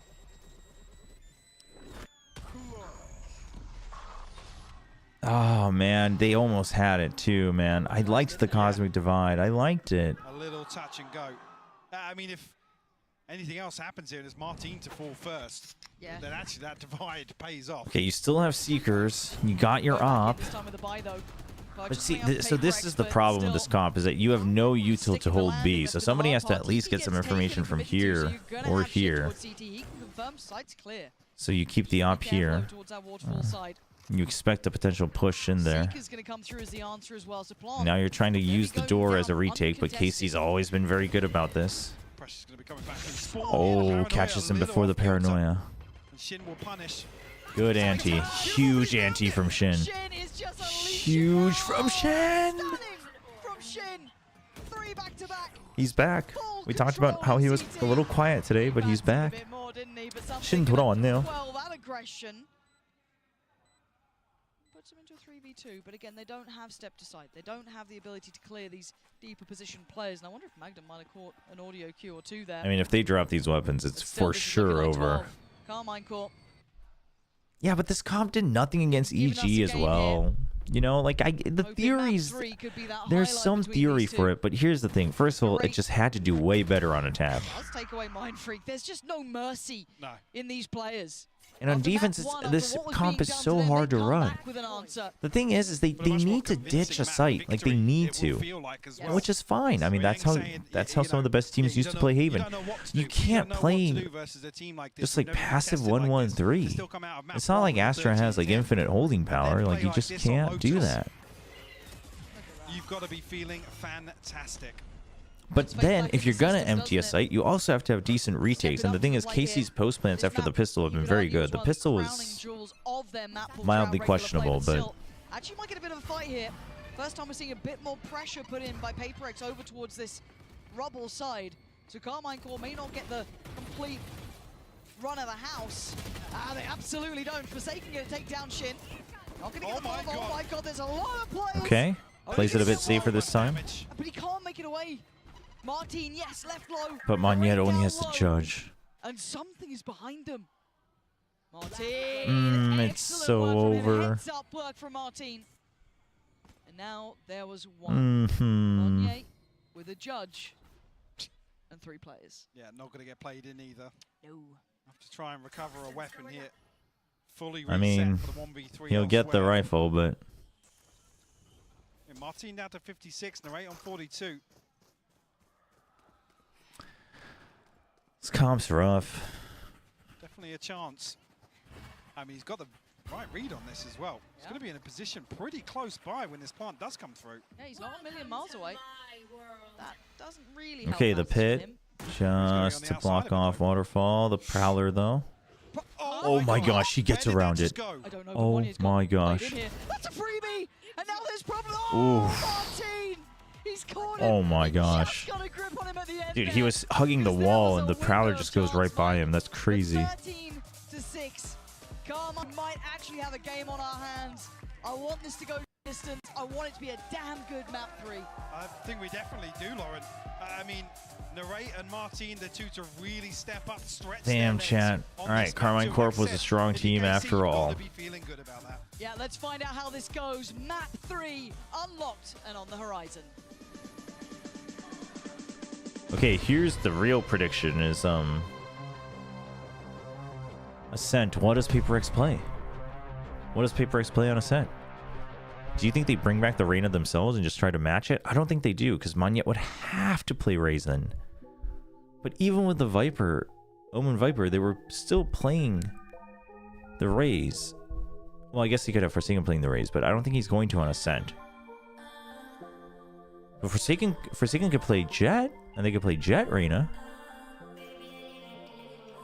Harbor, actually, yeah. Okay, Harbor Viper.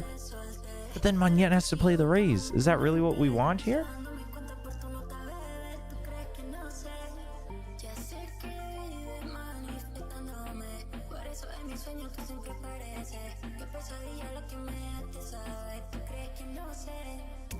Well, you guys can let me know what you think through the prediction. And in the meantime, I'm going to go get some water and go to the bathroom.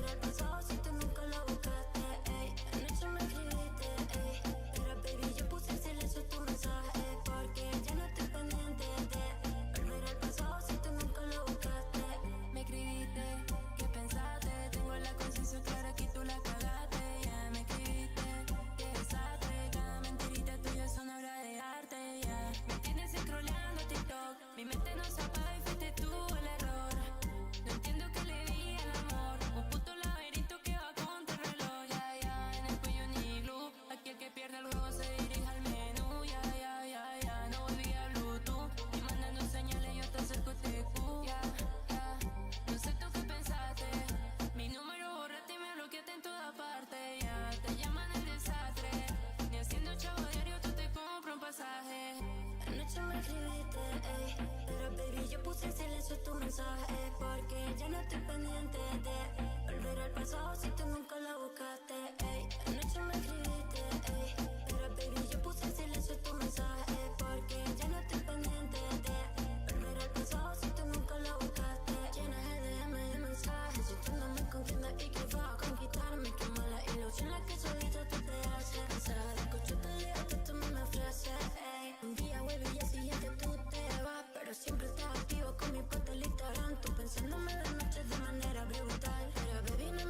Carmine Core managed to bring it back 13-6, and it felt like PRX were all out of sorts because Carmine Core just put them in their place. Now we get ready for a map 3, and we'll see what both of these teams opt to bring out. This is it, do or die now, right? It's now BO1. No, nothing. You got to forget about game 1. You got to forget about game 2. It's all about what's ahead. Of course, Golden Boy here with Mimi and Kukuka. And I mean, just this game has just been like so topsy-turvy, it feels like. But for Carmine Core, they looked overall damn good on Lotus. Definitely a recovery from what happened on the first match. Again, on the first map, sorry.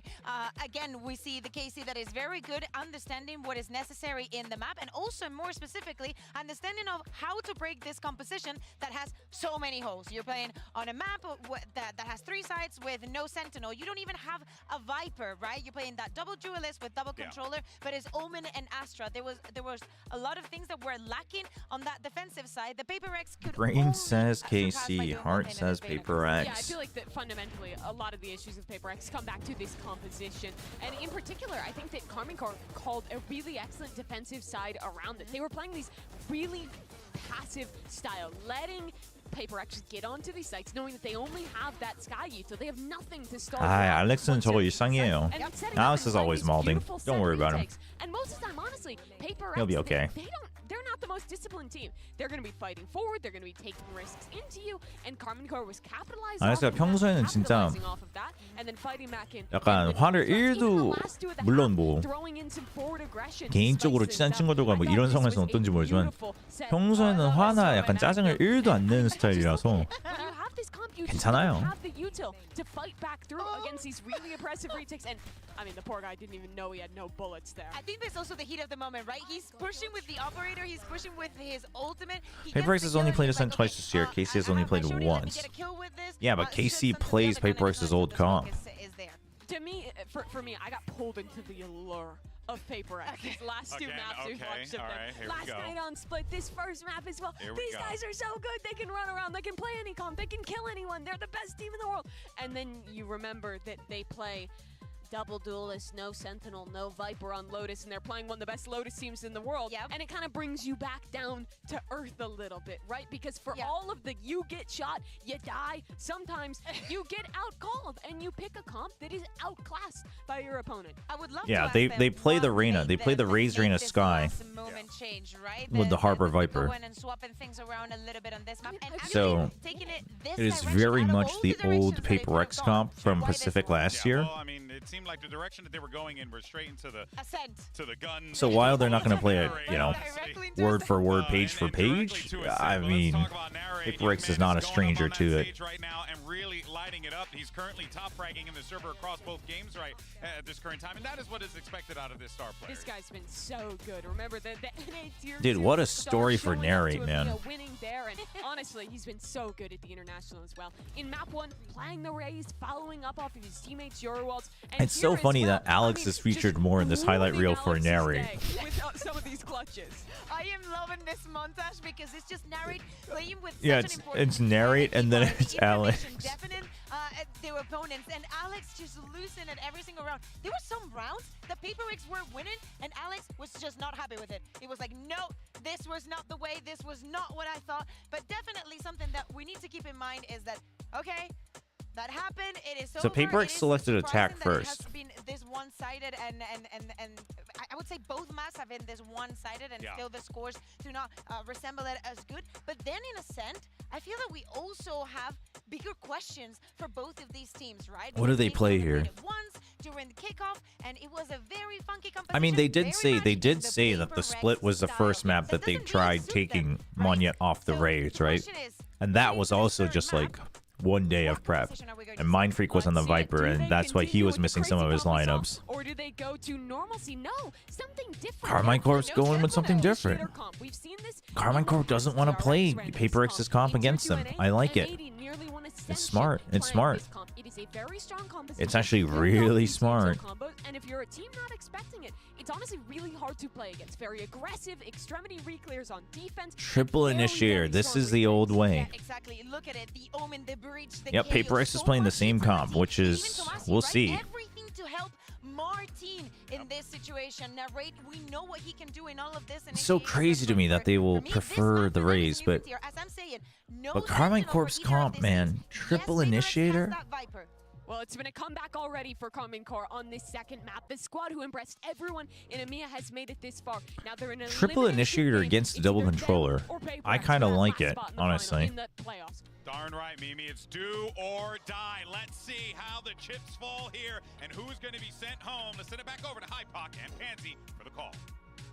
Yeah, the final map of the series coming up between these two. Only one can carry on forward, of course, it being the final time map and match itself, which feels ridiculous that we could be losing one of these two. Such high hopes for Carmine Corp coming in. Lower your brightness. PRX, almost just a legacy team. Yeah, the seasoned veterans really of this matchup here. The difference is like the old DRX triple initiator was all info, but here you got the breach to help you fight. Oh yeah. The breach will be really good against PRX as well. It can also counter the Viper so well, because the toxic screen basically cuts it off in a direct line. You can counter it that way. KC's emptied B site. It's going to be a retake, but they're now in position. They can slow this down so much. The haunt and then the fault line, man. But still, Forsaken wasn't tagged so by the fault line, so he fights back, but they don't have much of a choice than to enter the site. Able to have a plant towards it, but the pop flash through the smoke was so good. Lovely work from Narrate there. Narrate is just going at it, man. Could be good actually. Gonna leave him scrambling. Yeah, there's opportunity, but the one player who's not affected is really Shin. All eyes. Oh, perfect. Oh, if he I was gonna say, if he had gotten the kill onto Shin just on the first shot, there was a chance, man. To be Carmine Corp. Gonna get the first here. The problem is with this composition, KC have so many opportunities to re-engage, to catch your timing, catch PRX off guard. In round one, definitely already an indication of that.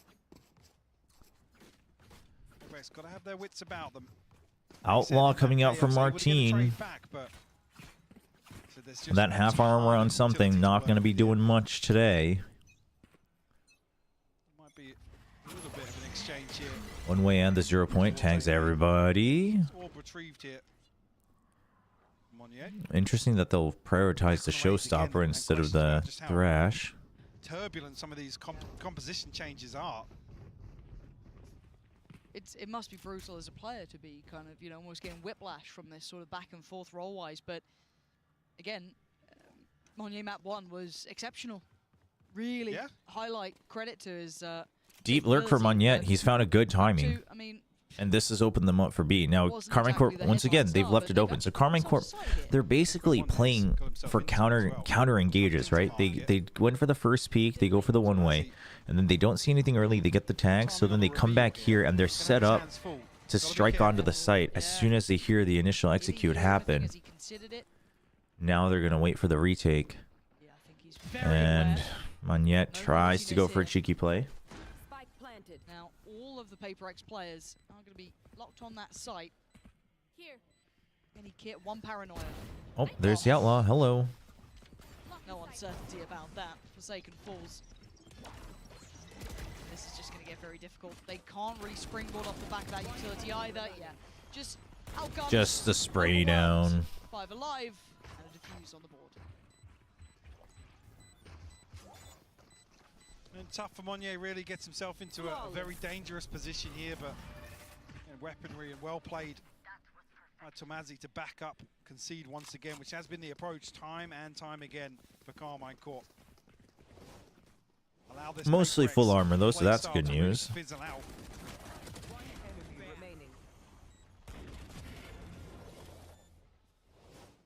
Looking clinical on the retake. I'll throw some weapons in the mix now. Rifles for PRX. Sure they can get. You got the screen for mid and trees, so this screen kind of lets you know that this is the whole plan, right, for PRX. So because of that, KC, they'll try to get some early control with the Outlaw on B.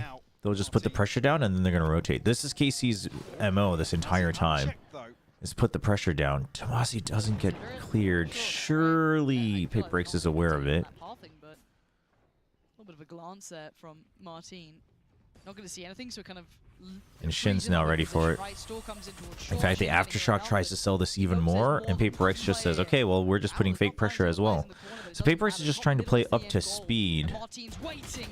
They actually outdo him there. A nice opportunity. Devi. And Shin just going to try and play forward. Paranoia landed. Oh, good patience from Devi. Thought he had that one, not the case. PRX. Oh, he has been caught. Oh, one yet? Okay. Oh, something gets a headshot as well. And this is a lot of damage already. Oh, this is so much damage. And this is so doable for Neri. He's at a Phantom. 1v2, they total 100 health exactly. Very good, and Forsaken has oh my gosh. No one's on stairs or close by. Considers main now, considers lane. He's going through all those options. Just a flash to try and get him on the cross there, but Forsaken, I think, was unaffected by it. So just sits fine, plays patient, and you're right, it was respect being shown there and knowing who you're up against. Which orb? The Poison Cloud? On B? Great progress towards the showstopper here. Again, KC in a position really with, I guess, some of this utility invested towards short. They know it's a fake. KC yeah, no, it's really good for B control. The Viper is honestly, I think, pretty decent on Ascent.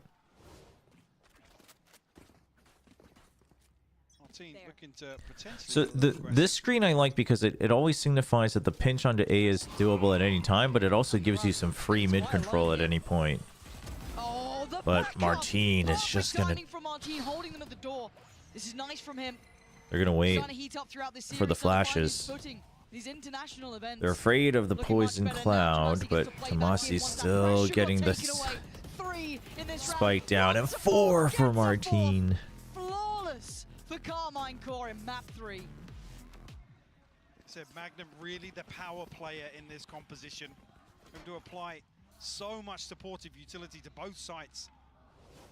In this position, looking tough. Granted, again, it is Ascent. Another example already. Oh, that. Martin just really coming into his own. Oh, what? Yeah, you are. He's like about to fall off the stage. He's like, oh no. So many 4K moments. I know, this game should provide. Who was it that fell off at EMEA? Was it Magnum that fell off his chair? It was actually, wasn't it? Yeah. Probably would be, I feel. Yes. Is that Kakuka confirming? That was Bayer shouting yes. That's what the analyst desk is there for. That sort of information coming in hot. Appreciate you. I was trying to read that sign, didn't make it in time. But there has been a timeout. PRX feeling as though they don't have a grip on I only came for Fnatic. I trend, honestly, of early timeouts. Yes. They're almost hitting the panic button, not letting wanting things. Ah, these guys. What do you mean worrying trend? Alex only has 2 types of timeouts. Either he calls it early or he just never needs to call it at all. I mean, EMEA, what was it? It was a hard-fought overtime versus Vitality with a different composition. The 2 early timeouts against T1 Sun, I will never forget that. T1 Sunset at AVL. Alex just calls timeouts on round 4 and 6, and then they suddenly just go on a rampage after being down 6-1. Seeing the breach toyed with elsewhere. Right there. I mean, 4 rounds have passed. Magnum has 6 assists. You can already see. Okay, so Showstopper online, but you got Sheriff, so you're most likely going down 4-1. You got to think about what other pressure you're putting on, though. The thing is the B hits just have not been that successful. Right? The one time it was successful was when you really pushed and pulled on A. So that's the only... You have to kind of start on A. It all starts with A. You also never quite cleared tree. Oh. Just that tempered aggression every now and then thrown in. A dash That's of it. brutal. Controls mid and Narrate feeling this, confident now, willing to fight and willing to win. 2 big picks. Even And they know the lurk's got to be there as well. Position to make much of this. Losing 1 in mid and 2 by A main doesn't give you a great deal of forward play here. Yeah, they need to figure out a way to break through tree. Got it too. Shin in the That's end, double. Double stack. Mind Freak, a 1v5 with a Bulldog. Looking like it might be another flawless, and it is. Speaking of recurring trends, flawless so far by KC.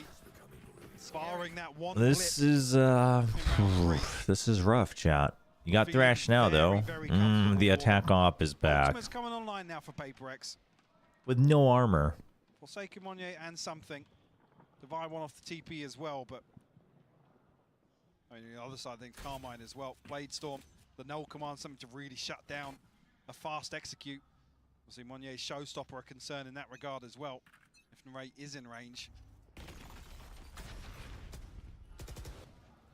Willingness to challenge it. 14 unafraid. They're setting up on A main though. PRX is set up for a trap play on A main. They want to see if KC finally makes a move. They know they're close. Something over here. What the hell was that? The Paranoia is going to go. Was one of the players ahead of it? Oh, but he gets hit by everybody, but he still gets on 3. What is going on, Monnier? Dude, he just lands on top of him, man. And the site's theirs. I can't believe it. Oh my god. Unreal. What a round from him. Holy moly. The null command actually gets popped there. I'm not sure of the exact timing. The showstopper went off, right?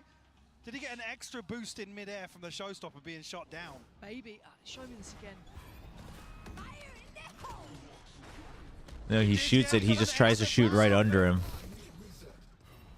That is wild. Dude, this is crazy. And that actually gives him the vision, man. That's so crazy. Yeah. That's so crazy. That laugh is terrifying. That's scary. Dude, and the fact is they put some pressure on B, and they draw them out of A. It's a good move on PRX. Now they continue to put up this screen on B that you can lurk into B at any time. So basically, you have to have, unless you're going to empty B side entirely, you have to have someone here or here that's constantly checking to make sure that the lurk hasn't happened. Something will be rewarded. Now you see the fault line as well. You know that there's extra support onto B. Started around 30 seconds in here. The lurk into A should come any moment now from PRX. Lucky to get away. They'll use their own smoke and the paranoia. Closer and closer. Put Monnier all the way in there. That's going to draw them out. And then you cut them off in mid. So now they can't decide if they want to stay in A or if they need to go B because mid's been given over. Then the thrash again. Support comes in from Divide. Tree being cleared out. Information garnered on the back of that as well. Martine wants to find a timing, but oh! Oh my gosh. Oh, okay. We gotta calm down. We gotta calm down. Needs to fill that void, and he does it well. What can these players do though? Oh no. Oh no. They don't. Oh my. Okay. Dude. Just gonna follow suit, falls, and PRX. Oh my gosh. And just springboarding off the back of that flawless round. Dude. Beautifully done. An opportunity to fight their way back in. I think maybe Shin thinking what a sequence of 2 rounds. Audio that could get away with such a TP. Oh, dude. This shot right here. Oh, way. Came straight out of 2021, that peak. Oh, man. But something still making it work. What is it? Carmine Core pumping the brakes right back in. Eng feeling it's time to slow things down a little, have a chat, check back in. And again, if you watch the regular season so far, at least the thing is you know what's throwing KC off is this isn't how normally PRX plays, right? The whole push and pull and the lurk in. Like that round was such a sequential lurk. Because basically what they did was they pressured B, then they lurk A, right? Yeah, then they plant Monnier, then they lurk mid. And then they fill A. Something's creeping up mid here to try and isolate Magnum all the way in spawn. And then they re-clear tree. Like it's such a sequence. I guess negate some of that. So it's basically put pressure here, check for that there's a lot of people, but instead of rushing A, they start to lurk and you're like, oh, that's a little weird.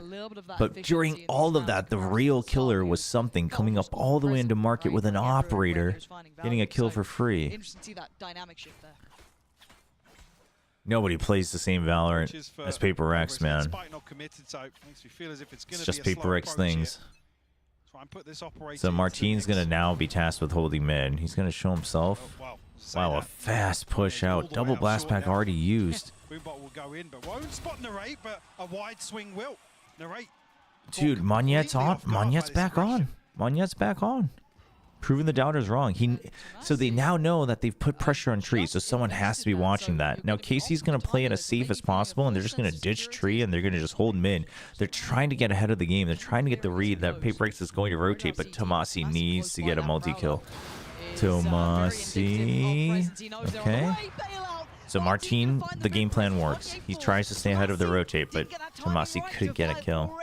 So PRX still gets ahead. You now have the op. You got Dizzy. No other utility though. No other utility. Oh, what a peek. Mind Freak. Dude, Forsaken instant swap to the Vandal. Oh man, that fault line, man. Forsaken gonna bring that scoreline right back up. Carmine Core thought they Wow, been a little bit since we've seen the Forsaken op. But it's absolutely not the case. 3 in a row now. Hard to handle the aggression from Monnier coming out. The rest of the team starting to heat up. We're seeing PRX find their footing. Yeah, the Vandal grab was clean. I mean, he heard it as well, which is why he goes for a fault line either way, but... Just completely caught off guard by Mind Freak's position, I believe. Nonetheless, KC doing everything right on the way back into that retake. I don't know, dude. Don't let Demon 1 hear you. He might stand up on his desk again. I mean, but this is PRX. If it works, do it again, right? And this time they shut it down. But the reason they also do this is I think they feel okay with 4 rounds on attack. I mean, obviously more would be better. But the thing is that chances are they'll get one more. Has he got more? Not this time. Shin now left wondering, do I swing it? Do I wait? Oh, they are checking for... Dude, the fake with the Prowler, man. The fake with the Prowler, man. The double check. You send the Prowler, it checks Tree, and you swing out right off of it, making it look like you didn't check. Man, damn, dude. We'll find the killing blow. PRX, their 5th. Oh, that Prowler was so good. Into that position to try and take this engagement, trying to counterbalance that early round aggression, but PRX able to follow through. This is so good. Curious what sort of adjustment we'll see from KC. Whether or not Yeah, I mean, it was intentional. It's intentional, right? That you're... Because the thing is, it's smart, because here's the thing. If the Prowler goes here, and it tags whoever's in this corner, you are so free from getting crossfired from Tree anyway, right? So basically, you want to shove this back, because then if they move out, this becomes a 2v1, no matter what on that corner. Even if Divide doesn't get the kill. Now, obviously, the first step of that is Divide getting the kill, but it's so good. Towards short, though, that could prove a problem on the cross with the spike potentially, but yeah, door's gonna be shut, so there's gonna be that safety net put into place. Plant's now down. And already in a 5v4, this is difficult to play back into. I mean, KC... Martin's found an open, and he's found a second. Okay, hit your shots. I'll stop doubting.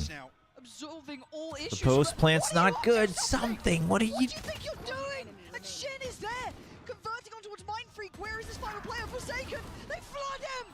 Carmine Core should never have had that round. It looked wrapped, but Martin with a Sheriff. Thrifty. Picks apart PRX. Converts a I mean, really good shots for Martin. Don't let anybody take that away from him, but... And it felt almost frenzied from something to jump back into that. I mean, it was. It's just that when he hits him, those are the highlights he makes, right? Get Mind Freak in a position that's not considered, but strength in numbers here for KC on the back of Martin's heroics. Martin always has to hype himself back up. I almost feel bad for him. It wasn't quite feeling the same, but he's starting to spark a little here. Okay, you got the thrash. They haven't used it right off the bat too much. Shin's got to evacuate. Okay, the fragment just to buy time. Open engagement. And Martin waiting. This guy's Oh, they didn't check it. The jump doesn't check, but the Dizzy does. Oh, and the Nightfall, but the smoke. The Nightfall was good though. The idea to blast back through the Nightfall was good. ton of reveals going through, but it's actually narrate to find the spam. The null commands popped as well. Oh, the plant's not. The spike's not planted either. The spike's not planted either. Just taking chunks out of each other. Mind Freak. Ice cold. Let's go. There was no plant. He doesn't even have the time on his side. He's looking for a fair fight, and he's not going to get too many of them. That opportunity probably just slipping away with Magnum now getting support, and Martin just puts some cherry on the cake. KC back in the lead now. I mean, listen, PRX is okay with this, but obviously they would like 6-6 given how things started. Dude, Martin is 14-7-2. 14-7-2, man. KC able to get ahead of the curve here. Again, the doors removed so quickly that was it. 3 players huddled onto switch here. Let's go. Keep the energy up. Let's go. Come on. There you go. There you go. Now we got someone else hyping them up. Nice stuff. Clawed their way back in here, and a chance to actually flip this on its head, get themselves a 7-5 half. Weaponry available for PRX. Do have the pit as mentioned, but no other tools. What a close affair, but Martin could get his opportunity to shine again. I mean, KC are also playing. They're playing better again. They're starting to play double up, right? Instead of going for crossfires, they're doubling up together. Noting presence, there is late pressure towards A main potentially. And then because of the nightfall, basically they all group up and they're all just playing for smoke spams, right? Because otherwise you're gonna get caught off guard. It's things like that. It's the small things that gives them the edge. Read this. You've noted a lot now towards that B side of the map.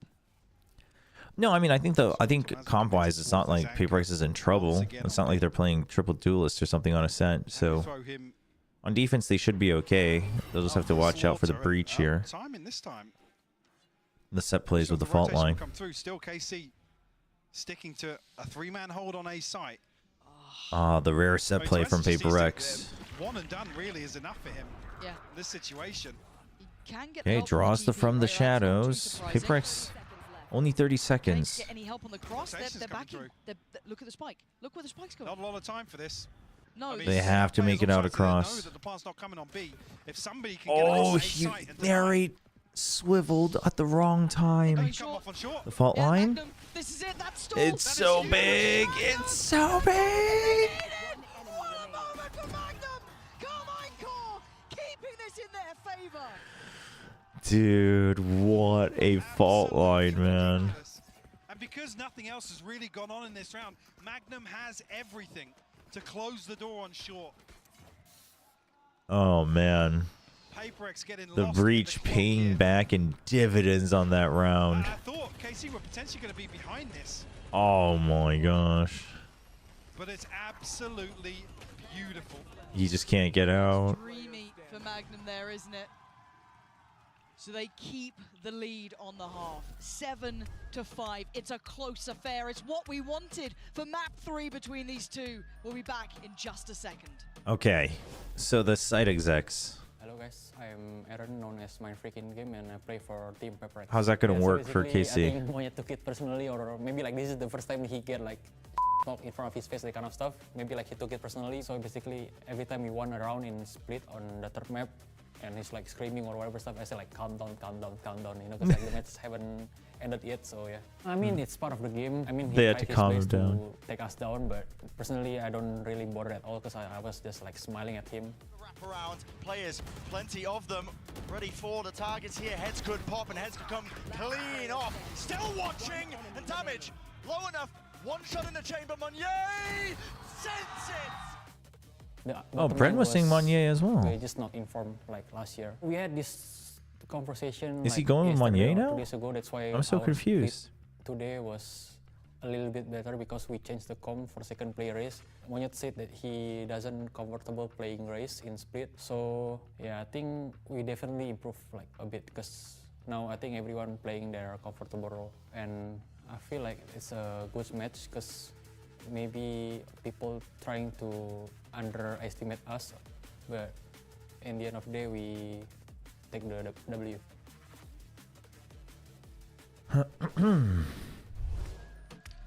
This is the final map I was hoping for, Mike. I want a game from both of these where we see the best of their capability, seeing Carmine Core picking up afterwards. A little bit of an issue there, tipping the scales right back in their hands, but PRX still feisty, still fired up.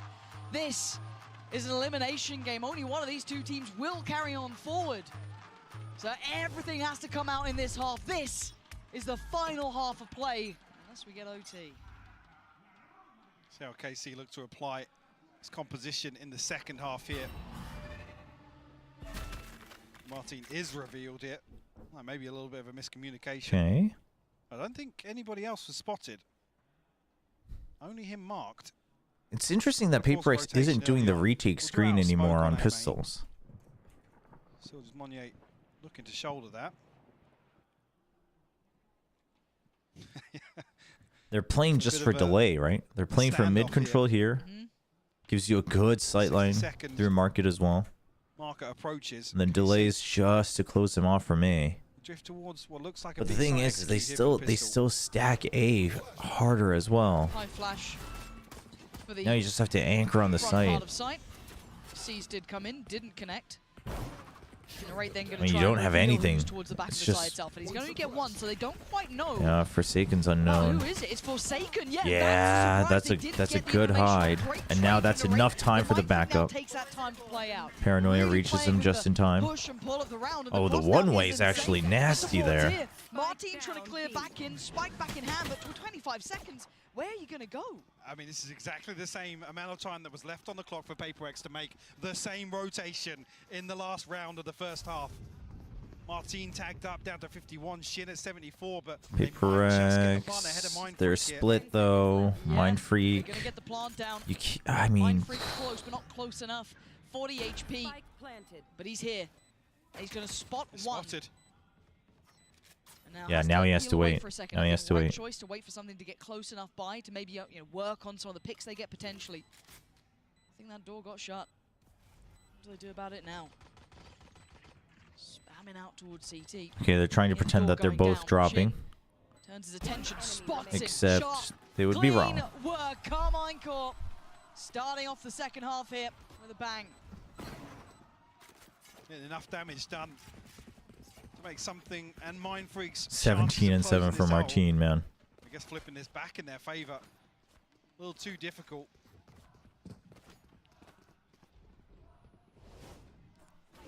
Carmine Corp very cautious of PRX starting off the second half explosively. Listen, I'm trying to figure out if he has decided that it's just Monnier. To win this one out in the end. Gonna switch up here just to Mazzy towards B. Information gather towards mid and outside B main, but nothing confirmed just yet. Just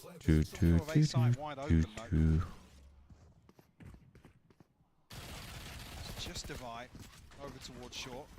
A site's emptied. Just gonna have to go for a retake. You have double sheriffs. Not much else. No utility, in fact. Pretty heads up that short was the only pressure point. But a late plant has allowed Oh. for rotation to come in. It's a lot of damage onto Monnier. They've got it down now. PRX make anything of this. The two sheriffs I'm keeping my eyes on with Mind Freak and Divide. The smoke so they can double drop. That smoke, they've at least crossed that first Did they go for the double jump? They do, but they get sprayed down. I mean, kind of bonk your head on the ceiling there as you jump out, so it's a little tougher than the usual double smoke jump. Last one to try and pull something across the line, but not getting much play. Yeah, this is looking done for. Yeah, cool. Carmine Corp convert the second. Into the third round as well. Okay, chat. It's got to start here, and it starts with the Odin. Forsaken Odin. All very far from their ults, so not too much to hope for there. PRX need to answer back. Need an early response from them. KC already knocking on the door of double digits. Looks like it might be exactly the same setup here. The one way on top of the toxic screen. The screen helps a little bit with the retake, but it's not doing anything for mid control. Three-man stack towards A site behind this Viper wall. Now, in some way, the screen can allow them to creep back into main, but they've already lost that as well. Well, Monyet actually gets the kill there, so just about kind of evading detection on the other side of it, but Monyet's all alone. He gets spotted. He's got to be careful that they couldn't creep Toxic screen lets him relocate. Backup's all here. They know. On the the other side, though. That Oh, flash looking great very Dizzy. good there. Great There's the Dizzy. retake Lets them towards pinch shot. onto it. Turns attention and keeps his life. Mind Freak keeping him Huge. safe. Huge backup. That very unorthodox pressure, very well. Yeah, felt very comfortable for PRX to back up here. It's Making the right it's noise, getting dicey. aggressive It's towards getting short, dicey, pushing all the way chat. through tree, but unable to convert that. I think it's a crucial kill here from Monya. Yeah, Shin TP in the open. Sure, we thought he was going to get across the line there, but Let's go, boys. We are back, we're back. little bit of a slip up. You love to hear it. You love to hear the Devi PRX will take it with both hands. hype up. Early round, gotta say, Carmine Core have been having their way, really, though. There hasn't been much play back in now. Starting to see maybe at least a test towards A main, but that's it. And just jump spotting towards middle. I mean, this toxic screen is really good for holding on to main control. And this time they're set up for it. They even put up the one-way. Paranoia. Mind Freak's hiding from it. It's a good shot from Monya. And yeah, now they can push back out here. They see that it's on both sides. And Mind Freak's still holding on to it. What an anchor by Mind Freak. Huge. And now you TP back in because you already have tree control. To try and recover this now. Ton of damage done. Still 4 standing for PRX. They already sent something to B, right? So all you're checking for is the info here. If anyone gets spotted here, the screen goes up. Well, he might just find something, yeah. He's already made his way across towards B. Oh, jeez. Shin spotted here with a jump peek as well. PRX looking very, very well coordinated here in the second Off half. angle. Bye-bye. He found Hard to it. check for that. Not in the way he wanted, I'm sure, but Shin now forced to save. There's no good outcome for him in that scenario. But yeah, this is looking different now. PRX starting to get a little bit more of a read, it feels like, a little bit more comfort here. So his first couple of rounds, it was rather uncomfortable viewing. PRX. Surely, Mind Freak. Ah, he thought he checked it. That's unfortunate because you don't have The creds. rifle in hand, 5 more seconds. He'll get out with what he came in with, 7. Oh dear. Oh dear, don't go that side. Something's there, something's there. Oh, Shin. dude, Shin knows just to stay alive. Scary as well. 9-7, Mike. We've had 2 now consecutive rounds. That has. Monya definitely has textures a little pro vibes for sure. The upper hand in terms of these first ultimates coming online as well, but another example of a very comfortable hold on A side here, particularly towards short, where the focal point seems to be for Carmine Core. There's Monya on the other side of this as well to counterbalance that, shutting down A Is it main. KC timeout? Happy to stand Really? his ground and fight. Really? They just can't dislodge him. 9-7. Okay, they don't want to let them catch up. I guess because if they lose the next round, or the next round, it's a 2-rounder, so they get overtaken. Now this time you can see Eng being far more involved. Last round it was Magnum being far more vocal. This time Eng is getting involved here, which again, if you're maybe not watching MEA, original coach of Gambit, you know, he's coming with a big CV here. He's got some big names behind him, very highly revered in his job. So it'll be interesting to see what he comes up with. I think KC will fight back though. Carmine Core to try and work on. It's like maybe a strategic. The thing is what PRX is doing with that toxic screen is it really denies KC from even getting into a position to do their executes, right? Like this screen right here. Weaponry for Carmine Core. You can't. You have to use so much util to clear this, and then this, and the pocket. That the site executes don't really work. It leaves that pocket as well. So that denies any of the executes that you might have with the breach, or at least the ease of it on A. So in that sense, I like it, but it does make their mid control a lot harder, which is why they need to have someone who's anchored here and eventually anchored here. That's a problem. Martin Just out of it. Wow. Tries to keep his head down, not to be connected on, and that's a lot of information. And that's again. They're already through. They're already through. What? He just slingshot over it. This is ridiculous. Something's still alive, but he's nervous, and you know why? He's just seen a whole lot of players coming towards his site. Has his ult. No, uses the thrash and the showstopper. They're chasing him. They're chasing him. Oh God, that's a problem. Devi's gonna Okay. at least isolate that final man from Massey. They have no idea where he is. Oh, they. Hello? Oh my. Turn around! Oh my. So Massey doesn't need to overcook this. He gets out of the way of the paint shell. And now a Oh fair my 1v1. gosh. He's got his reveal back as well. This is everything. You can see Monye tries to Well, evade it, now tries to keep Tomasi surely has an undetected. idea that he's Tomasi around so the box close to the somewhere. Monye's got him. PRX take another step closer. Right down to the wire, though. I like it though, right? You see the timeout, and you think they're done dealing with your screen, so you go for the Two ridiculous kills. you go for the tactics to go for the C's and Mosh. Towards sight, bailing something out. The C's Mosh combo on B main. It doesn't get anyone, but it delays it long enough. Back on a purchase. And something good recovery on that whip around.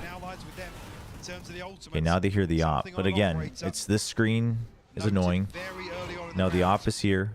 You've been pushed away. Basically, what PRX is telling them is that they have to keep using util to clear bit by bit, right? Everything has to be step by step. And at that point, KC is going to have a tough time getting ready for their site executes with a triple initiator. PRX is playing this really smart because at the end of the day, KC in most worlds should always come out on top. Oh, that's C's. Yeah, that's really lucky timing to slow this Oh down. my gosh, and the spray, man. All players is so The fortunate. Rolling Thunder just to keep him away, just to shut him. Oh my god. What is going on? Flooding back, winning these fights. PRX, that flash, they've got to try and make the most of it. That was so good to Massey. Invest in the ult with the flank. Look at Monye. Getting a step or two closer, but the eyes. No, he knows. It only Nightfall only tagged one person. But does he consider it? Oh. It's exceptional from Tomasi, and something will be surely forced to save here. Wow. Surely. He's going back in for this. Feeling confident. He's gonna look for one kill, and if he doesn't get it, he'll back out. Not revealed up. Something never gives up. The kill onto Tomasi. No, thinks better of it now. What a ridiculous opener from Forsaken. Wow. And even with all of that success, still KC steady the ship and find themselves. The Nightfall, is it the most perfect Nightfall? No, but what that Nightfall lets you know is are both of them here, right? They knew something was here. So the Nightfall not only keeps them at bay because Tomasi wanted to reposition, but it confirms whether they're both there in mid or not. And since they're not, the only other options are you're either B main or CT. So that gives him time to reposition to B main. So ready. Now, because of the Mosh, he started to put his crosshair away a little bit, but he was still clearly very mentally prepared. Maybe. God, Tomasi had a round two. Yeah. That kind of pressure he brought over towards Market, taking that space away, making them so uncomfortable for the retake. So valuable there. No, they had never seen, they just hadn't seen Mon yet. On the board for Casey. Double digits is huge. PRX got to start Mon was wrapping around. This is tournament life. This is everything. And that's what they needed. Monye gives them two. Backs away. That's Martin. That's Narrate gone again. That's with a stinger. Well. Yeah, they get the sight, but we talked about him being completely unfazed previously. Tomasi, oh, dude, Tomasi's coming online. Vengeance served, but still tipped again in the favor of PRX with that kill from something coming out. Plant is These positions. Something's going to get a rifle as well. That's in Shin's play. not covering for Magnum. They got to start moving here. Magnum turns. Okay, he'll do it now. That could be an issue. That could be an opening. Forsaken didn't know. Well, one for, oh my gosh. Mind Freak only has a classic. He dropped his. Oh, okay. Mind Freak gets He wanted the to pick up the upgrade, gets Phantom. the rifle, and now they get this extended 1v1. One side now locked off. It's not what he wanted there, but Magnum now feeling the pressure. He's closing him down. Ringer, Rosie. Oh my gosh, Magnum. Magnum getting Casey up to 11. Oh, leading in game by example here. Absolutely ice cold from Magnum. Played to perfection. Mind Freak a little bit of a fumble on the snake bite, but nonetheless. And all of these rounds just seem to start with big Magnum played that mega well. The thing is I mean, the snakebite doesn't land behind, but what it still does is make sure that you know that he has to peek out this way. And Mind Freak thought about wrapping around to the other side through the snakebite again because you know, because of the location, you know that he's going to be looking this angle. So Mind Freak tries to rotate this way, and Magnum gets a hint of it, and he starts to ring around the Rosie the other side. Off to a good start, but there it is The thing is this tempo, even though KC's winning, this tempo eventually favors PRX. KC needs to slow things down. This is good for KC. The initial fight, because Martine's on fire, 22-13. So keeping up on the tempo initially is fine, but you need to slow down mid-round, because otherwise that will favor PRX eventually. So Karmine Corp's being very cautious of this. And they're waiting for PRX to walk around the map. They're waiting for that reaggressive. Ring around the rosy when people go in circles. Towards B, 'cause they're putting a lot of faith in Monier's position. Obviously, short is open, but that's something. Oh, did she say ring the rosy? Just calling. Oh, divide. 1-for-1 trade. No, I think I think they were just saying they were just trying to like repeat it because he was constantly doing it. Yeah, not a chance in hell, Monier. Mind Freak, and another 2K coming out from Forsaken. Gonna keep PRX in touching distance. KC aren't out of the woods just yet. No, they can keep up individually. It's just that that becomes a chance game, right? And that's not a risk you want to take against PRX. The tensions rising here on map 3. Only SMGs to work with here. Okay, they're back to their default screen on A. But you've got the spam through mid. Okay, so instead of taking the fight, you just want to take out the initial aggression. So PRX is now starting to get a read on KC. They've shut down the jet, and it's a triple firing squad in mid. Oh, you know it's A. Devi's ready for it. He saw the barrel. Oh, and the adjust really nice. No threats this time. Narrate, you got one. But with 18 HP and a stinger and no upgrade close to touch, I think he knows this one is not going to be the round to make the impact in. The pings on the minimap already. I mean, something's going to hear it now. Lovely. All right, looking for the round the world to try and find a cheeky kill, maybe an upgrade elsewhere, but this is game back. Oof, that's a clean kill. Ults coming online. They've got rifles coming out. They've got Karmine Corp back just not under the heel, but this close by. Yeah, I mean, not off the start of shocking. I didn't know that, but advantage here in terms of the ultimates. Look at the interesting. right side of the scoreboard here. Yes, Karmine Corp on the brink. This is such a key round. It looks like the pit might actually. Oh, just the straight up hit, really. But again, I mean, KC doesn't like this. They don't have ults, so they will actually pick up an ult. Are they going to get the Rolling Thunder? They get the Rolling Thunder. But even that, you would want to use from here into the site. So they would still have to use util. Like, creeping through that pit in a long haul is just not worth the risk. So they're going to have to back out. So they can now focus on mid here. This is a decent position.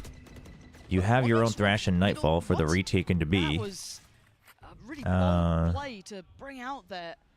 Yeah, that's a little Maybe he felt he had that risky. support from short, but didn't get what he wanted. Do they peek into B main? Oh, they do. Dude, something's going to peek into this.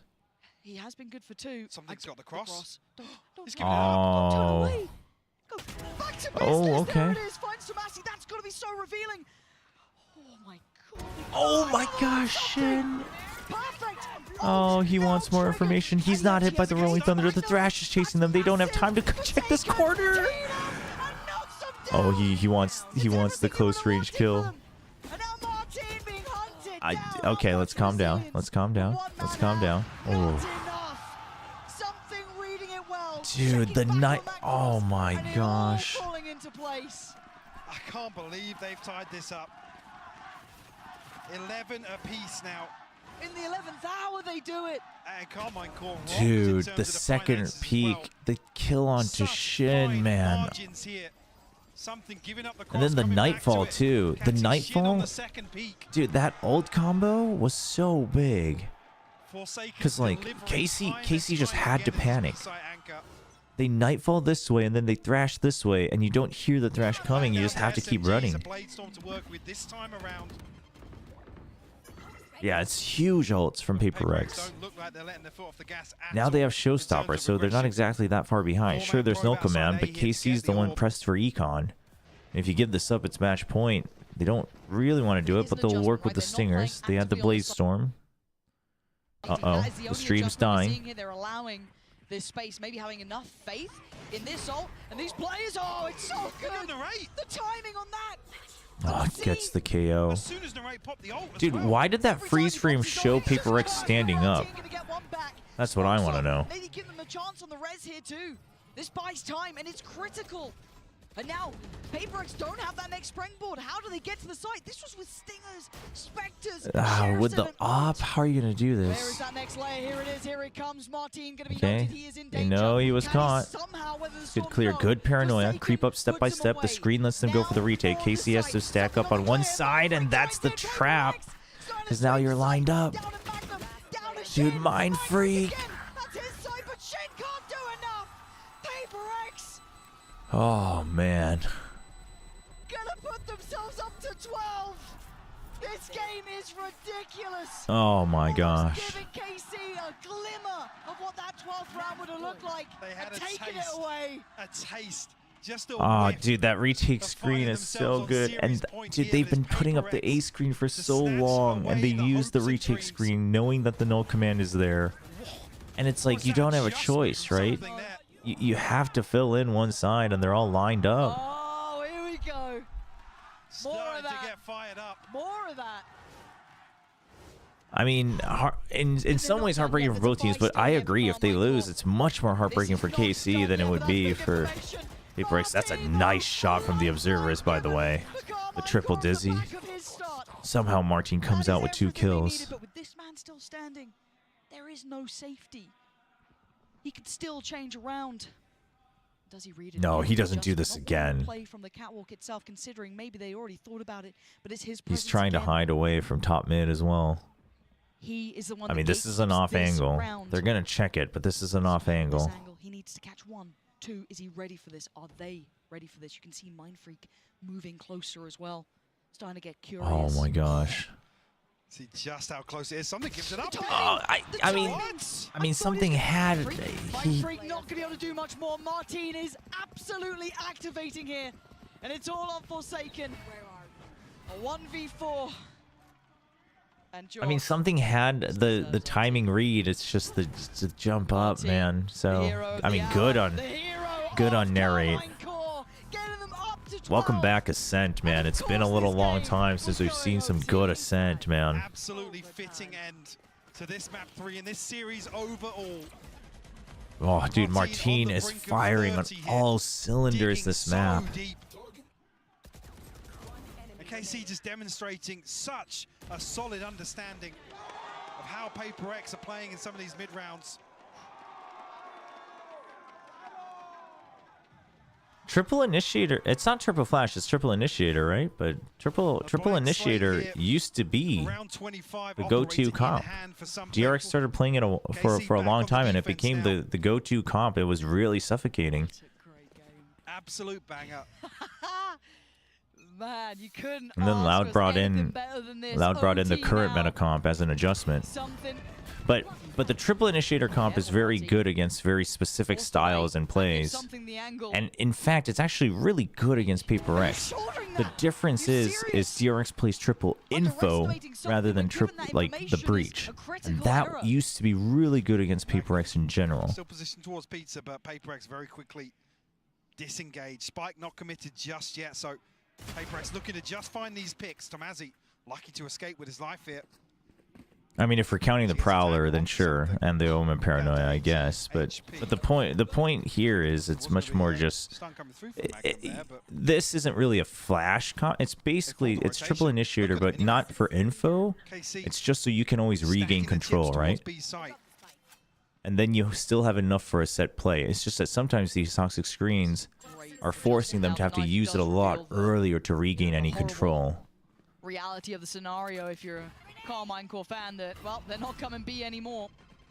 But they weren't quick on the uptake. They didn't overly dive into here, but the site will be theirs regardless. Do they go for almost the Breach has all his util. Seize is online as well. A huge set plays coming in from KC, and PaperX needs to be ready for it. Himself propped up on Gen. Something's waiting in main with an op. Maybe set something in motion here. It's planted for him as well. It's planted for main. Send the C's through first. Actually doesn't catch Oh, him. it doesn't land. That's brutal. It's going to go through, but it's something to find a rate. Swing Oh, on that is into brutal. line. Stands and conquers. Monnier seals it. First in OT. Is Oh, that C's not landing hurts so much.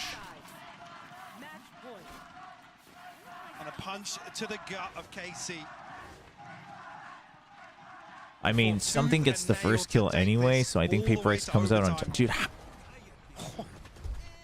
something really starting to heat up now dude, with when this something's operator. on, he's so on, man. Undeniable value found by him.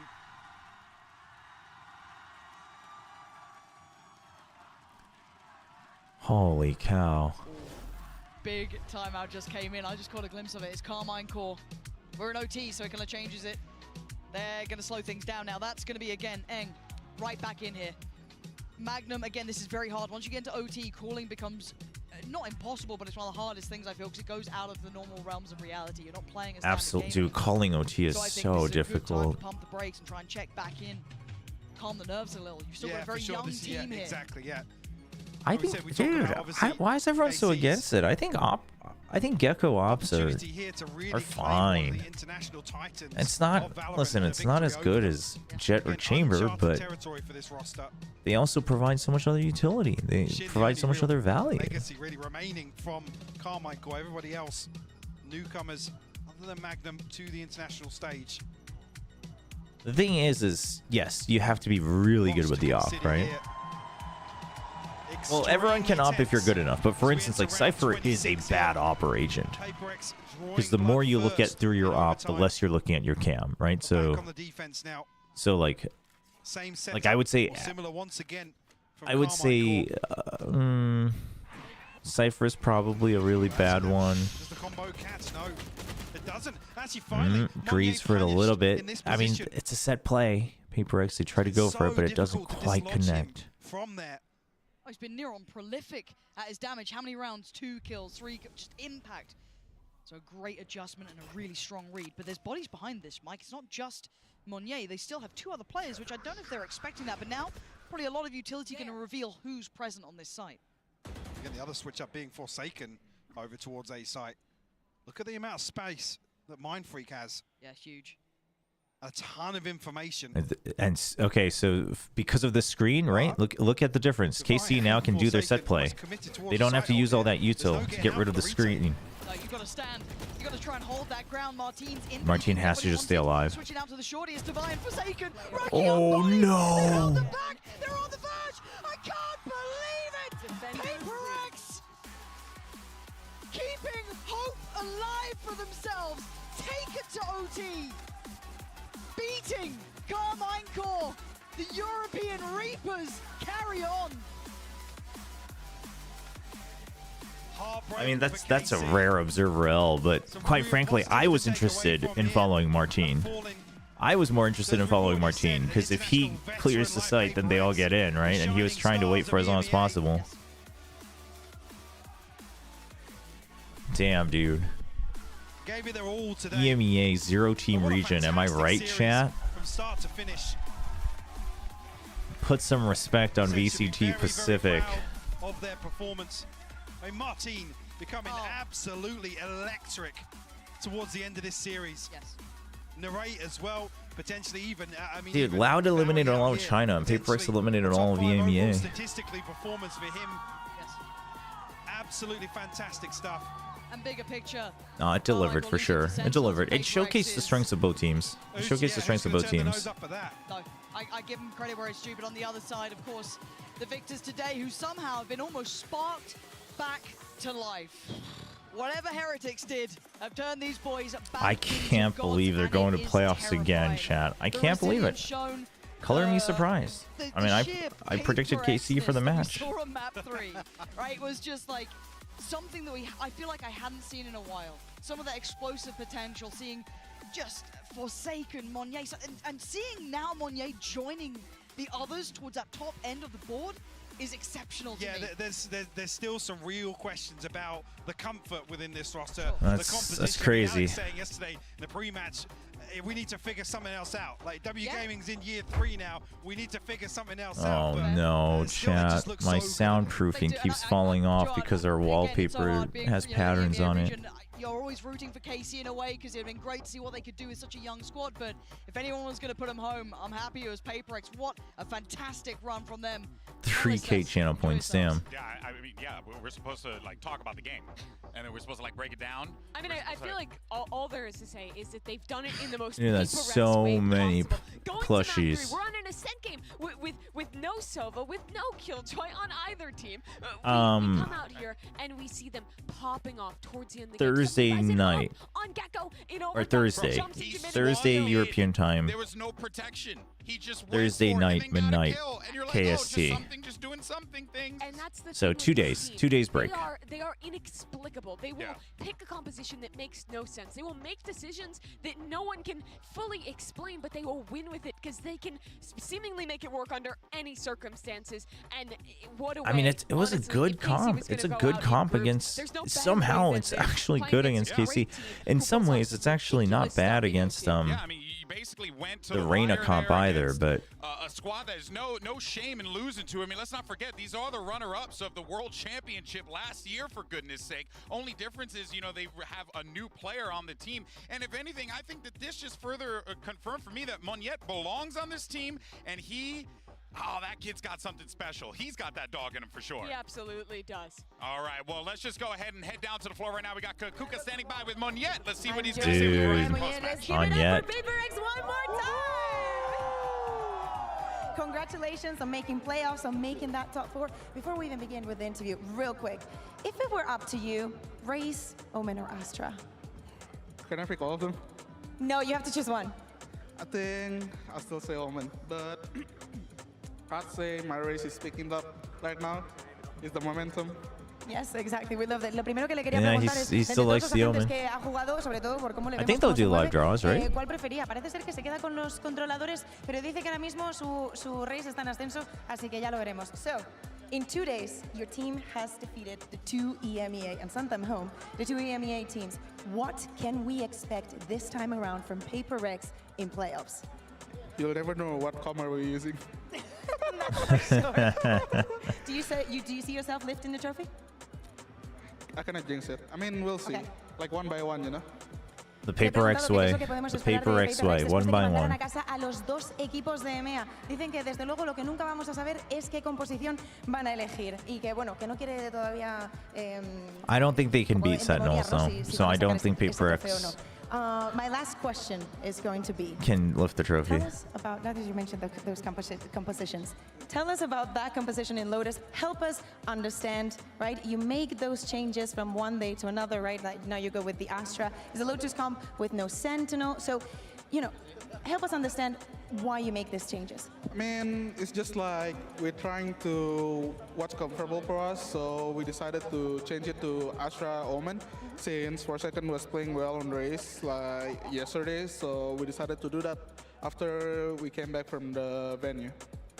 And that's it? Did you just double duo the double controller and send it? Yeah. Oh, okay, that's good. Le I mean, we prepped something, but it's not like very The reverse, that's big true. you know? I think I've gotten every PaperX prediction wrong. I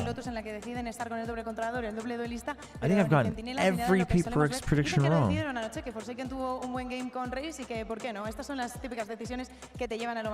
Well, thank you very much. That's actually we'll see you in 3 days insane. during playoffs, but we're not done. Todavía nos queda una cosa por hacer. We're going now to the draw, so to see who's going to be facing off against each other in 3 days. Chat, I have gotten every PaperX prediction wrong.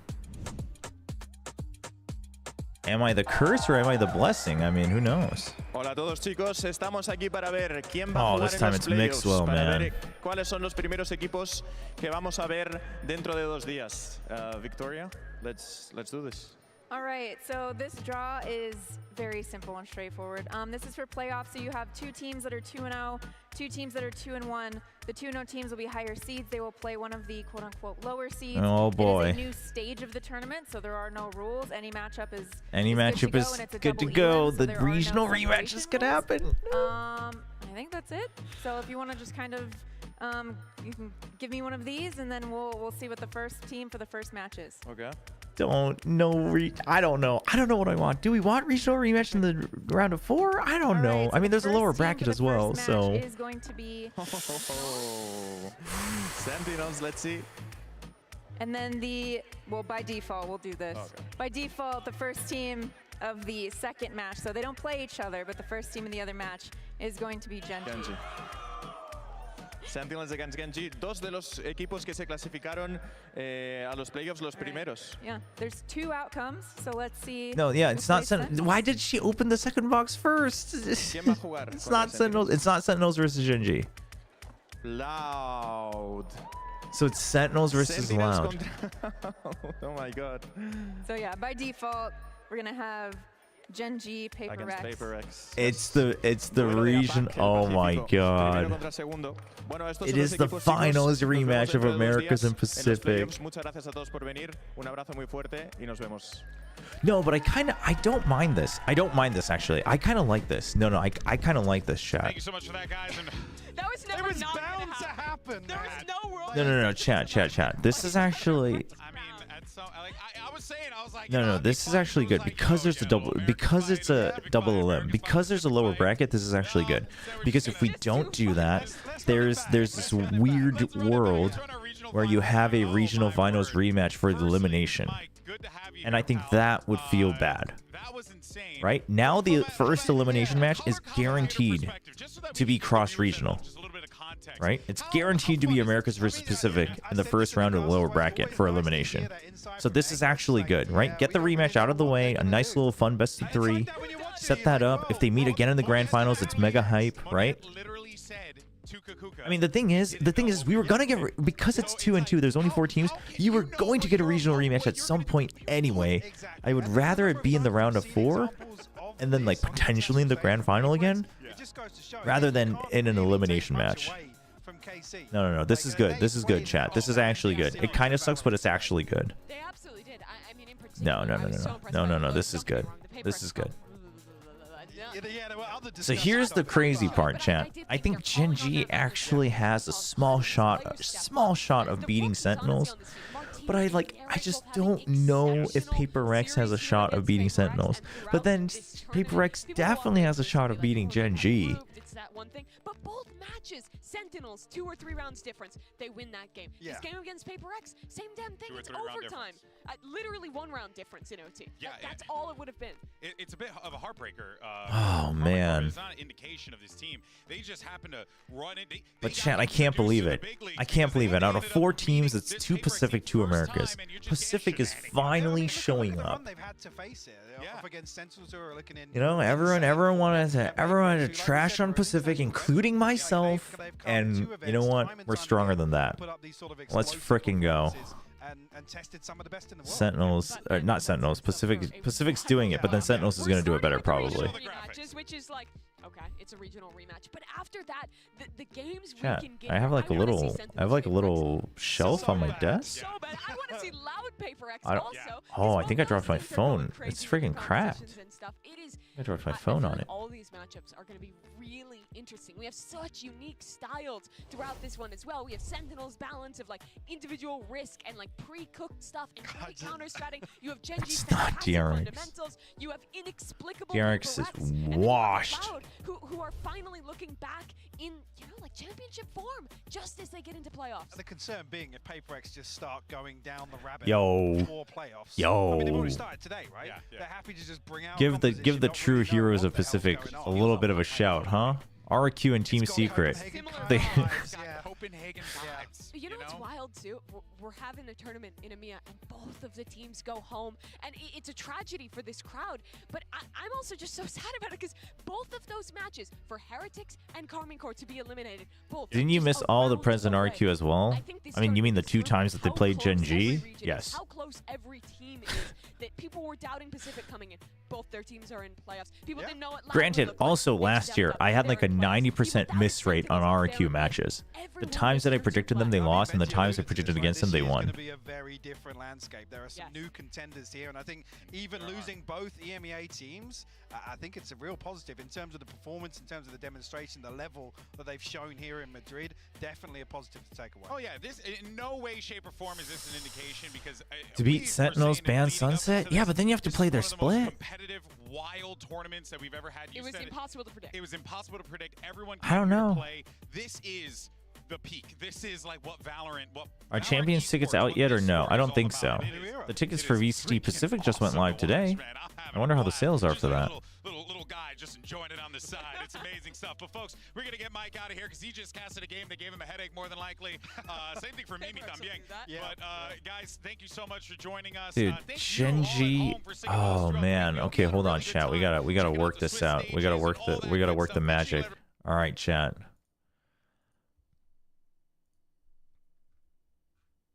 Oh, it's not out yet. That's unfortunate. Come on. Okay. So let's go with the most just logical, right? Sentinels and Genji in the upper final. That would put Loud and PRX in the lower final. Oof. I mean, if PRX plays like this, I think maybe PRX wins.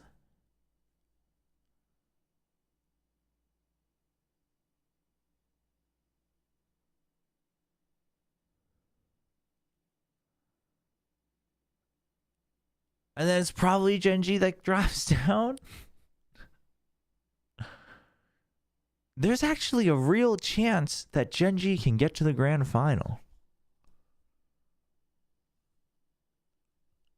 That's so hype. Chat, can you imagine?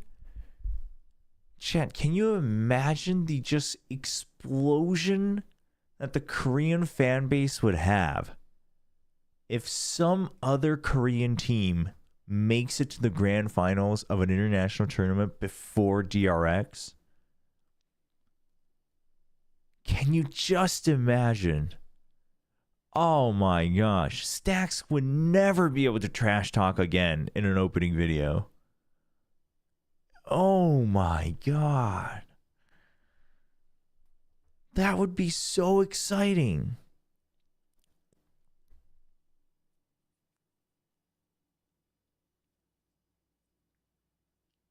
Yeah, that's still like the main forum for Korean Valorant esports.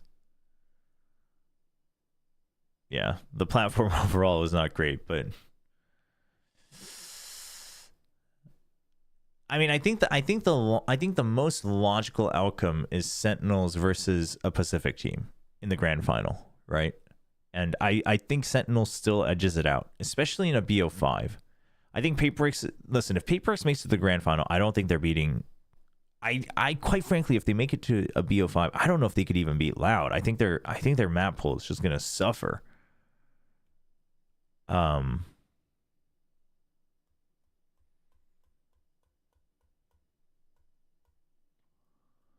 So I don't know if PRX. So for Pacific, I actually think Genji getting to the grand final is better.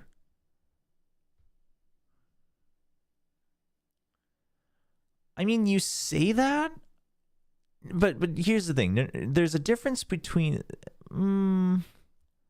I don't know. I don't think Loud's comps are like as messy. I just think they're kind of all in on certain things. I also don't think they have as many holes. I think their Breeze is fine. I think their Icebox is good. Listen, I think their Ascent is worrisome, but their Split's fine.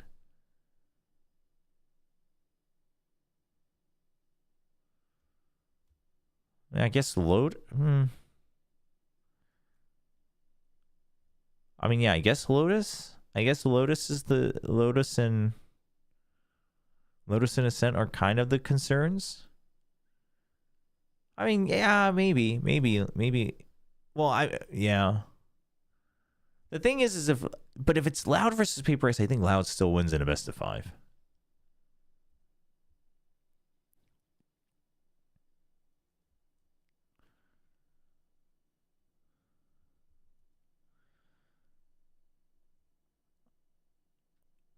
I just don't know. I mean, listen, PRX they're improving at a rapid rate. This is very similar to Masters Tokyo.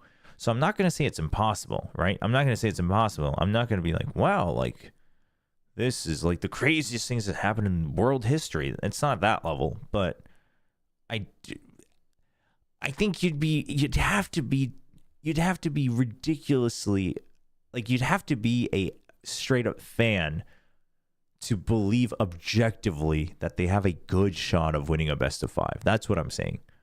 Is there a chance? Sure.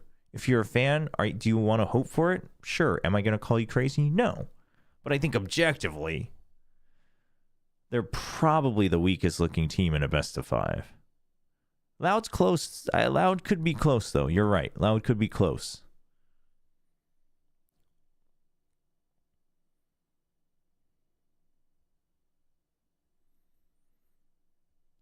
I mean, Gen G and Sentinels, I think, have a deeper map pool. And that's, yeah. But that's the thing. It's not because Gen G and Sentinels just like have better comps across all the maps. It's because they just play all the maps a very fundamental way, right? I think that's the big difference.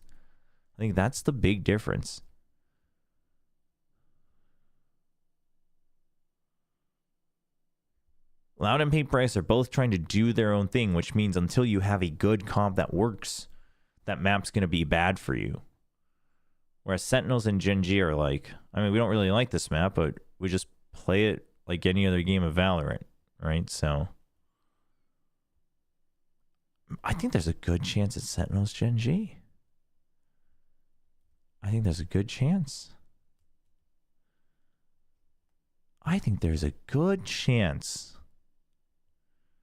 Oof. Oh, I'm getting excited. Oh, baby, here we go.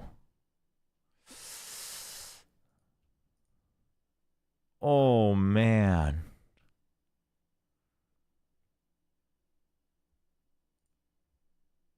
Ooh.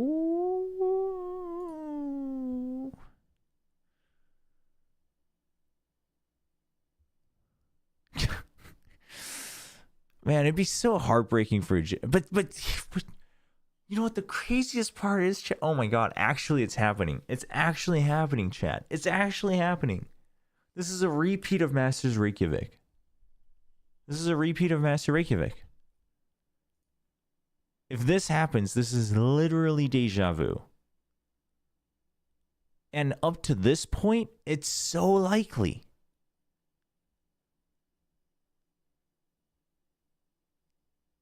Masters Reykjavik, Lakia and Solo come in. They make a big run up into the upper final. I mean, the only difference is it's not an EMEA team because there's none of them in here, but they make it in here. Then they lose. They lose steam. They get third place. And then Sentinels wins. Dude, that's such a real possibility.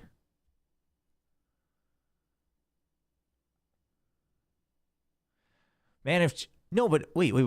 Isn't lower final also a best of 5? Lower final is also a best of 5.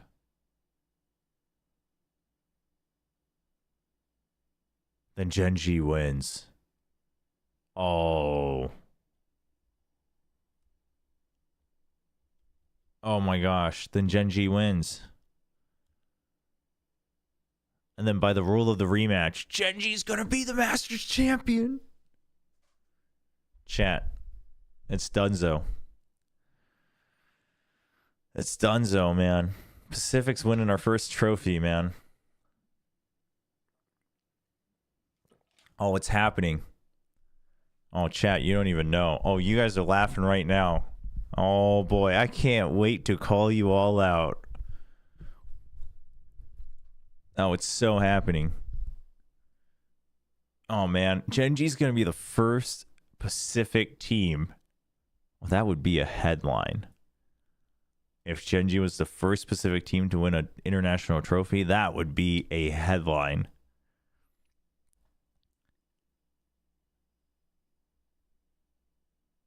You know what would be even crazier? If Munchkin, a guy who everyone said you're only a star because you play in Crazy Raccoon in Japan and you're farming, if he was the first guy to win an international trophy for Korea and Pacific, that'd be I mean, all of these guys, Texture, who just barely now starts to get to play in Tier 1.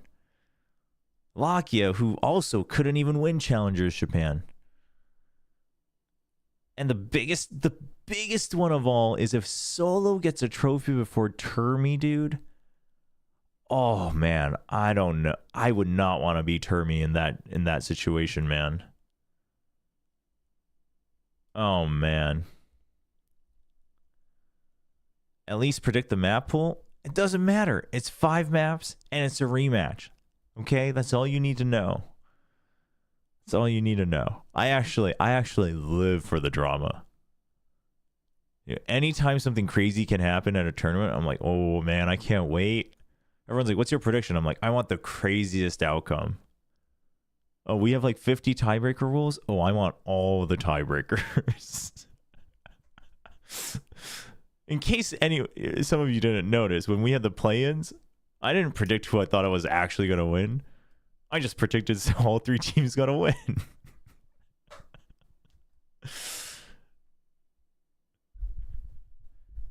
No, we'll do our legitimate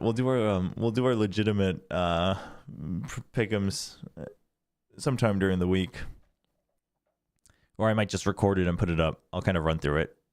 We'll talk about like potential maps and things like that.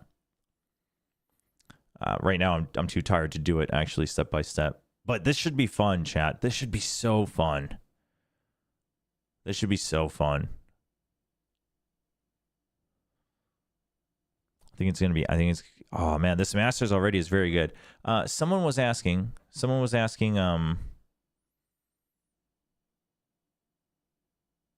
what's the plan for this week? I didn't upload my schedule for the week yet. I'll try to do that actually right now after the stream ends. But basically, we will get back to co-streaming Challengers Korea on Wednesday. That will be in the evening in KST. And then I'm going to try to co-stream the Challengers Korea games on Thursday. Then we'll take a break from the stream. Maybe I'll take a nap. And then we'll come back and stream Masters again. And then we'll co-stream the rest of Masters. So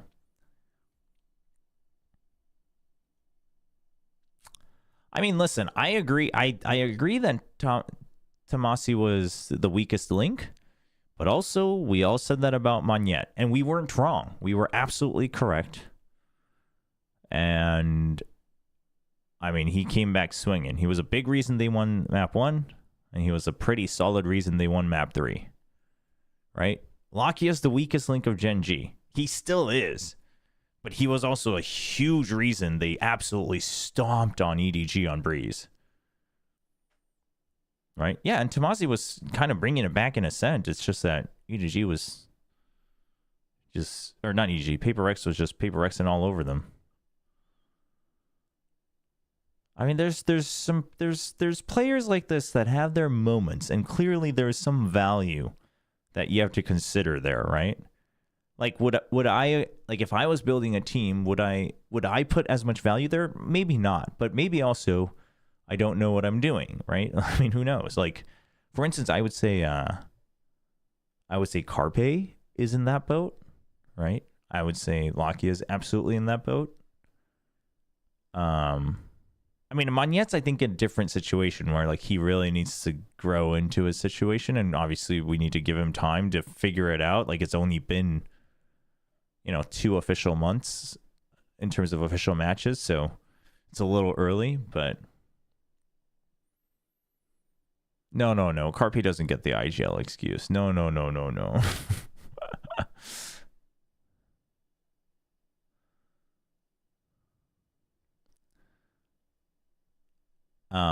Personally, I think Munchkin kind of is in that boat, but he's like just consistent enough that he gets out of it. Who else is in that boat? Quite frankly, Stax is in that boat. Don't let him get away with it. I don't care if he's IGLing. Look at it objectively, okay? Stax is also in that boat. Who else has that? Who else in Pacific is kind of in that boat of like, oh, you're always like, this is clearly the weakest thing, and then they show up and you're like, well,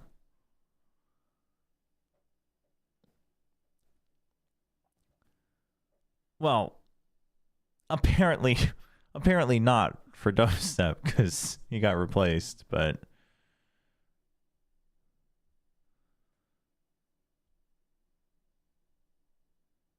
trying to think. I mean, quite frankly, I would say Borkum's in that boat, right? He oftentimes looks like the weakest link or weaker link. And then but then when he's on, he's like freaking on. You know? He gets some insane clutches and insane reads. Do gifted subs still work? I think so. I don't know why they wouldn't.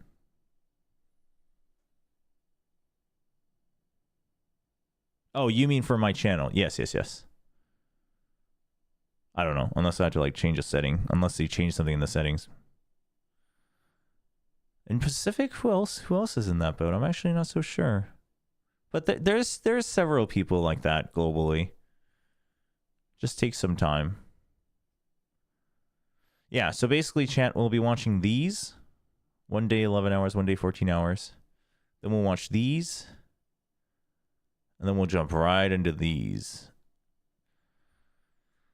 Oh boy.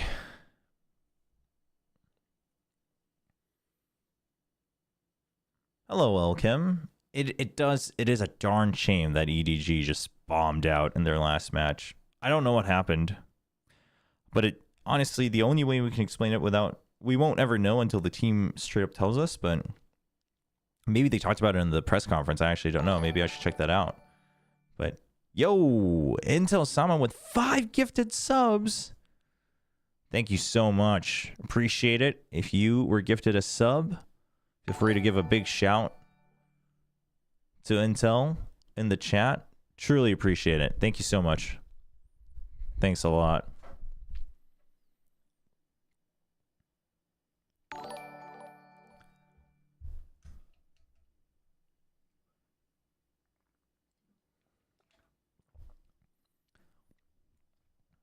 No, that's huge. Really appreciate it. Also, everyone who's been joining the channel, all the new people who have been following the channel, both here and on YouTube, I really appreciate it. It's been great.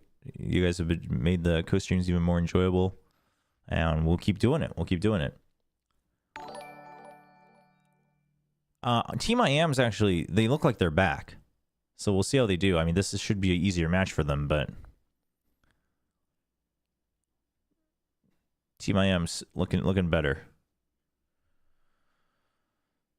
But yeah, so Thursday will be a long day, but I'm going to turn the stream off in the middle because there's going to be like a 5 to 6 hour break in between Challengers Korea and Masters Madrid, because on Thursdays they're starting the games much earlier in Challengers Korea just in case it overlaps. So that's the goal. But for EDG, it does feel like it was a mental thing, right? It seems like they were kind of broken after the Gen G game, but also at that point, they were starting to play scared and gave way too much respect for Loud, which is exactly what Loud's compositions want. And at that point, I think they just couldn't even hit their shots. It feels bad. It feels really bad because I feel like EDG should have had a better showing regardless of actual result, but darn shame that. Man, good day of games though, once again, in terms of PRX games at least, right? That second match was fun. So now we can all take a 2 days break. Well, 1 day break. I'll be back on Wednesday with Challengers Korea, so if you want to tune into that. That will be Mara Gaming versus Sherpa and Nongshim versus D+. This is the one I'm really interested in, Nongshim versus D+. See how Yeoman's calling does against XC's calling on D+. Right, PKN versus Selig. I mean, this should be a good match overall.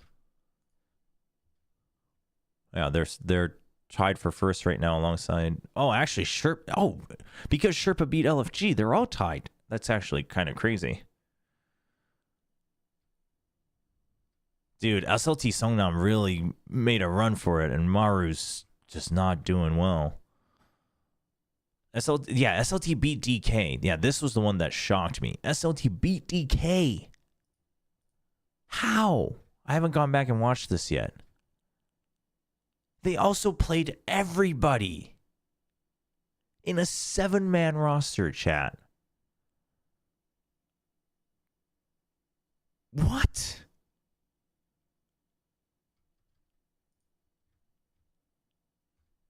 Oh, and they play Rain on Icebox. Gross. But at least they play it with the Gecko. But they lost. Good. I don't want the Reynas winning. They also play this. Oh no, the double controller. Yeah, I thought SLT was guaranteed to be bottom too, but the thing is Maru's playing like way worse than I thought they would. Oh my. What in the world? Dude, Selig only got 3 kills? Oh, I have to go back and watch this. What in the world? What happened here?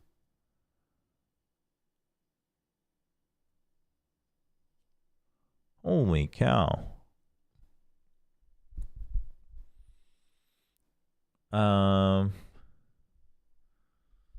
What? Mimi wasn't hating on them. I mean, Mimi just said they're PRX just PRX all over them, which quite frankly, that's how a lot of people break their games down. And quite frankly, unless you're really watching PRX's games really closely, it takes a while to be able to break down what they're doing in a concise way within the day.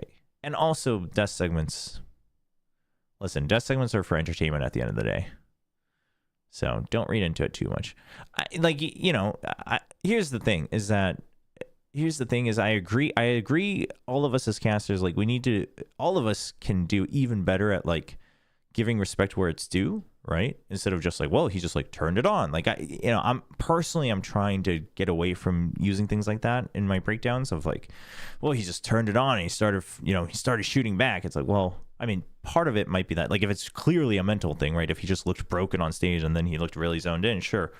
But aside from that, it's better to try to really look at, okay, so what was the factual thing that helped them? But also at the same time, like, I want to get too hung up on it.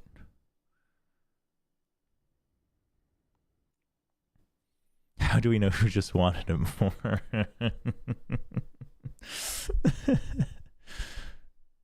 Well, and that's part of it, right? A lot of there's no Pacific talent there. So while obviously while PRX has been to international events a lot, they're catching up to those teams rather than watching them, because it'd be the same if I was constantly breaking down Sentinels, right? Like, I've watched a lot of Sentinels games and I enjoy it, but I wouldn't be able to do it as concisely as some of the guys that cast Americas. And you would probably catch me at certain moments being like, yeah, 10's just flied around the whole map as Omen and like, got these multi-kills. And it's like, well, that's like not really analysis. That's just an exclamation.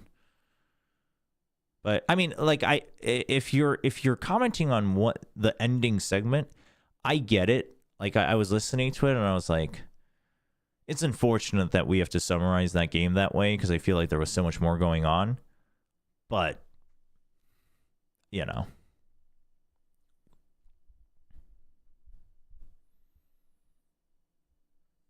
dude, this game, I'll have to go back and watch that. Yeah, but I mean, Maru's playing way worse. And then it's literally SLT, by beating D+ in that one game, have pretty much guaranteed playoff spots. That's insane. In fact, they have guaranteed it, because Maru can't win 2 games. Oh my god. SLT Songnam is guaranteed for playoffs. You know what the craziest part is? is Sherpa has a -12 round differential. But they're tied for first. What? How do they have a -12 round differential? How badly did you get bodied in one of your games, man? Oh, I am really crushed him. Right. Yeah, I did. This was off broadcast, but this is why I'm excited for IM, because I'm like, oh, they like cleaned their stuff up because Sherpa was looking good. Jeez. I mean, but they had a 13-3 win. But every time, most of the times they lose, it's pretty dominant. And then the wins are, yeah, they had a freaking OT win against Incheon Non-Slayers. Okay. Yeah, so we'll watch these matches. On Wednesday. The Maro Sherpa one's probably going to be a wash, but Nongshim DK should be really fun, actually. Should be a good test of like kind of the outlook of Korea as well. Because Sherpa and LFG is basically mostly kind of Challengers Korea players that never really broke into the top tier. They were always kind of like gatekeepers. Or they were basically a lot of players that like made it through the qualifiers every time and they had highlights, but that was it. But Nongshim and DK, like these are players that are really trying to break into. I mean, I'm not saying that these guys aren't trying, but Nongshim and DK, they've got some newer talent versus some older talent, etc. I guess DK is kind of just like taking on whichever players performed well last year and adding them onto their team. But Nongshim's got mostly new players, so that's exciting. And then, yeah, that there is A matches, not really exciting, but we'll see how they're doing. So yeah, and then we'll continue with Masters Madrid. So that's the idea for the rest of the week. I'll whip up the schedule and I'll post it on Twitter and Instagram, so you guys can check it out. Twitter and Instagram stories. But that'll be it for today. So thank you so much for everyone that dropped by. Hope you guys enjoyed the co-stream. We will return on Wednesday with Challengers Korea and then more Masters Madrid for the rest of the week. Thank you so much for all the new followers and of course the new subs as well and the gifted subs on Twitch. Super appreciate that. And then at some point, hopefully I can find the time amongst all the co-streams, but we'll do another breakdown video on YouTube as well for one of these matches. I don't know if I'll do, I kind of want to do one for PRX, but yeah, maybe I'll do one for PRX. We'll look into that. And that'll go up sometime during this week as well. So that's it. Hope you guys have a great rest of your day / night, and I will see you all on Wednesday. Goodbye.